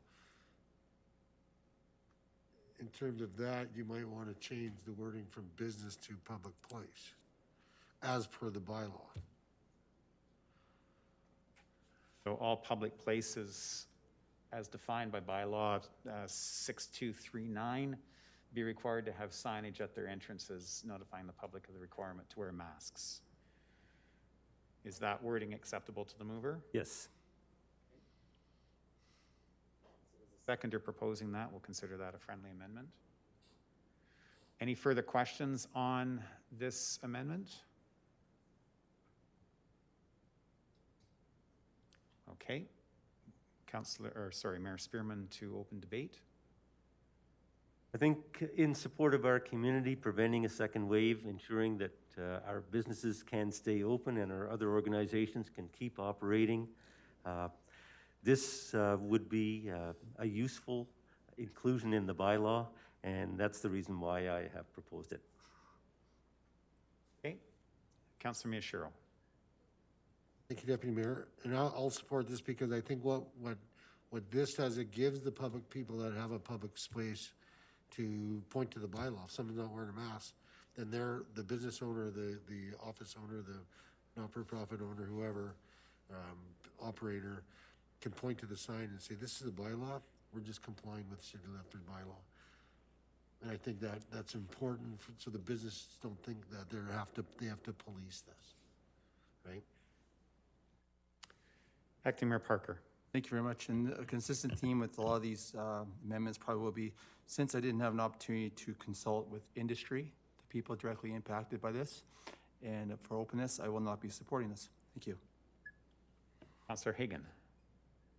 For mine was a question that was missed. Oh, sorry, did I miss a question? Sorry about No, that. Do you want to ask your question? If I could. Yeah, absolutely. I just wonder what's going to happen if a business does not have the signage up?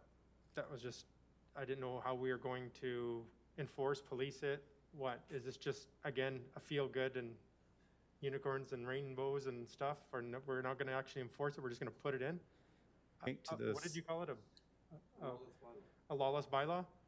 Perhaps the city solicitor to answer the question on a violation on this particular amendment. Bylaw creates offenses, and if that section were to be in the bylaw and it was passed, the person who is in control or who owns or occupies the public space could be ticketed without putting the sign up. So section 10 of the bylaw states the specified penalty for any contravention of this bylaw shall be a fine in the amount of $100. So a violation of this particular amendment would be a penalty of $100. Question answered, thank you. Thank you.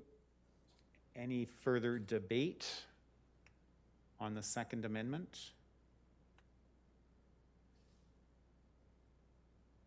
Okay, hearing none, Mayor Spearman to close. The intent of these amendments is to make our city safer and to have more and more people supporting the bylaw, both the customers and the businesses. It's in the best interest of the whole community to make sure the bylaw is effective as possible and to ensure that as many people as possible are preventing the spread of COVID-19. That's the spirit in which this amendment was brought forward, and I'd ask for council's support. Question has been called. All those in favor? Opposed? Councillor Carlson? In favor. Thank you very much. Carries 6-2. Are there further amendments from members of council?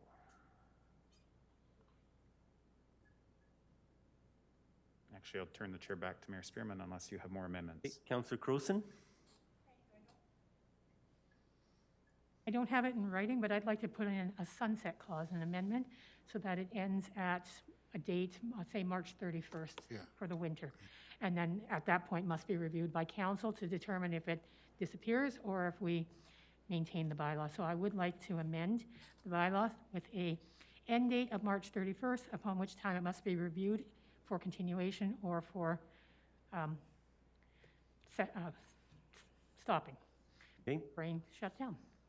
Okay, that the bylaw expire on March 31st or be reviewed at that point. And do you have a seconder? Deputy Mayor Coffman? Well, I would like to second a sunset clause. I would propose a slightly different approach. Okay. Because we're going into something that appears we have a desire to do, but in the absence of clear benchmarks and things of that nature, then coming out of it, if we put it off till March 31st and something happens to the benefit of the community before that, we can certainly bring it back. The city solicitor has suggested perhaps a moving deadline so that at each council meeting we have a motion where council will actually continue it or end it based on the regular meeting. That gives us provision as well that if we get some sort of good news somewhere along the line, we can call a special meeting to actually have the bylaw rescinded. Just for process on that then, Mr. Solicitor, if I can ask, is it it's just a simple motion, or to rescind the bylaw is a simple motion? In the bylaw, you would need, once a bylaw is passed, it can only be amended by bylaw. So jurisdictions that have wanted to enable council to, I think the language I provided by email to all of council was make the bylaw no longer effective. You could say it's here, why don't I just read the email I sent you? This bylaw is deemed to no longer be in effect and shall be revoked at 12:01 a.m. on the day after the next regularly scheduled council meeting, unless it is extended by council resolution. It would be a simple resolution, and you could replace that language with, if you didn't want the next meeting, a meeting in November or March or whatever was appropriate to council, and then that's when the renewal would be. But if you wanted to repeal it earlier, you'd have to do so by bylaw, which would be 3 readings again. So I do think I agree with the mover. We need a sunset clause or some mechanism to clearly define and state that we are no longer under a mandatory mask provision, but instead of having a fixed date that we'll review it then, and the requirement for 3 readings, I would prefer some sort of moving average. I think we can actually combine it. Let's go December 31st and then, because you're going to have a few months here before anything takes up, because it's going to take a while for all this to go through and be in place. And then after December 31st, it's reviewed once per month. Because otherwise, it's going to be a busy fall looking at this every council meeting. Okay, the mover and the seconder have to agree on what the clause will look like. The mover has suggested a compromise. Does the seconder agree? You can compromise. Or is there another seconder? Okay, Councillor Campbell is offered to second December 31st. Okay. And then with a Okay, every month so- reviewed. So we have, and is the wording on the screen what the mover intends and the seconder agrees with? So far, it looks good, but it's not complete. Looking for the wording on the screen. December 31st.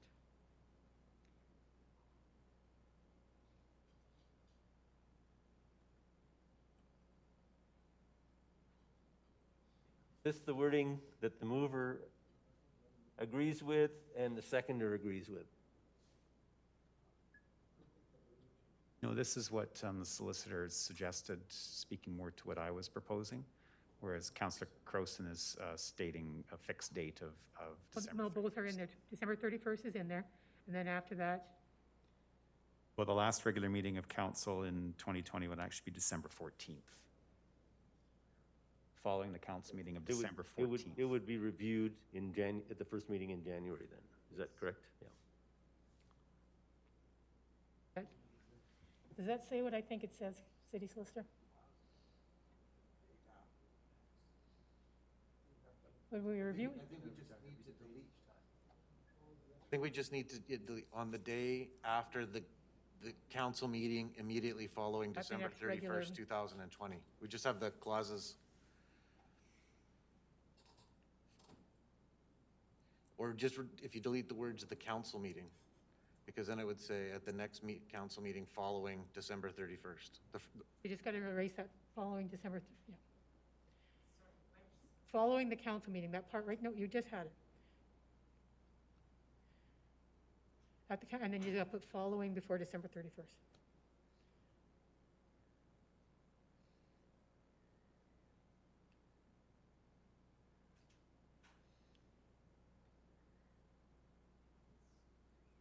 I don't know about the 12:01 a.m. because that means it's revoked for 12 and a half hours before we get here.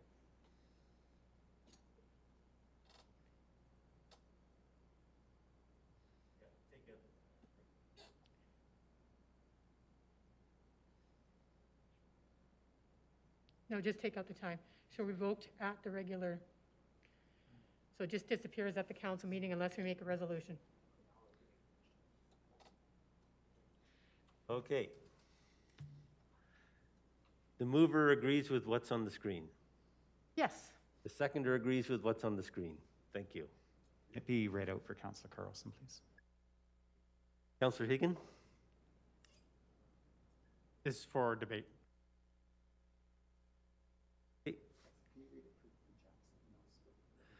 Okay, the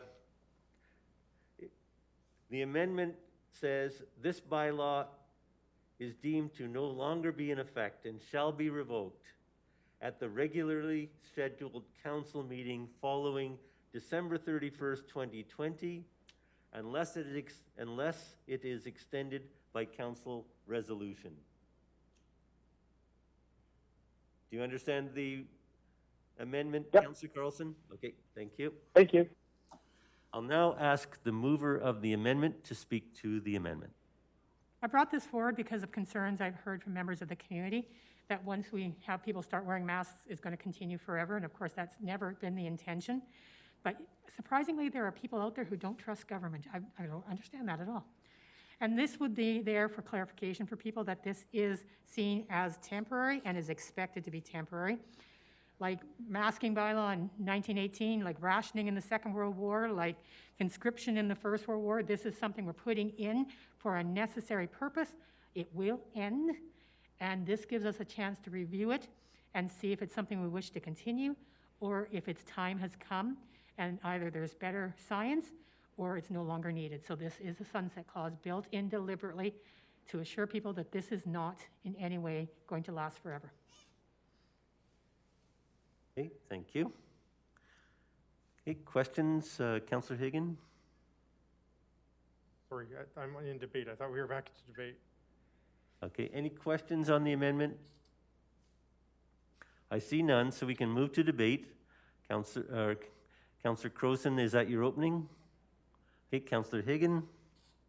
Mayor Spearman, and thank you to the mover for this. I really like the idea of of the clause being in there to have it a regular scheduled meeting.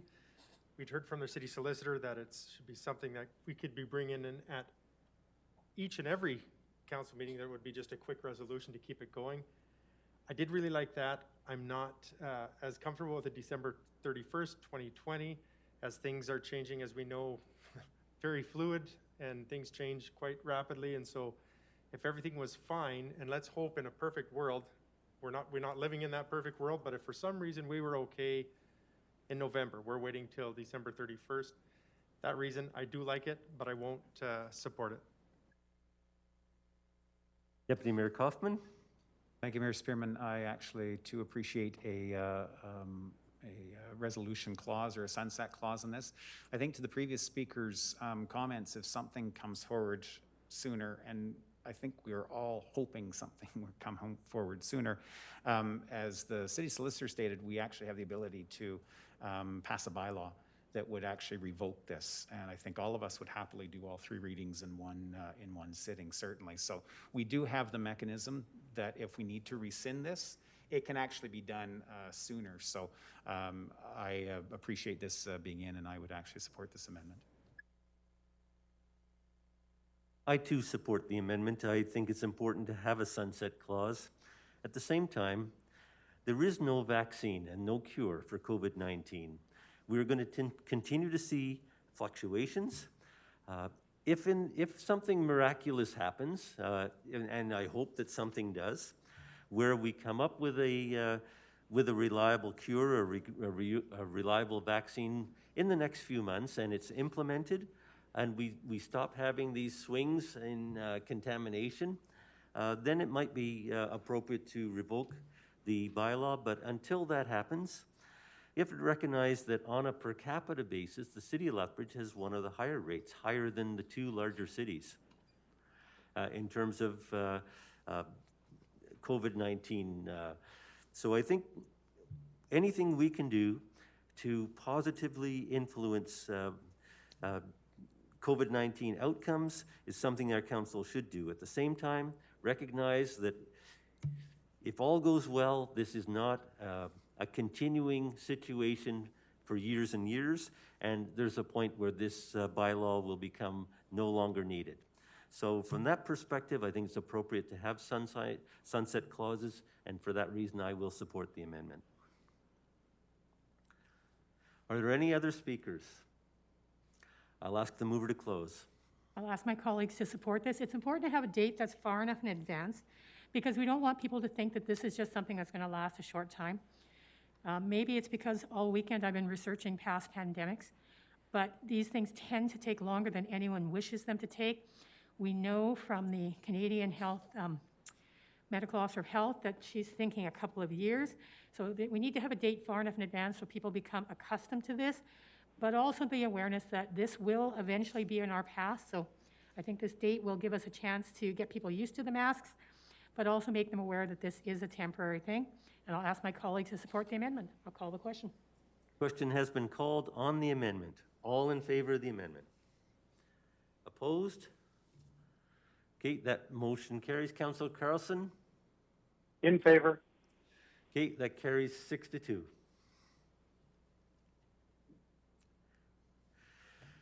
We're now back to the main resolution as amended. Second reading of the main resolution as amended. Deputy Mayor Coffman.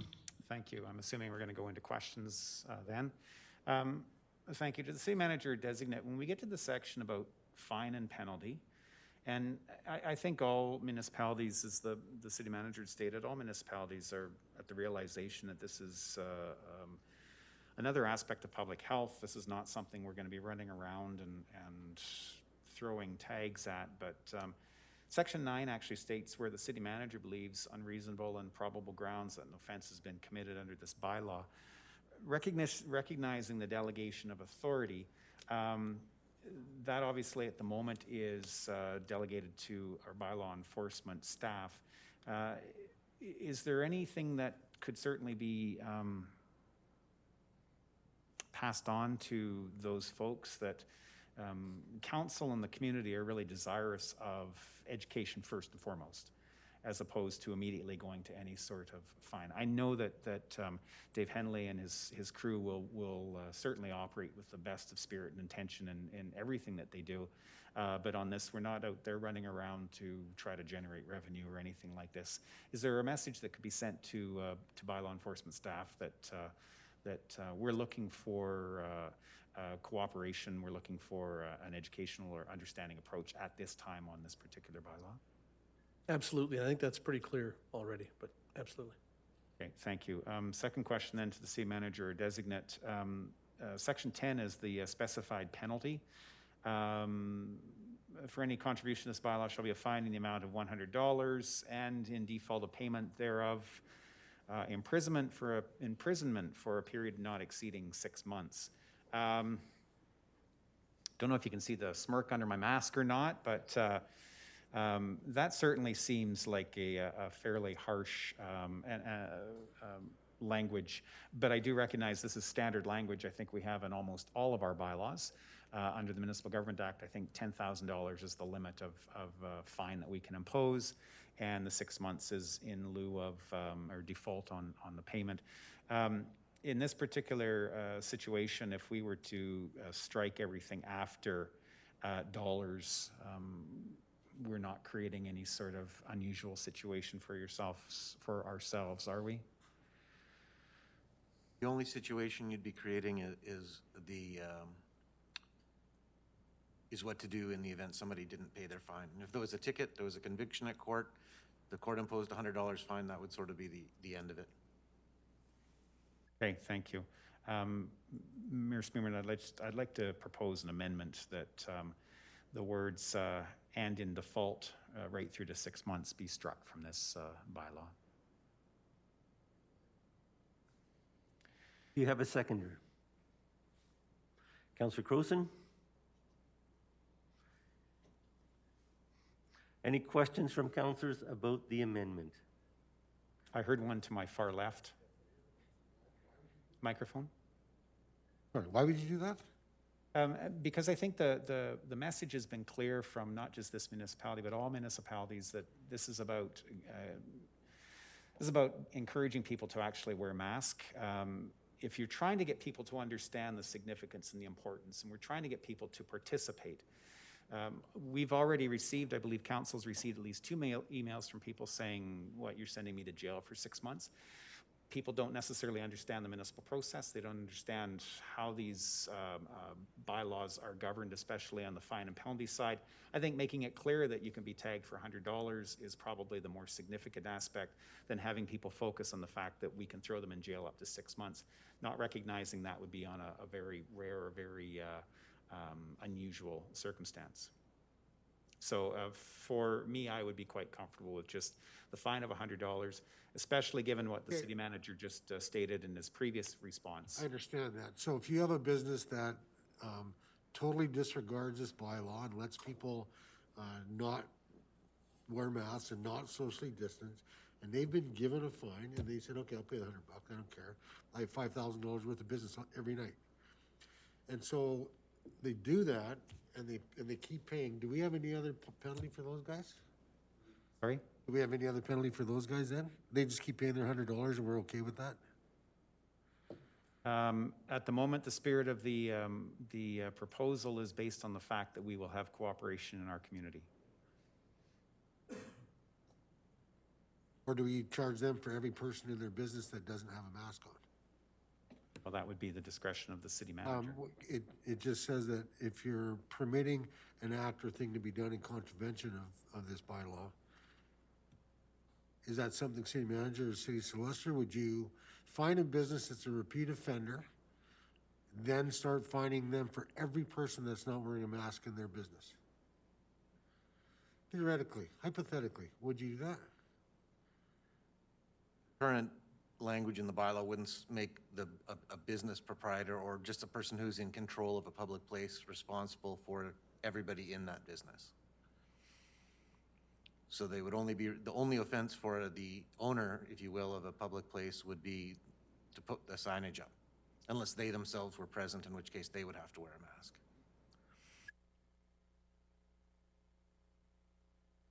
Hey, trying to figure out my cue here. Councillor Carlson?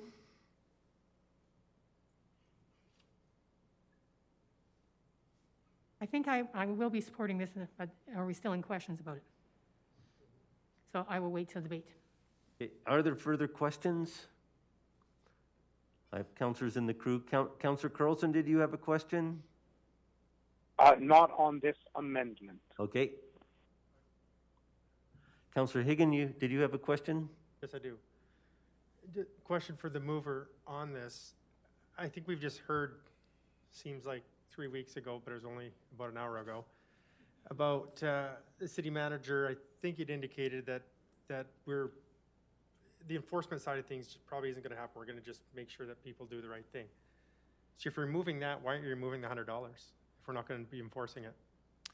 Thank you for the question. My consideration around that is in the event where we do actually need to be reminding somebody of the significance of the bylaw. So in my mind, I'm thinking of the quintessential house party or block party that somebody decides to spontaneously hold. And this is their second or third time of doing this, and they've been reminded by our bylaw enforcement folks that we have this masking place in order. It gives us a wee bit of a hammer. But the jail provision, I think if we're trying to get people to understand the intent, as I say, the feedback that we're getting from people is not understanding the process of what we do, especially when it comes to bylaws and bylaw enforcement. It's just it's one less thing that people need to focus on in terms of draconian measures that the government are imposing upon them, that's all. So the $100 remains as a fine if it's something that we feel that we need to use to reinforce. But as you say, going back to the city manager's comments 3 weeks ago, absolutely, it should be about education first. And the reason I asked that, and maybe you can speak more to this, is that we've seen, I think it was in Calgary, where someone had received a fine. That it's a divided topic, and right now it's really dividing the community, and we're throwing in fines. I just didn't know why, if we're not going to enforce it, but I guess you've done enough explanation that we can enforce it if we need to. Okay. Any further questions on the amendment? Okay, I see none. We'll move on to debate.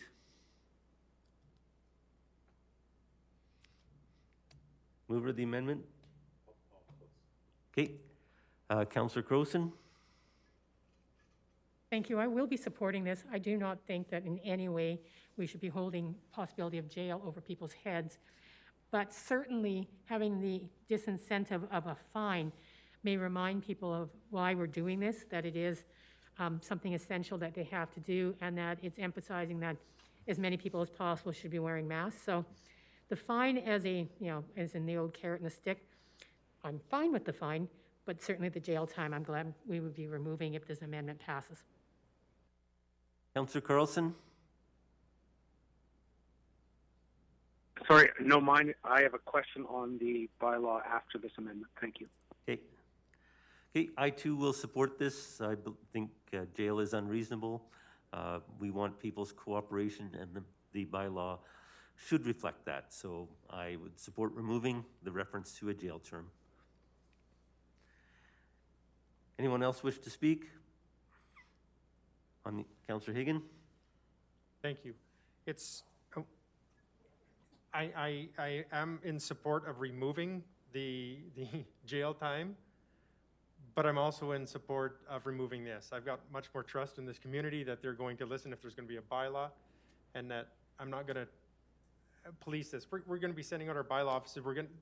If we're going to do this, do we have the staff to do this? Are we going to have to now hire more staff to follow up these parties, et cetera, that could happen as has been stated? We're making shift in this on the fly here. And I guess that's what's got me so frustrated. We don't know. We've got this. I'm going to leave it here and just not support this. Okay. Acting Mayor Parker. As I stated earlier, since there's a lack of communication with industry and the community on this bylaw, I will not be supporting this.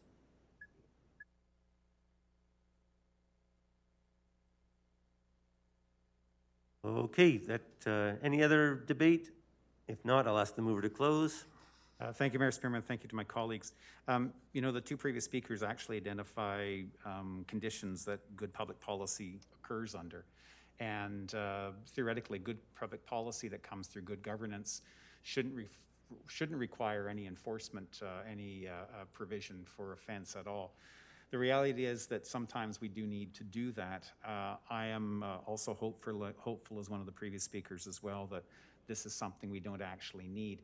But I think to help the community understand the significance, it does give us the opportunity, if required, to actually enforce the bylaw in the manner in which, the spirit in which it's intended. But I think to help the community understand that this is a serious but not a jail-worthy situation, eliminating these particular words from the bylaw, I think, is much more expedient and I think is better for our community. So I'll call the question. Question's been called. All in favor of the amendment? Opposed? Councillor Carlson? In favor. Okay, that carries 6-2. We're now back to the main motion unless there's any more amendments. Okay. We're back to the second, Deputy Mayor Coffman? I thought Councillor Carlson had a question ahead of me. On the main, on the... Yes, on the bylaw. On the bylaw, yes. Second reading. Councillor Carlson? Thank you, Mayor Spearman. Thank you, Deputy Mayor Coffman, for remembering me. My question, I guess, to you, Your Worship, to the city manager or city solicitor. Some municipal bylaws that have gone into effect had a grace period in there where they were warning people, but not actually ticketing, to really promote enforcement. But what I'm hearing from this is we are delegating that authority to ticket or not ticket or tag or not tag to the city manager. Is it the city manager's intent, and is that allowable under this bylaw, to sort of have a bit of a grace period unless there's a serious infraction? Yes. The answer is yes. Thank you. Thank you. Okay. Deputy Mayor Coffman? Thank you, Mayor Spearman. So two things. First, on that question then, Section 15 says this bylaw should come into full force and effect on the date of final passing thereof. So if we pass it today or at the next meeting of council,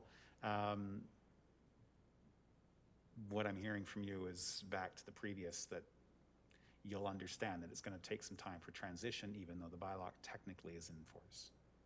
Excellent, thank you. That was a yes, thank you.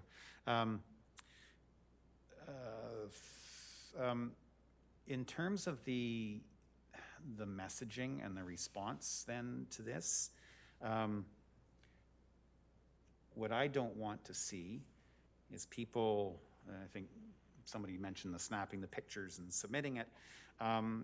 Coming to our bylaw enforcement is one thing. I don't want people phoning 911. What's the intent to message this bylaw in terms of how we're looking at getting the message out to the public? Is there a way that we can be emphasizing that this is not a 911 offense? This is a bylaw enforcement issue?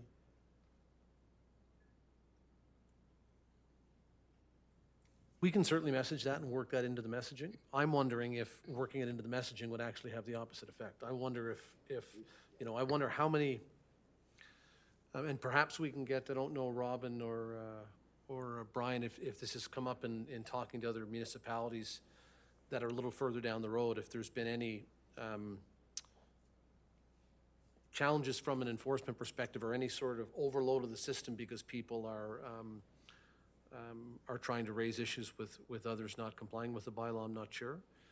I don't know if you have anything to add in that, but we would certainly focus our messaging on steering people who want to express concerns with individuals or businesses not adhering to the right place, which would not be 911. Have you heard anything in terms of enforcement? I can tell you, in speaking with my colleagues in Edmonton and Calgary, that their first and foremost priority is education and those kind of interactions. their bylaws came into effect, even though they aren't issuing tickets to begin with, just exercising the kind of discretion that's been discussed here. I don't know at what point they would move to another level, but publicly, when I was reviewing the news for today, councillors from both municipalities said one thing they're watching for in that regard is what are the overall compliance rates? Like, is it making a difference in establishing the social change that they desired? And I think that they would look to that before they would ever start.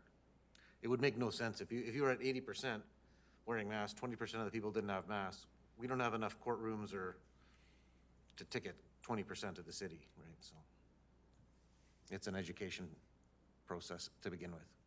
Thank you, Mr. Spearman. Councillor Crowson. Thank you. I want to continue actually with that education component because I think that this combination of making it mandatory and that way your brain kicks in and the education part. One of the things I found in my research is what they called mask days. And there were a various variety of them, both from children's perspective and adults. Watching us today, none of us have been wearing our masks properly, how to take them off, what to do with them. Will we be holding some kind of exercises for people to educate people? I'll ask that question to the city manager or designate. Are we actually going to be helping people? Because there is a lot of people that, as I said, the word is uncertainty. People are not sure what to do.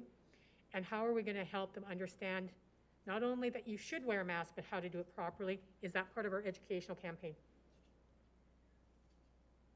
Yes, we'll definitely look at that, and I think we can tie into campaigns that are underway elsewhere, and folks like AHS and others who have been messaging on mask wearing and proper proper donning and doffing and all those types of things. So, yes, I think we need to look at what role we can play in terms of communicating to the public generally on masks. So, yes. I think when the uncertainty goes down, the number of masks being worn will go up. Thank you. Any other questions from council? Okay, we'll move on to debate, second reading. From the mover. Thank you, Mayor Spearman. I'll open debate. We had a great discussion for the last little while about what needs to go into this bylaw and why things need to be put in and taken out. I think this kind of discussion has led us to a better piece of legislation that seems to be more fair and less onerous to manage and less punitive. I'd ask that council think about that when it comes time to vote. Okay, thank you. Deputy Mayor Coffman. Thank you, Mayor Spearman. Actually, I'm going to rise just on a point of information or point of clarity. I just want to be sure that council understands the rules of engagement around this. I'm just thinking ahead. If there's an intent today to pass 3 readings, my spidey sense is that we won't get unanimous consent on that. So we had the conversation earlier about amendments and 3rd reading. There's nothing in the Municipal Government Act that doesn't prevent that from occurring. There's nothing in our procedure bylaw that doesn't prevent that from occurring. So just so everybody understands, as I understand it, if we continue down this road and 2nd reading gets passed, and there's a motion to go to 3rd reading and that is defeated, can people who are wanting to bring amendments at 3rd reading bring amendments? I think council should have some sort of agreement on that before we move ahead.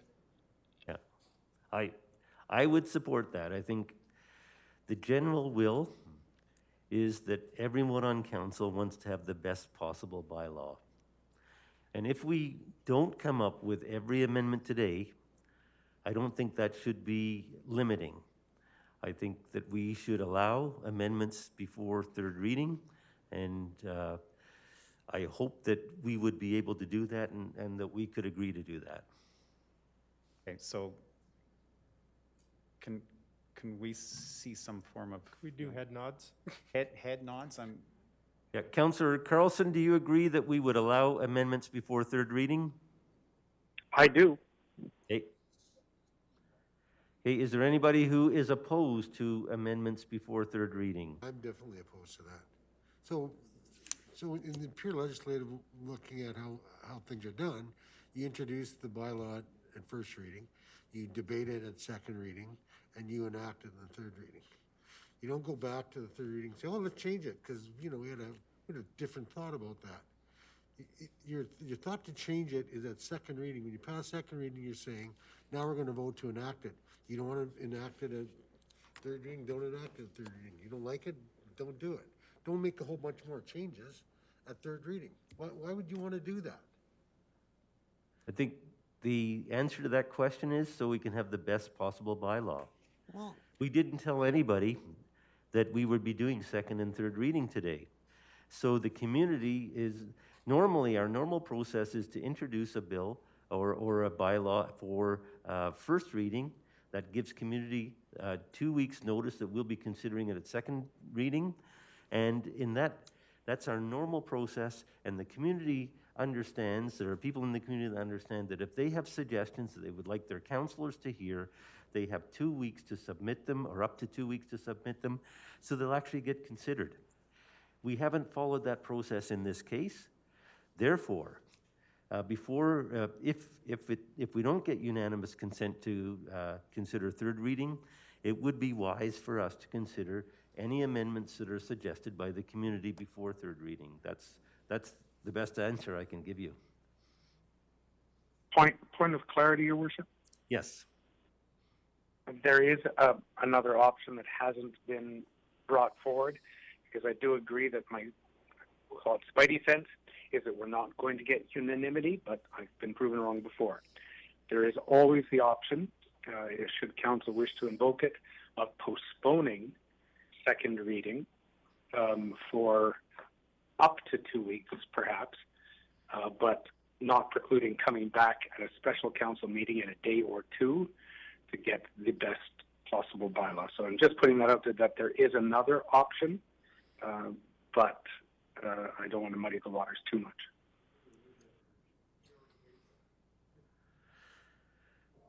Okay, well, a postponement motion is one thing.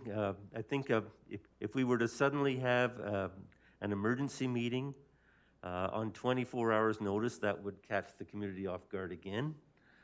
So I think if we follow this process, it gives some predictability. So I would encourage that we consider second reading and deal with third reading as we suggested. Yeah. Okay. Councillor, Deputy Acting Mayor Parker, or trying to figure out who's in the queue because the people's names are coming in and out. I am actually, I was going to speak to second reading. Okay. Thank you, my colleagues, and I just wanted to make sure we had a general understanding. We may not be in agreement. We have a general understanding of how we're going to proceed. As the mayor had stated previously, this was new to the community. As members of council recall, I am a big proponent of public policy and doing public policy correctly, and there are good ways and not so good ways of enacting public policy, and I had been pushing for thresholds. I've had some great conversations actually over the week with a number of people who work in this particular area as well, some people I consider mentors. And consensus on this in terms of the data that's out there in the public for mask versus not mask actually is leaning towards the idea that thresholds are not good. The challenge for me on that statement certainly is that public policy needs to be clear to everybody, and as has been demonstrated somewhat today, it's not. That may take some education, some understanding. There's confusion in that we're trying to encourage social change and mask-wearing behavior, and by putting in the thresholds, things may fluctuate, things may change. As one physician stated to me, somebody who had actually signed the letter that was sent to council, 20 people coming down in one household after a trip to a wedding somewhere is different than 5 people who come down with it who are in the service industry. The contact is much different if the 20 people coming back have actually isolated. So that number in and of itself can create an issue. 5 could actually be worse than 20. So trying to wade through that data does actually take a bit of a concern and a bit of effort to understand. None of the measures being used to track or advise us are to really underscore the seriousness. It's not what we're trying to get people to understand here is the seriousness of this nasty little virus called COVID. And this is actually just another pillar of that, washing hands, not touching your face, practicing a good, safe distance, are all aspects that intend to keep us all healthy, especially those who are most vulnerable, certainly, to any sort of serious or significant disease. We do need to keep in mind that everybody is struggling. And as I said earlier in the meeting, we're all situated differently. We're not in this together. I have a big backyard, so I can actually get outside, escape my family. I guess I just said that publicly. Spend some time gardening, things of that nature, but not everybody has that opportunity. Not everybody has access to immediate space. Some people have means to survive this differently than others do, both financial as well as perhaps relationship means. So it does challenge each and every one of us different. The idea of creating a bylaw that actually then just is based on, in some senses, a fear. We've got the best data we know to date, but the data is incomplete. So we're making a decision based on what it is we need to do as leaders in this community. We have seen some other municipalities bring in thresholds, certainly in terms of Cochrane, Fort Saskatchewan, Strathcona County, but they're in it. And basically, for us, it's about when we come out now at this point. So, well, I would prefer to see a much stronger bylaw in terms of something clear that we can message, that we can help the community understand the whys and the whens and the whats. I understand where we're at, and I understand that that's not going to be possible. What we have at the moment, I think, is, as the mayor previously said, at the moment, the best approach that we can take, but there may be other things that we could do, and certainly I would look forward to any amendments that people bring forward at a future date. So I will support second reading. Acting Mayor Parker. Thank you, Mr. Mayor. First of all, I want to state loudly and clearly that I believe that people should do their best in wearing a mask when social distancing cannot occur. And I'm doing my best in wearing a mask. We have come a long way as a community just in 2 weeks. You think about 2 weeks ago, none of us were around this. Well, there's a few of you that had masks on. And we passed a resolution at that time as a board of directors of the city of Lethbridge that we felt it was appropriate to be leaders in telling our community that if you come into your facilities, not our facilities, but your facilities, that it's important that you wear a mask for not only your safety, but the safety of the staff, the people that work and deliver services. And I thought that was an appropriate resolution, and it showed leadership as a corporation. Now, in 2 weeks, in less than just as of Wednesday, we have this issue on our agenda. This is a game-changing resolution. We're having a tough time right now if you're not used to wearing a mask. Wearing a mask, it's tough, it's difficult. We're thinking, man, can I get a different mask? I gotta do some shopping and all that. And we're going to pass a bylaw, which I call a lawless bylaw. I emphasize it's a lawless bylaw because if there's no real initiative to enforce this, don't call it a bylaw. All I hear is we're going to use it to educate. Well, there's other ways we can educate the community. A bylaw like this, everyone has a cell phone. Everyone's going to take pictures. There's a term in my house, don't be a Karen. Don't be a Karen. We all heard that before if you have kids. We don't need this nanny state. We have come a long way. Each and every day as you walk around, more and more people are wearing masks. Today, Walmart has made it mandatory that if you go into their store, you need to wear a mask. Each business, corporation are making these decisions.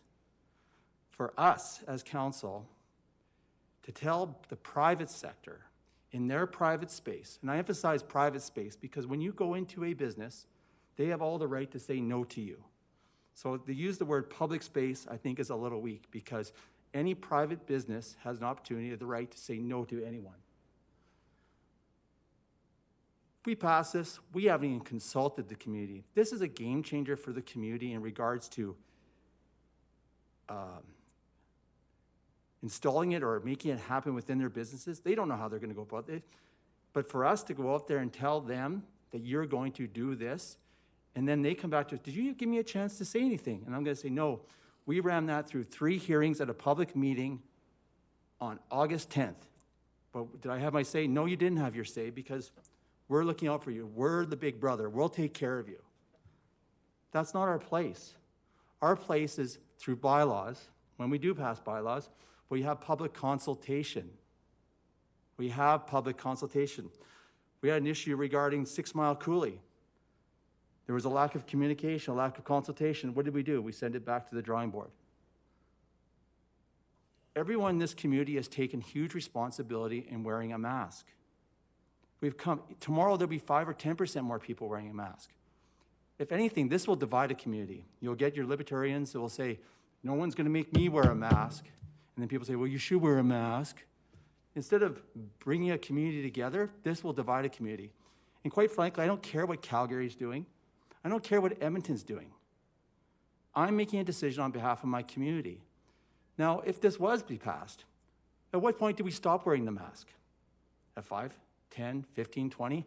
Now we're the subjective caretakers of the community and saying, maybe we should do it this week. I think this has been a good week. There's so many variables we don't even know about. Second of all, if we really did care about health, thousands of people die each and every month, every year in Alberta from the flu. Heck, why don't we just wear the mask all the time? Wear the mask all the time. Where does it stop?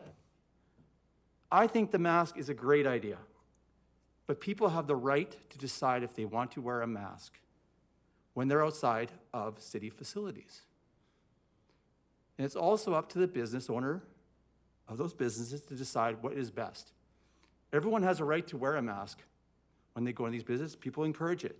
But for us as Big Brother, and I use that word strongly, to tell them that this is what you're going to do, and especially without consultation, it's a no-brainer. So for those reasons, I will not be supporting this bylaw. Thank you. Councillor Carlson. Thank you. I will be supporting this bylaw for all sorts of reasons. I understand where my colleague is coming from. There is definitely a concern. But the research I have done and the research that has been sent to me by people and I've discussed with various people is the art of the nudge. That sometimes we resist doing something until it is mandated, until it does become the rule. And with regards to various businesses, they are looking for us for leadership. They are looking for us to make the decisions so that they have somebody to follow and to know what is happening. This wearing of the mask has been validated with analysis in over 200 countries. It is, with physical distancing and washing your hands and all the things we know, a critical measure in fighting what we are fighting. It is critical in keeping our economy open, and it is critical in protecting people. Schools are reopening in less than a month. Kids will be back in that environment, and they need to have role models to show them what to do and how to do it. And so this is that nudge to encourage people to wear masks, to educate people, to be role models. I have a great expectation in this community that we will be kind and courteous to people who are not wearing masks, that we will be respectful of their rights to make that decision, and there is the bylaw to support that. And so I'm hoping people will, not, as I've said in the past, not become vigilantes about this, but to do this in an effective way. The thing we have to realize also in Lethbridge is we are the closest city to the American border. I know we keep saying the border is closed, but it's amazing how many people are going to Alaska and then stopping in Lethbridge to shop, and Banff and Edmonton and everywhere else. And when you see the rates down there, I don't want those here. And the mask is an essential part of this. I have had a long talk over the weekend with my sister, who's a public health nurse, and my sister-in-law, who works in home care, and other people in the medical profession. I have had a talk with a friend who has a hearing aid and for whom masks are very annoying because she can't read lips and do all the things she normally does. I have had talks with people at various businesses and all sorts of conversations. And the one thing I got unilaterally from the people I talked with was mandate this. Just get it done already and get the protection this community needs. I will absolutely be supporting this second reading because this is about the well-being of our community. This is not an easy decision. This is not something I'm going, oh, look, we all get to wear masks. I can't wait for the day that we can take these off and COVID is behind us. But it is essential that we put aside our own little meager concerns and do what is right for this community. And there is a meme going around that only women will truly understand. It is quite obvious a lot of men have never been told what to wear, what to do in their lives, and are being challenged for the first time. Just do it. Let's mandate this, let's wear our masks, and let's get it done. Councillor Carlson. Oh, thank you, Mayor Spearman. First and foremost, I wasn't expecting second and third readings today. I was kind of thinking that we would have some time to educate the community, but the discussion around that the city manager has some leeway in imposing penalties gives me comfort that we will be taking some time to educate the community. However, what a great way to educate the community by demonstrating the importance of wearing a mask to folks. I will be supporting the second reading. My friends, my family, we've all been wearing masks for months now. We do it to protect others. It's been fairly well proven that wearing a mask mostly protects folks that you come in contact with. There is new information out there that it also protects yourself for not being able to get a higher viral load from folks you're talking with. So there's lots of evidence that says masks work now in both directions. And this, I think, will help people understand that wear a mask, protect your friends, protect your family, protect your neighbors. We're going back into school. We're sending kids back into school in less than a month. So we've got a month to get this thing under control in our community, to protect our children, to protect our teachers, our caregivers, and to protect all of their families. So I fully support this. Let's move forward. Let's not be punitive. Let's not be shaming, but let's instruct our community, educate our community, saying this is a good move. Folks, if you want to get through this, if you want to reopen our economy as fast as possible, if you want to safely open up businesses, if you want to safely open up schools, this is the best thing you can do. Protect your friends, protect your family, and just do it. Be kind. So I will fully 100% support this. Thank you. Is there any other member of council that wishes to speak on this issue? Councillor Higgin. Thank you, Mayor Spearman. Thank you for all the comments that have come so far, the debate. I looked at this as coming in here with a first reading, the opportunity, again, as many have already spoke, to be able to come back and get feedback from the community. And regarding a somewhat sexist comment about men not being told what to wear, I'll tell you what, my wife tells me what to wear all the time, to be very honest with you, so I found that to be out there. Now, I will make a comment about our Chief Medical Officer of Health.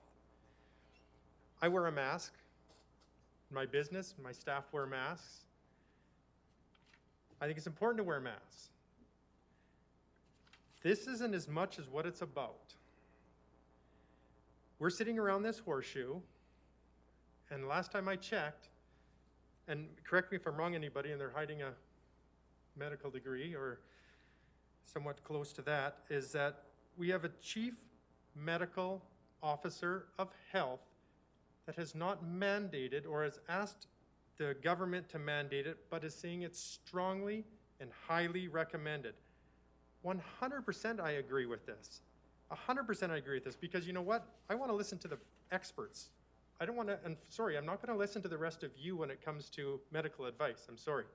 I'll listen to the experts. I'm told that all the time. I brought things up over the years, and we won't even go down that road. And how often do people say, well, Councillor Hagan, maybe you should listen to the experts. Well, I'm listening to the experts, and she's saying it's highly recommended.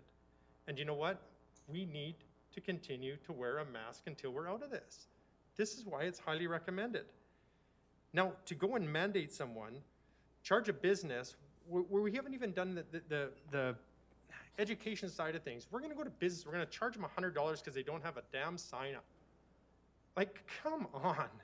This is embarrassing. Like, what are we doing sitting around here without getting advice from the community? We're ramming something through, and you know what? It's right to wear a mask, and I'm going to still state that no, it is exactly a right thing to do. But to mandate it and to worry about policing it, enforcing it, more staff out, or if we're not going to do it, then again, it's as my colleague had mentioned, it's a lawless bylaw. So if we're going to have it, we better enforce it. But if we're going to enforce it, we better have the staff to enforce it. And what's that going to look like? You know, it seems like we've never had any comments about those that are most vulnerable. Think about the seniors in our community. Maybe we should take some of our travel budget that we've got and maybe help them with masks. Help those going and visiting our seniors. Those are the people that are most vulnerable in our community. I looked at, printed off the stats from the Alberta website on COVID, and we're on, yeah, there's cases out there, and we're saying that the cases are much higher than they've been. We're testing a lot more, and trust me, I'm not saying that COVID isn't out there and it's not dangerous. I wear a mask. I know that businesses are listening. Give them the credit. Give them the credit to follow this. You know, we're mandating. Again, I keep coming back, and I'll say it again. Chief Medical Officer of Health, an expert in this, has told us it's highly recommended. That in itself, to me, gives the signal that, you know what, I'm listening to someone that knows what the hell they're talking about here. To mandate it, come on. At this point, let's make sure we all wear them.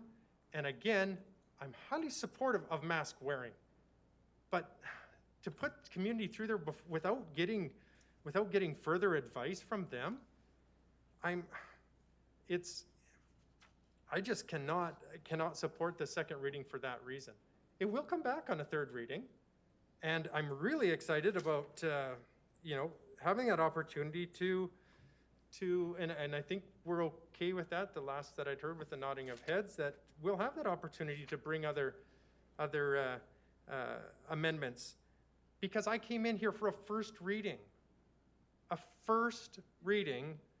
and possibly a second, but to ram all three through before we talk to the community, I'm sorry, I won't support the second reading for those reasons. Thank you, Councillor Higgin. I will support second reading. I think it's important to let the community know we're serious, and it does move the resolution forward one more step.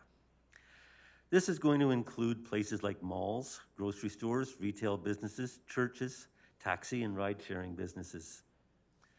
Many other cities have implemented similar bylaws as a way to protect the health and safety of their community and their citizens. By making face coverings mandatory across the city, we can also help protect our economy by keeping businesses open. We don't want to go back to where we were a few months ago. The Premier of this province has said that the provincial government is not going to mandate face coverings and masks across the province, but it's up to communities to decide if they want to do that. And we're elected by our community. And we have a responsibility, while we don't have the expertise, to do our best to protect the health and safety of our community and our citizens. I think it would be very ironic. The provincial government has now mandated, and thankfully they did, that children attending schools in September will now be required to wear face masks in classroom, after we had said they will have to wear face masks on buses. I think it's ironic that we would require that children wear face masks, but not adults. I'm a citizen. I'm a senior citizen. I'd like to thank my colleagues for thinking of my personal health as a councillor who's at serious risk. So to see the entire council voluntarily wearing their masks today to protect me and people of my age and older, I think, thank you. Masks are going to be a thing for the foreseeable future. I'm confident that our residents are keen to do the right thing and keep each other safe. It's not about enforcement. It's not about handing out fines. Instead, it's to help make face coverings the social norm in our community. Anything we can do to move the needle, to get more people wearing face masks in our city is a good thing. Anything we can do will limit the spread of disease accidentally. Last week, a governor in the United States who was scheduled to meet with the president tested positive the day before he was to meet with the president. He did not know that he was positive and was a potential carrier. I think there's many people in the city of Lethbridge who may be positive too, who haven't yet been tested, who may be carriers. Those people should all be wearing masks. This bylaw would make it one step closer to getting carriers wearing masks. I will support second reading of this bylaw. If it doesn't proceed to third reading, we have given the community 2 weeks' notice that we're serious. But certainly, passing this second reading of this bylaw makes it serious and tells the community we're on the verge of making this a bylaw in the city of Lethbridge. For those reasons, I support second reading and will be voting in favor. I'll ask the mover to close. Thank you, Mayor Spearman. And thank you, everyone, for your thoughtful comments about this issue. So a couple things for you to consider. And I really hope you consider this. So in the Municipal Government Act of Alberta, Part 2 under Bylaws, Division 1 under General Jurisdiction, gives the authority, the general jurisdiction to pass bylaws. The very first thing, a council may pass bylaws for municipal purposes respecting the following matters. Very first thing, the safety, health, and welfare of people and the protection of people and property. There is ample research out there about how wearing masks doesn't stop you from getting COVID-19. We all know that, but it sure helps you not to spread it to other people. It's like the analogy of the guy that walks around peeing on someone's leg, and if he's wearing his pants, he can't pee on your leg. If you all seen that meme online, same thing. We're talking about a way to be unselfish and a way to protect people. Someone mentioned seniors. I work at a senior center. We've done every precaution that we can to keep people safe, including the mandatory wearing of masks. Not one person has complained about it since we started doing that. Not one person said, I can't breathe. This is horrible. I can't do this. Everyone is very appreciative of the fact that we're looking out for their health, our volunteers, our staff, and the visitors that we have and our members. I heard people talk about, well, we can't do this, and we just can't legislate this. We can't tell people what to do. Well, we had a no smoking bylaw before the province did.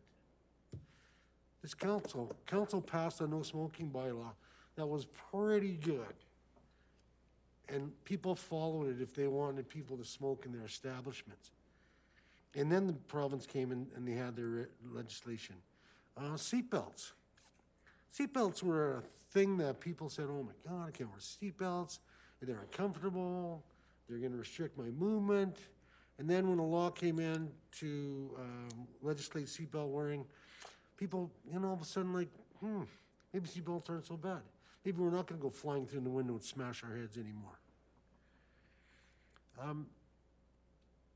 Councillor Carlson sent me a really good article from Psychology Today about how we can shape people's behavior by our legislation. And seatbelts and smoking are just two things. If we say it's not a good thing to do something, and enough people follow it, enough people will say, you know what, maybe we should do that. It's a good idea. And the psychology of it is that people will see the benefit of whatever it is we're legislating. And I could go on and on about those things, but I'm not going to. We have a criminal code for a good reason, because there are certain rules you need to follow. You can't go around and punch someone in the face. Well, you could, but there's consequences. Just as it's not a good idea to do that. It's not a good idea to walk around spitting all over people without a face mask. It's not a good idea to sneeze on people. It's not a good idea to cough on people. We're protecting people in stores. We're protecting people in offices. We're protecting each other in this room right here. It's contingent upon us to do the right thing for the community. And sometimes those things aren't comfortable, and we need to make that decision. And I'm probably the biggest advocate of not going back to the community to make every decision that we need to make. We were elected to make decisions. We're not elected to go back to the community every time that we find something uncomfortable. And I think we need to think about that. We're not elected to go back to the community every time we think something's uncomfortable. Because what happens with things like our residential recycling bylaw? When it's fairly split and we did the right thing and we passed that bylaw. So if we would keep going back out and keep going back out and you keep getting the same kind of division in the community, what good does that do? Sometimes we just need to pull up our pants and make a decision. And this is one of those times. Until we're pretty sure that COVID-19 is under control in our community. And not only this, but I want you to think about people that come in from outside of Lethbridge. When they're shopping and they're in our places of business in Lethbridge, they have to wear masks too because they're in Lethbridge. And so if there's an outbreak somewhere else in a different community and they come into Lethbridge, guess what? It's going to be more difficult for them to spread it here because they have to wear masks in Lethbridge. And we need to think about that too. It's not just a community here. It's we're protecting ourselves against the spread of COVID. I have a real problem with us if we pass this to debate this more and bring more amendments at third reading, but we'll let that come. We'll have that discussion when we come to it. I think it's contingent upon this council right now to do the right thing for our community, whether it's comfortable or not for you to make that decision, and vote to support this bylaw. Call the question. Question's been called. All in favor? Councillor Carlson? In favor. Those opposed? Second reading is carried. We now would have a resolution to consider third reading. Okay. Moved by Councillor Miyashiro. Yes. Okay. All in favor of third reading? Councillor Carlson? In favor. Those opposed? Okay. It's not unanimous, so third reading will take place in 2 weeks.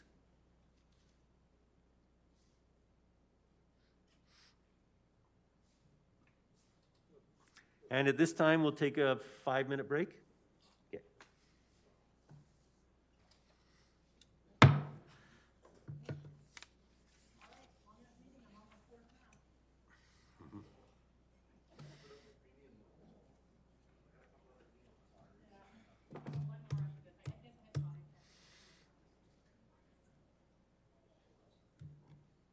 Something wrong with this. There's something wrong with this.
Okay, are we ready to move on to inquiries?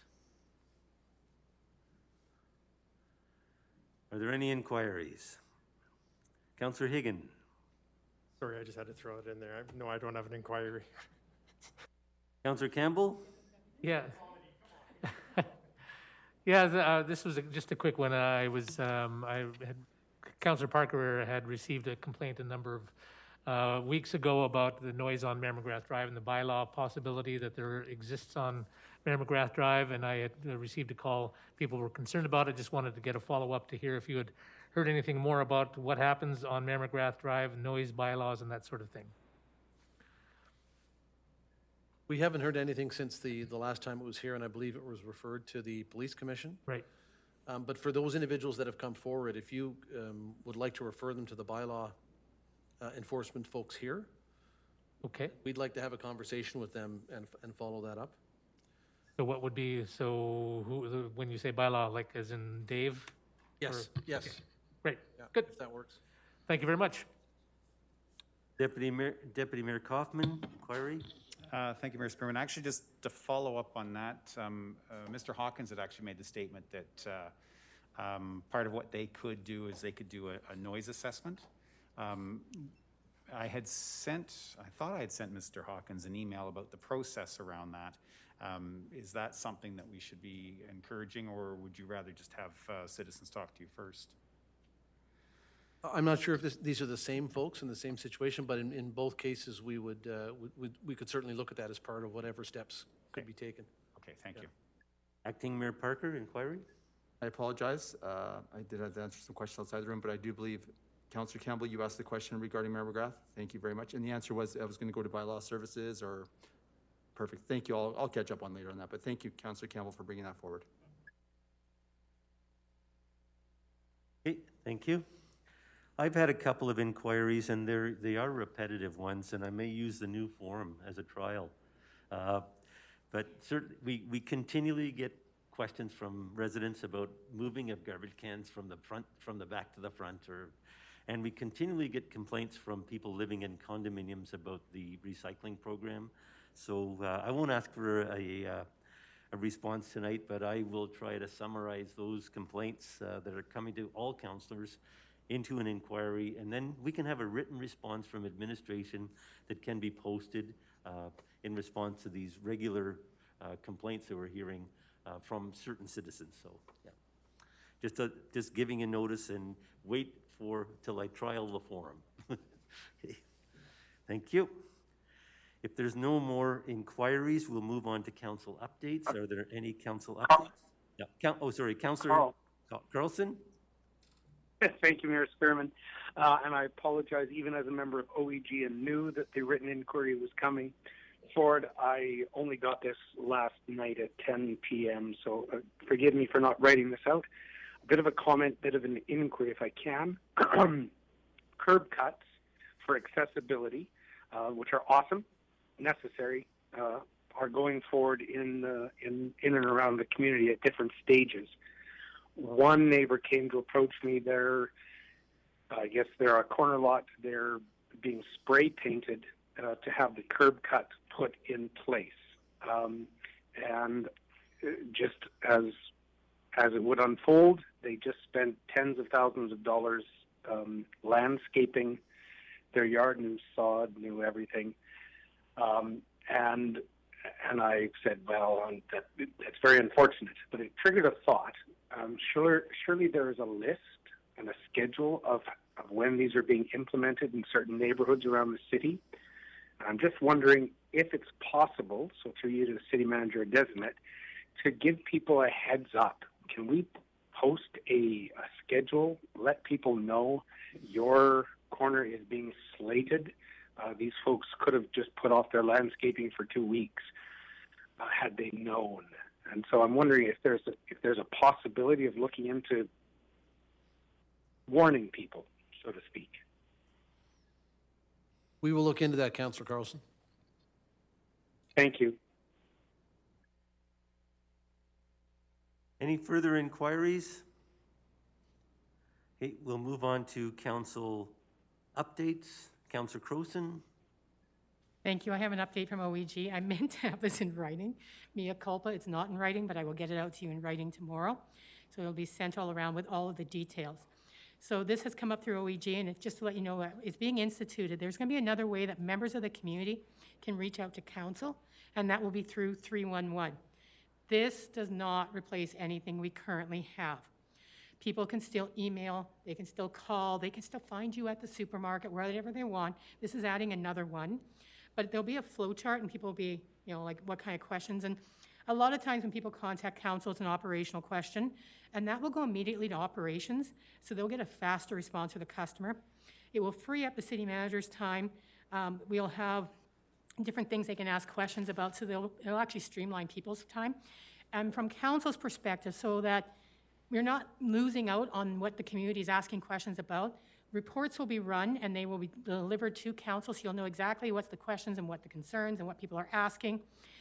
This was discovered by staff. It's used by many other communities. It's used very effectively, and particularly, again, when a community gets a bit larger, it's another way. So it is better public access for people. It makes sure that the city manager's time is used in the manner it's supposed to, so he's not necessarily dealing with all of these issues coming around. And so this will be there. It's going to be initially trialed. We're going to see how it works. And if council finds it's not effective, it can be stopped at any time. So we're going to just have a look at it.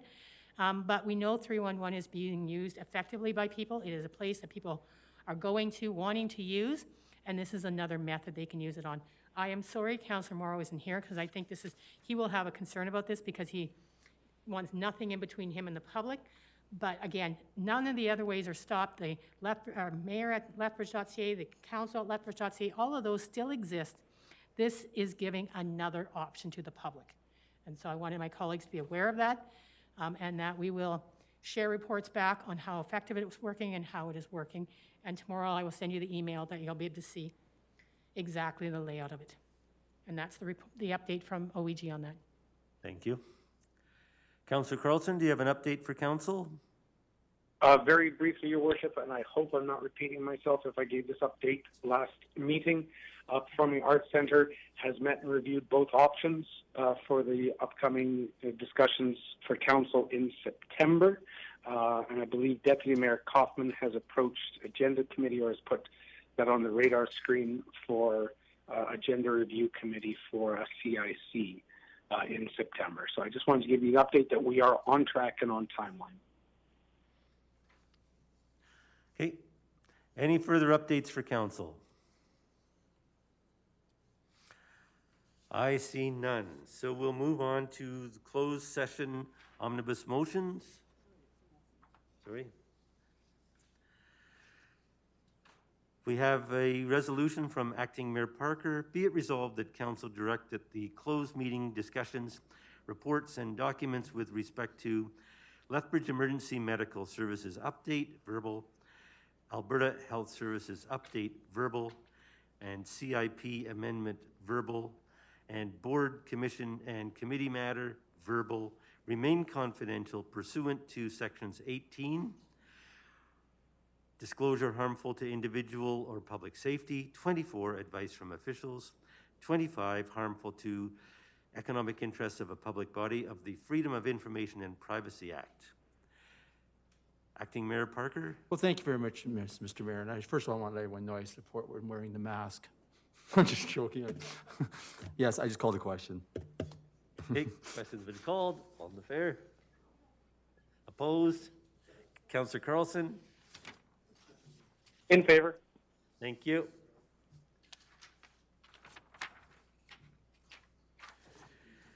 And finally, I have a resolution from Councillor Campbell on adjournment that we do now adjourn the regular meeting of City Council until August 25th, 2020. Question. Question's been called. All in favor? Opposed? There are none. Thank you. Good debate, guys, today. Yep. Very good. Thank you.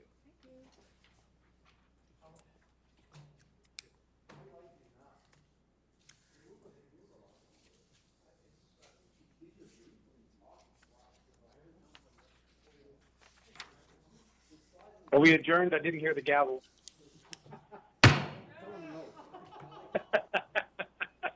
Thanks, everyone. Take care. Thank you. Participant exiting. Carlson.